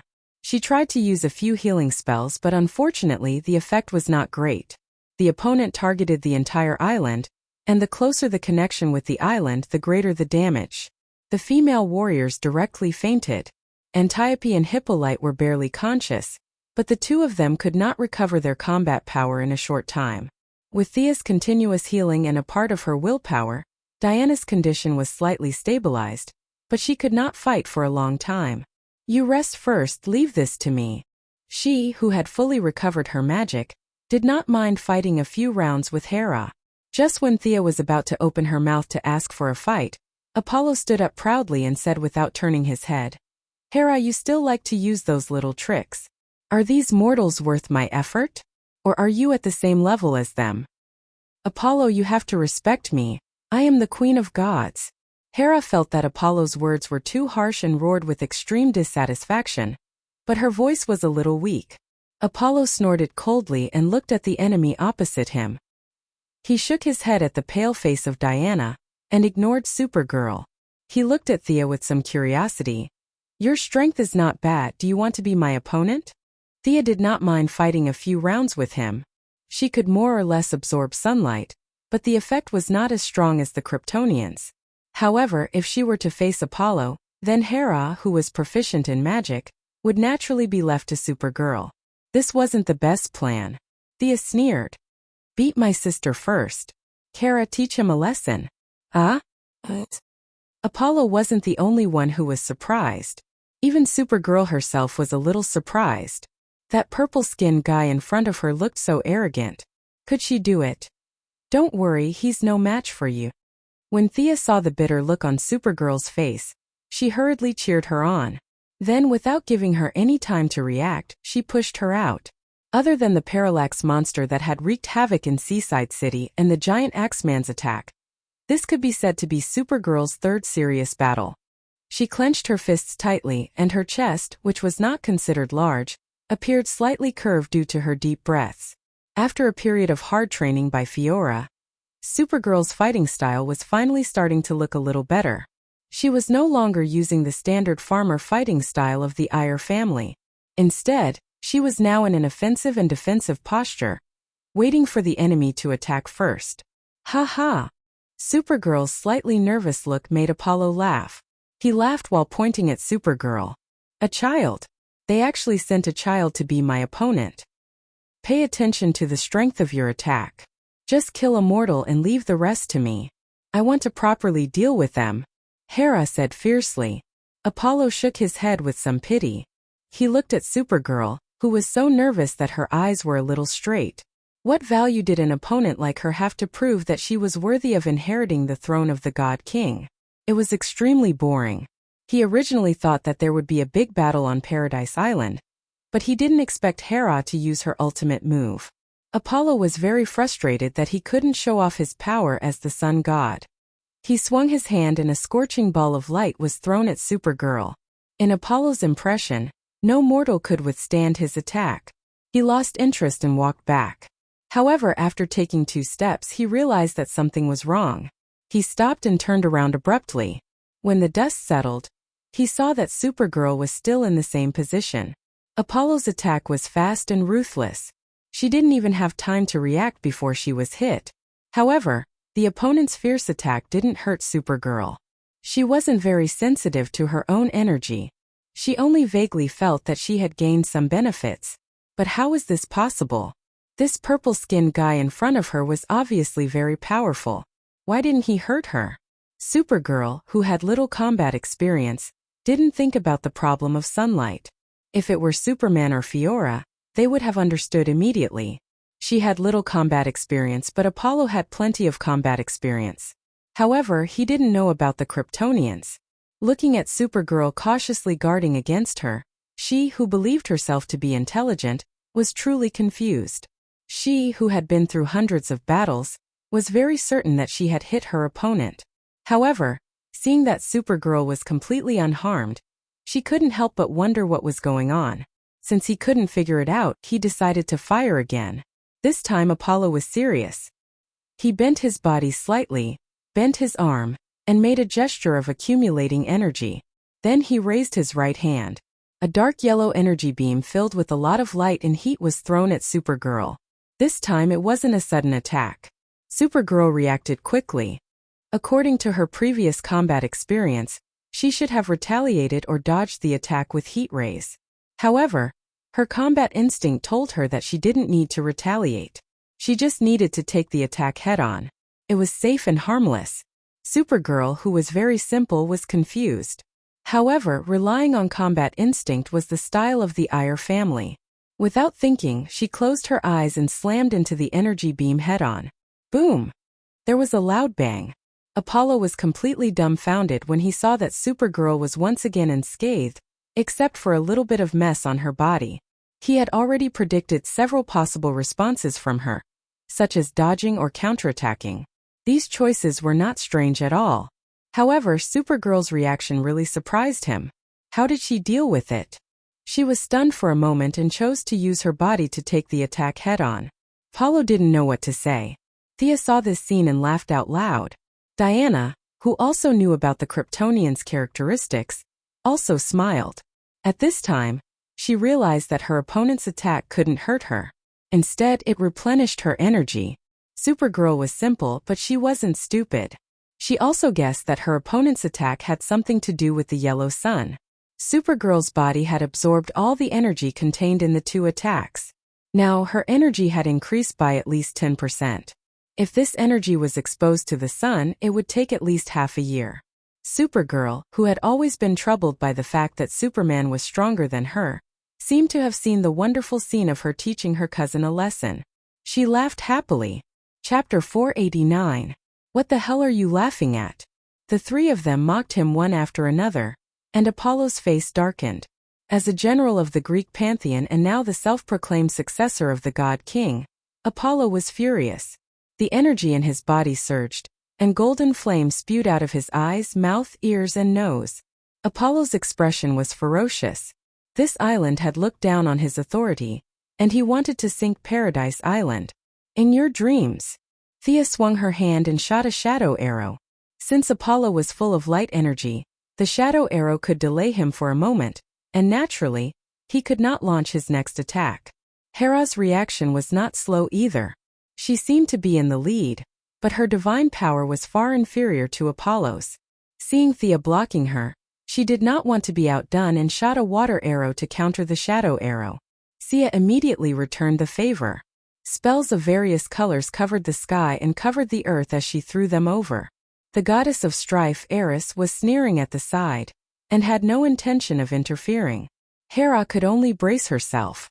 As the queen of Zeus and the mother of most of the main gods in name, she was very accomplished in magic. If not for the fact that she had lost too much, Thea would not have been able to defeat her. The two of them began an intense magic exchange, and on the other side, Supergirl also began to attack Apollo. Boom! There was an explosion. Apollo's attack was not completed in the end, and he was interrupted by Supergirl before he could accumulate more than half of his energy. However, his use of divine power was very unique. He moved the center of the energy explosion to the front, which was between himself and Supergirl. His plan was good. His own energy could not hurt himself, but Supergirl would not be able to take it head-on, right? However, the result made him collapse. He was indeed fine, but Supergirl was fine too. The adorable Supergirl's energy increased by a lot, and the scene of her teaching her cousin Superman a lesson appeared in her mind. The little girl was very excited, and she threw a punch at Apollo's face with great force. The power of Apollo's ultimate move was indeed extraordinary. Although the center of the explosion was between him and Supergirl, there were still some aftershocks that wreaked havoc in all directions. Hera lightly shook the peacock feather coat on her body to block the impact. Sia herself could absorb sunlight and had no defense. However, the people of Paradise Island did not have the ability to do so. Diana was a pure warrior, and she could not defend such a large area. Thea could only hurriedly set up a defensive shield to block Apollo's remaining energy impact. However, this distraction allowed Hera to gain the upper hand. I can handle it. Seeing that Diana wanted to help, Thea stopped her. The attitude of the goddess of strife, Eris, was unclear. As a reserve, Diana could not play. Several energies gathered in his body, and he raised his hand to send a bolt of lightning towards Hera. Unexpectedly, the other party was instantly enraged. I'm Zeus's wife. How dare you use lightning against me? It turned out that Hera, as the wife of Zeus, also knew lightning spells, but she didn't usually use them. Thea exchanged a few blows with Hera and found that the lightning spells made Hera a little hysterical and made her lose her judgment. Thea was secretly pleased and quietly turned the situation around. Diana stared at Eris, the goddess of strife, with full concentration. However, Eris did not help. Instead, she took out a glass of wine from the void and drank it leisurely. From time to time, she would say a few sarcastic words. Mother, be careful. Do you need your daughter's help? Little girl in the red cloak, be careful. Apollo is going to hit your shoulder. From her long-winded words, one could not tell which side she was on. It seemed that the victory of either side had nothing to do with her. Diana threw out the lasso of truth. She did not resist and continued to say what she wanted to say. If one did not consider that her power was much higher than the rule of truth, it meant that every word she said was true. She wanted to instigate everyone to continue fighting, and the more heated the fight, the better. When she saw that someone's momentum was weak, she would start to instigate with her 3-inch tongue. She would only stop when both sides were fighting in full swing. Diana tried to block his mouth, but it was of no use. His voice was still transmitted to the few of them. Conflict and instigation, this was her priesthood, her nature. Of the 4 people in the field, Hera and Apollo were naturally familiar with her style. Thea was bombarded by the media, but it went in one ear and out the other. Supergirl was affected a lot. Fortunately, she had the absolute upper hand, so the impact was not too great. Apollo was very depressed. With many years of battle experience, he could still see that the opponent had a physique that absorbed sunlight. Although this type of enemy was rare, it was not like he had never seen it before. Not to mention those far away, he could see that Thea also had such a physique. However, the physique that absorbed sunlight in Apollo's impression was completely different from the one in the red cloak in front of him. She absorbed it too quickly and used it at a high rate. The two of them exchanged more than 10 blows. Apollo had used up 20% of his energy, while the opponent had increased it by 20%. His own energy had become someone else's energy almost without any loss. How could he continue fighting? If Supergirl were to use energy attacks like heat rays, Apollo would be able to suck them back. However, Supergirl was determined not to let Apollo use his ultimate move. She decided to use physical attacks to fight in close combat, causing Apollo to suffer greatly. He was the sun god. In order to pursue the purity of power, he had also eliminated impurities like Thea. Now he only had light element attacks. He could not win in close combat, and his energy attacks were absorbed. In addition, Eris would spout nonsense from time to time. Apollo was so frustrated that he wanted to bang his head against the wall. He wanted to change opponents with Thea. He had seen her physique. She could only absorb a part of the light. As long as he increased his energy output, he would definitely be able to injure her. Although it was very tiring to fight, he could at least hit her a few times. The Supergirl in front of him was beating him to the point that he could not fight back at all. Apollo hurriedly gave Hera a look. Then he despaired. Hera was burning with jealousy. God knew what she was thinking. She was fighting against Thea with lightning magic. Even if Apollo died in front of her, she would not look at him, let alone give him a look. Stupid teammate. Apollo did not know this term, but the meaning was the same. Although it would damage his dignity as the sun god, he could make a strategic change today. Apollo's only thought was whether to drag these two ignorant women with him or run alone. However, it was not that easy for him to run away. Diana had already seen through the situation on the battlefield. He did not have to worry about Thea and Hera for now. At their current level, they would not be able to win in 3 or 4 days. She rushed out diagonally and stopped Apollo, who was about to run away. Supergirl's combat experience was average, but Diana was a veteran. The main damage was absorbed by Supergirl. Since she had not recovered from her injuries, she stabbed Apollo in the back. It was basically a defensive warrior throwing away his shield and turning into a thief. Hermes, who had arrived late with Zola, arrived at the battlefield and saw the stalemate. Chapter 490. The sound and light effects of Thea and Hera's magic were dazzling. The whole ground was plowed by their magic. Zora's mouth was wide open. This must be a dream, right? Zola, who had never lived in the metropolis, doubted the authenticity of Superman. Were the two women who could summon lightning, frost, and fire real? She felt that tonight's experience was just a figment of her imagination. A nightmare that wasn't too scary. These people had pulled her here for no reason, and the main reason was that this was her dream. That was why she was here. Hermes didn't care about Zora's thoughts. It was fine as long as she was alive. The change in plan was too big. Hermes's original intention of using Zora to be friends with Diana had been extinguished. He turned to the other side, and his eyes almost popped out. He saw Supergirl and Diana pressing Apollo to the ground and beating him up like a dead dog. Was this the sun god who had fought for tens of thousands of years, and was now ambitious enough to inherit the throne? Hermes's power had decreased tremendously, but his vision was still there. He could see that Diana was injured and hadn't even used half of her true power. It was the red-cloaked girl who was beating Apollo up. Was this really a normal person nowadays? She was so fast that even Hermes was surprised.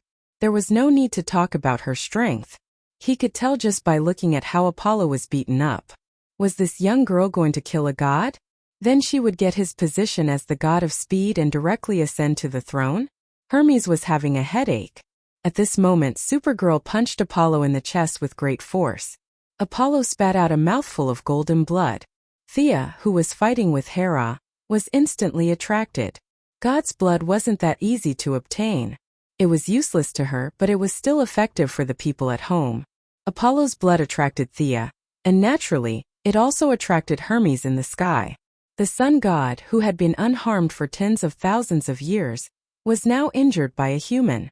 If this incident was thrown into Homer's epic, it would be several hundred words long. There were very few people in the audience right now, but other than Supergirl, everyone else knew the truth. Apollo was going to die. Hermes felt a toothache. Apollo had spread the word that the eldest son of Zeus would kill one of them and ascend to the throne of God. Now, he had not even seen the shadow of the firstborn, and he, the rumor monger, was about to die. After much consideration, Hermes decided to overturn his original plan. If the soft approach didn't work, then he would use the hard approach. He only had one chance to use his killing move. Who should he give this chance to? Diana was definitely out of the question. She was needed for the follow-up. There was also no need for a supergirl. She was purely an ordinary person. Naturally, the only one left was Thea. Hermes did not have a good impression of this unexpected intruder. Furthermore, she was the one who called the supergirl who wanted to kill Apollo. Hermes made up his mind. Looking at Hera, who was entangled with Thea, Hermes sneered in his heart. You guys can have fun. He took out a feather from the void. This was one of the tricks he had left behind when he was at his peak. The power of the feather represented the highest level of the god of speed and thieves. He pinched the feather with 2 fingers on his right hand and threw it at the center of the battle between Thea and Hera. This was a reverse transmission magic circle. The principle was not complicated. The feather stuck on the ground would connect the ground and the underworld. As for the people on the ground, they would naturally enter the underworld directly. At first, Hermes only wanted to replace Thea, but when he thought of Hades's instructions, he did not feel guilty at all and took Hera in as well. Once he made a move, all his previous disguises would be useless. Without hesitation, he grabbed Zola, who still wanted to watch the show, and directly activated the divine staff to teleport away. His feather was as light as a gust of wind. It was inserted vertically in the middle of Thea and Hera's battlefield. Because it was not aimed at the two but at the ground, neither of them sensed it. When the transmission began, Thea was shocked. What was that? Hermes, don't you dare! Hera shouted loudly. But the transmission was so fast that both of them were one step too late. The ground within a radius of 100 meters, and the two of them were instantly transferred to the other side. Thea only heard Diana's shout before the transmission began. Seeing that Hera had wrapped herself up tightly with the peacock cloak, Thea also took out the light ring, conjured a big house and went in. It was the first time that Hera had seen such a strange trick. After hesitating for a moment, she wrapped herself into a ball with the peacock cloak and squatted on the ground. Seeing that Thea did not close the door, Hera also went in shyly. What trick is Hermes using? Thea asked while maintaining the conjuration to resist the turbulence of time and space. Although the two of them were still fighting fiercely 10 seconds ago, Hera was very practical and immediately began to turn the enemy into a friend. Hera, who had been putting on airs all this time, said proudly, "That thief only knows how to do 2 transmissions. He used this trick before. It should be the exchange of the underworld." The underworld? The place of Hades? Hera's expression was very ugly. She nodded and observed the golden conjured house again. This was definitely not magic, but what was it? She asked embarrassedly, "How long can this thing last?" Thea smiled. Now that her light ring could amplify emotions by 200 times, and she controlled the total energy of the yellow light, she could maintain this low-intensity consumption as long as there were still feelings of fear in the universe. But there was no need to tell Hera the truth. She avoided the topic and said, "It should last for a while. You don't look well. Do you have a long-cherished wish with Hades?" Thea used the trick of coaxing middle-aged women again. She lowered her posture and slowly began to talk. Hera felt that this opponent from 10 seconds ago was not so detestable. Most importantly, Hera could see that Thea and Zeus were not related, at least not in terms of bloodline. This made Hera's attitude much more relaxed. Although Hera was still arrogant, she could still answer 2 out of 3 questions. Thea had a rough idea of the situation. In fact, Hera wasn't as bad as the legends made her out to be. She was extremely loyal to her love. It was just that Zeus was too much of a playboy. He repeatedly threw his love into the pool, which made Hera a little hysterical at times. But even so, Hera did not betray their love. She and Zeus only had 2 men and 3 women. The rest of the men and women in the Greek gods were all illegitimate children. Of course, this included Diana. Even the strongest woman could not bear to face the dozens of illegitimate children her husband had created for her every day. The patriarchal society ignored Hera's loyal love and forced Hera to be jealous. This was a terrible thing. Zeus, who was a playboy, was praised. Hera, who carefully protected her love, was criticized as useless. Hera, who was proud, did not bother to explain. The more she explained, the worse it got. Chapter 491. Thea could only say that every hateful person had a pitiful side to them. Zeus, who was full of love, was largely responsible for Hera's current state of disgrace. She didn't even need to put herself in Hera's shoes. Any woman with a clear mind would have done 10 times, or even 100 times worse than Zeus. She sighed and comforted Zeus, and the two of them tacitly raised their relationship to neutral. With a slight tremor, the vibrations around the house stopped, and the two of them landed on the underworld. We seem to have arrived. Do you have a way to go back? Thea put away her light ring. She was still wearing her casual outfit of a red windbreaker, black pants and long boots. She put her hands in her pockets and looked around solemnly. She didn't know how to use her teleportation spell in this godforsaken place. Even the basic rules of teleportation were different from those on Earth. Thea only tried twice, and layers of obscure energy blocked her spatial positioning. This is Hades's place. I've never been here before, Hera said vaguely. Thea had been trying to get information out of her, so she had a rough understanding of their relationship. Hera was in a very cliché position when it came to the appointment of the God King. Even though Thea felt that the position of the God King was most likely a trap set by Zeus, the remaining gods of the Greek pantheon had to get Hera's approval if they wanted to be the God King. The juniors had to make some deals with Hera if they wanted to be recognized. For example, the arrogant Apollo was willing to be Hera's bodyguard for once because of this reason. As Zeus's brother, Hades, the emperor of the sea, didn't have to go through so much trouble. They wanted to marry Hera directly, but the Queen of the Sea would definitely not agree. This was the crux of the conflict between the two sides. Hera was usually cooped up in Mount Olympus, so it was fine if she didn't want to. But now that she was tricked by Hermes, the two of them were in the underworld, so it was a little awkward. Seeing that Hera was helpless, Thea shrank her neck again. It was too cold here. The sky was gray, and so was the ground. There was a bone-piercing chill in the air. This place was not like the natural environment where it was a few dozen degrees below zero. It was literally cold, and it was indifferent to all life. It wasn't that there wasn't a way to go back. At the very least, Zeus' lightning arrow would definitely allow her to go back. If even time could travel, the small space barrier in front of her wouldn't be a problem. However, considering Hera's emotions, she decided to use another method. That was to use force. Using the prayers of all living beings to teleport the two of them back would consume an astronomical amount of prayers. Thea still wanted to hook up with the Origin, so she didn't want to waste her prayers here. Her plan was to modify the laws of space in a short period of time and teleport them back. Just as she was about to take action, she saw that the previously silent and gloomy space seemed to have received some kind of command, and this space was slowly coming to life. The gray clouds in the sky were gradually approaching. Upon closer inspection, they were not clouds at all. They were the skeletons of countless birds. Some of them were already badly damaged, and some of them could still be seen. Compared to the silently approaching skeletal birds, the abnormalities on the ground were more shocking. On the surrounding walls and between the rocks, there were countless filthy corpses crawling out. The ground under their feet also had countless human hands and rotting heads. There were men and women, old and young. From the eyes of the corpses, one could see only hatred. Hatred for the world, hatred for the living. Ouch! Thea looked at the scene and felt a little depressed. The things in front of them could frighten a mortal, but for her and Hera, it was just a matter of a few fireballs.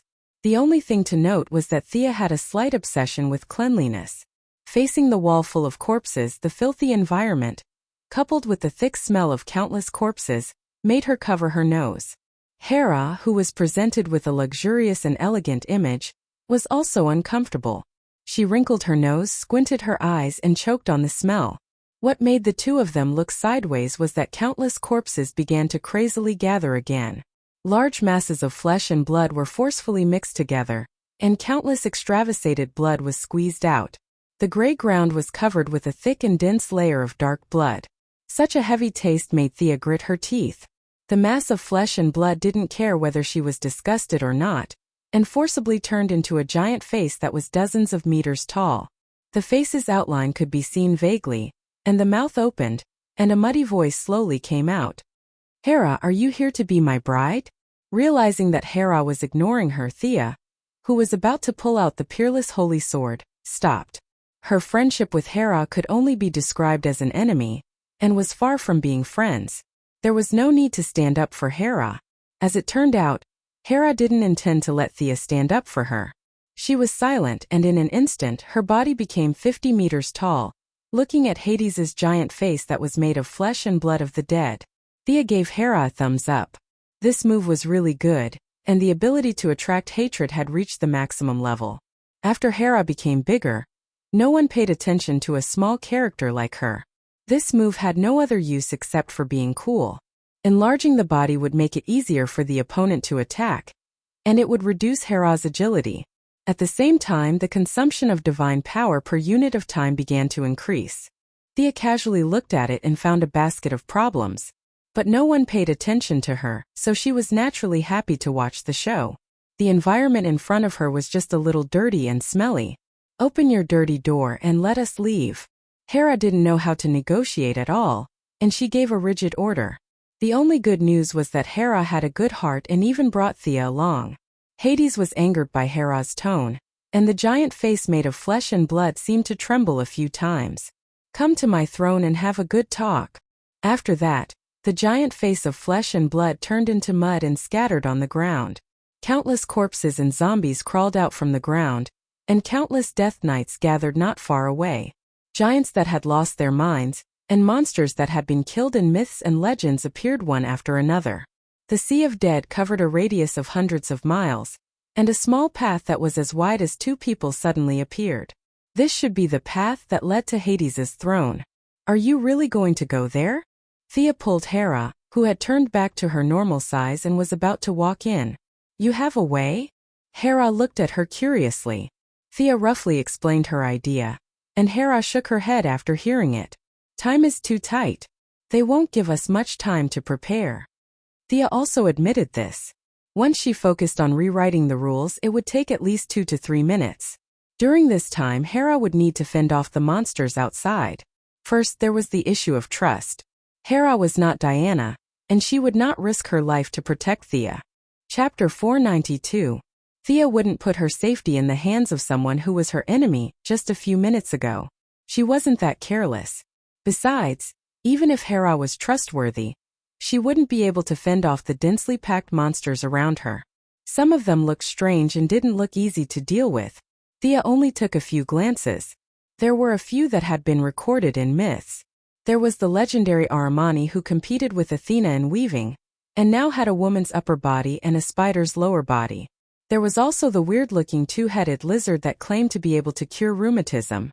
This thing didn't have 2 heads in the traditional sense, but one in the front and one in the back. There were also the eyeless Medusa and the 3-headed hellhound that was missing 2 heads. Thea was dazzled by all the things she knew and didn't know. As for killing their way out and finding a secluded place to slowly study the spatial coordinates, this was unrealistic. The entire underworld was Hades' territory. As long as they were still in this world, Hades would be able to catch up with them. If they wanted to rely on the 2 of them to kill all the monsters in the underworld, this was extremely difficult. "Hey, how's your skill? I'll attract Hades' attention in a while, and you take down one of the candles on his head. We'll be able to leave the underworld smoothly." They couldn't run for the time being, and they weren't in a hurry to fight. They could only walk slowly along the path that the other party had left behind. After walking for a short distance, Hera finally came up with a plan. Thea definitely couldn't brag that she was one of the current generation's grandmasters of combat, and that she was proficient in both magic and martial arts. As for how Hades's candle would be used, whether it would directly open a gate or a teleportation point somewhere, Hera wasn't sure either. After all, no one had ever done something like this before. Hera only knew this information because Zeus had told her back then. The two constantly revised their plan on the road. There was nothing much to say. The more detailed the plan, the easier it was to make mistakes. Just look at how Hermes had continuously used the trick of sowing discord. The 2 of them didn't walk far before they entered a city. It was an ancient city made of bricks and stones. The roads were neatly repaired, but there were no waves of living people. There were no flowers in the nearby flower beds, and there was no water in the distant fountain. It was so quiet and empty that only their footsteps could be heard. Thea felt that the air here was so heavy that she couldn't breathe. The holy sword in her body kept rumbling, as if it wanted her to leave this place as soon as possible. Calm down, little girl. Hera thought she was a little nervous. Thea did not say anything. She tried her best to suppress the holy sword so that it would not jump out on its own. This was her current job. The holy sword hated this place very much. Thea could only coax it so that it would not jump out and start a massacre. Although the journey was long, there was always an end. Not long after entering the city, there was a group of black armored knights escorting or monitoring them as they walked in. In the center of the city, Thea finally saw the famous Hades. She felt a little disappointed. None of the old gods were pleasing to her eyes. In his memory, there were people who commented that these old gods had been turned into punks, and it was not false at all. The goddesses were still okay. At least they still looked human. The Hades in front of him was simply a joke. He was less than 1.5 meters tall and wore a nondescript red and black outfit. Of course, the most eye-catching thing was his shining head. It was like a birthday cake on his head. 7 or 8 candles were stuck on his head, and the sticky wax was all over his face. He had no hair or eyes, and only some traces of his mouth could be seen.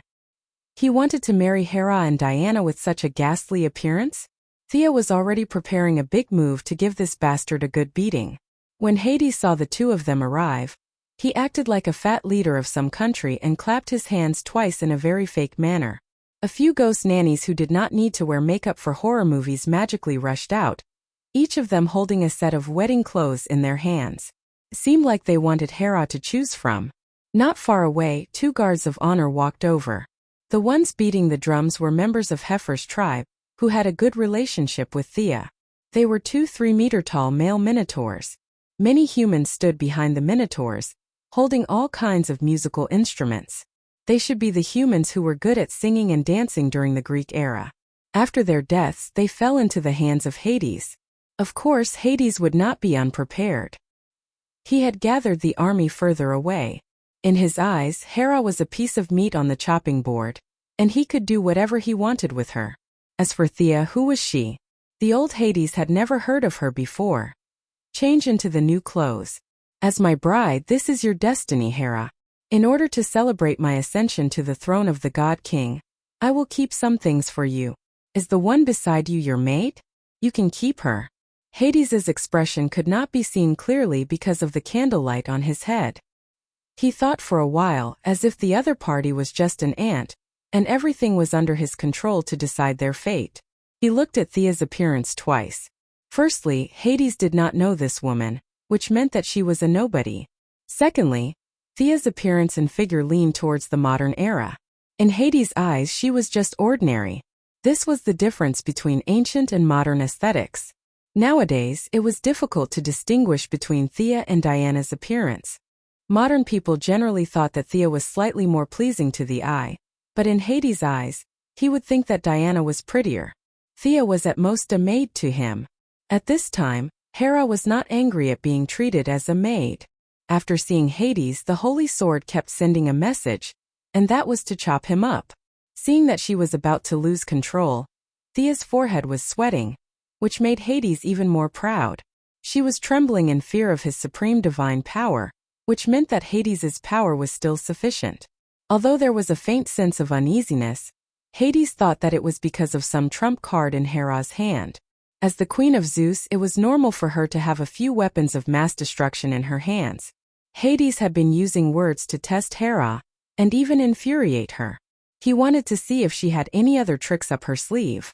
The little follower beside Hera was automatically ignored by him. For so many years, Hades did not have the habit of probing other people's energy. In his inherent knowledge, no one was stronger than him except for Zeus. Even Poseidon Boston was slightly weaker than him. Now you want him to probe Hera's mate, isn't this a joke? Seeing that Hera did not say anything, Hades felt that she probably did not have any trump cards left, so he ordered the Anubabas to pass them the clothes. He was in a hurry. Take it, quickly change into it. One of the Anubabas took out a piece of tattered clothes and handed it to Thea with a contemptuous tone. She did not know that she had almost poked a hole in the sky. Get lost. You bunch of ants. Hera could not hold it in anymore. Chapter 493. Just as Anababa's bony hand was about to touch Thea's shoulder, a dazzling light shot up into the sky, and the dark world suddenly seemed to have an extra ray of light. This was something that the dead once had, this was the power of emotion, this was the light that once bloomed in life. The heavy and harsh environment of the underworld, which had operated for tens of thousands of years, suddenly had some vitality. Many dead people who had fallen for tens of thousands of years recalled their ancient memories. Their filthy eyes shed tears, and their dead bodies seemed to be injected with vitality again. This process was extremely short, but its significance was incomparably far-reaching. Thea finally took out the holy sword when she couldn't bear it anymore. This was a top-level artifact that symbolized the will of all living beings. Just the aftermath of the holy sword itself vaporized on Ababa, who was the fuse, so she went all out. Holding the holy sword with one hand, she ran a few steps and arrived in front of the stunned Hades. "Grandson, I've long disliked you." After saying that, she didn't wait for Hades to reply and swung her right hand horizontally. The holy sword sensed her thoughts and knew that she was about to kill Hades. Even if it was just a clone, the holy sword was still very excited. The seven-colored light flashed continuously, and the person and the sword cooperated seamlessly. Hades's head, which was covered in wax, was cut off horizontally. Hades shouldn't be so weak. It was hard to say who would win if the two of them fought fairly. However, his attention was attracted by the turmoil in the underworld. He didn't care about the countless walking corpses, but the strong corpses that he had painstakingly collected were showing signs of going out of control. For example, Aramani, who was good at weaving webs, broke away from Hades' control the moment her self-consciousness returned. She realized that she couldn't rush out of the underworld in a hurry, so she directly activated her innate ability to weave a small world and hid in it. Rebellions occurred one after another. The stronger the creature, the more tenacious its will was. As long as they were given a chance, they could erupt with shocking power. Hades hadn't encountered such a thing for hundreds of millions of years, so he was suddenly caught off guard. He controlled death, so it was said that no one could defeat him in the underworld. This was limited by the rules. Thea naturally couldn't defeat him in the underworld, but there were always exceptions. The brave couldn't defeat the Demon King, but they could seal him. Thea did not need to defeat Hades. She only needed to release a little bit of the free will of the living beings, and she would be able to turn the underworld upside down. In particular, Hades had a hobby of collecting. He had collected many corpses of strong masters from ancient to modern times, and awakened them in the underworld to serve him. These people were not much weaker than him when they were alive, and some were even stronger than him. For example, the corpse that he used as a throne was none other than Kronos, the father of Zeus, Hades, and Boston. He was the son of Gaia, the second king of the gods in the Greek pantheon. Until he was overthrown by Zeus, he was the well-deserved leader of the pantheon. The Sword of Victory and Oath had also awakened his own will. In addition, Thea had killed Hades's clone, so the ancient god king finally woke up from the chaos. The loneliness of hundreds of millions of years made him lose track of where he was. As the son of Gaia, the mother goddess of the earth, he was not an evil creature that was born from a mixture of the will of the giants. Kronos' ability to control the earth was genuine. The god king did not care whether the underworld was considered earth or not. He directly began to absorb energy from the earth to replenish his dried-up body. Thea really didn't recognize who this giant was. It was just a throne, and she could barely make out the shape of a human. How would she know who this giant was? Not to mention her, even Diana might not know who this giant was. Juniors like them were a little far from the second-generation god king. However, even if she didn't know who this giant was, as his daughter Hera did. That's right, Hera was also his daughter. The relationships in the Greek pantheon were so messy. The skinny man in front of her was her father. Oh my God! Let's run. The noblewoman, who had always valued her elegance over warmth and would never run if she could walk, finally panicked. She pulled Thea and was about to run. In fact, Kronos was not a good person. He was worried that his children would overthrow him, so he swallowed them all into his stomach after they were born. It was not until Zeus showed his might and overthrew him that his siblings were rescued. This tragic memory was not good for Hera. She did not want to stay here for another minute. Thea took a candle from Hades's head. She was deep in thought. Since his head was already chopped off, she could take a few more candles. Hades would not mind, right? She flicked her wrist and put 7 or 8 candles into her bag. As soon as the candle was in her hand, she received a message. Zeus was right. This thing could indeed help her return to her original time and space. She just needed a quiet place to recite a prayer praising Hades. Hey, do you know what this prayer is? She had just chopped off the enemy's head and turned around to praise him. She did not feel any pressure at all. However, Hera was not so thick-skinned. She looked at Thea strangely. There is no need for a prayer. With the help of the candle, I can directly return to my Mount Olympus. She was afraid that Thea would think too much. After that, you can go back on your own. Mount Olympus? So be it. It was better than the current environment. Countless dead souls rushed toward the two. Hades returned again, and his bloody face covered the sky again. At this time he was so angry that he could not speak. He also knew the characteristics of his candle. He began to control the low-intelligence corpses to attack the two, not giving them a chance to breathe. At the same time, he began to spend effort to suppress the self-consciousness of the strong. If the number was small, he might have succeeded. After all, he was still in control of the Death Priesthood. Unfortunately, there were too many enemies for him to control. Let's not talk about the others. Let's talk about the second-generation king of gods, Kronos. This king of gods was endlessly absorbing power from the underworld. His hatred for Hades was the deepest, and his resistance was the most intense. Even though his own consciousness had not recovered even 1%, his powerful divine power had already begun to surge in the underworld, forcing Hades to divert more than 30% of his strength to suppress him. Hades was struggling to hold on. Thea and Hera cooperated well at this time. The two of them fought their way out. This was the advantage of practicing both magic and martial arts. When she cooperated with Diana, she could act as a mage. When she was with Hera, she could act as a warrior. She used magic to form a thin film around her body to block the splashing blood. The Sword of Victory and Pledge could purify these ordinary corpses. As for whether they would be reincarnated or rest forever after the purification, she did not care. At first, the controlled corpses attacked them desperately. Gradually, the situation changed. Many conscious corpses crowded around the two of them and spontaneously separated them from the corpses outside. For example, the Death Knight in front of Thea did not ride a horse. Instead, he pulled the reins and trotted along with them, talking non-stop. Quick, my consciousness can't hold on. Kill me quickly. The Death Knight stretched his neck and said,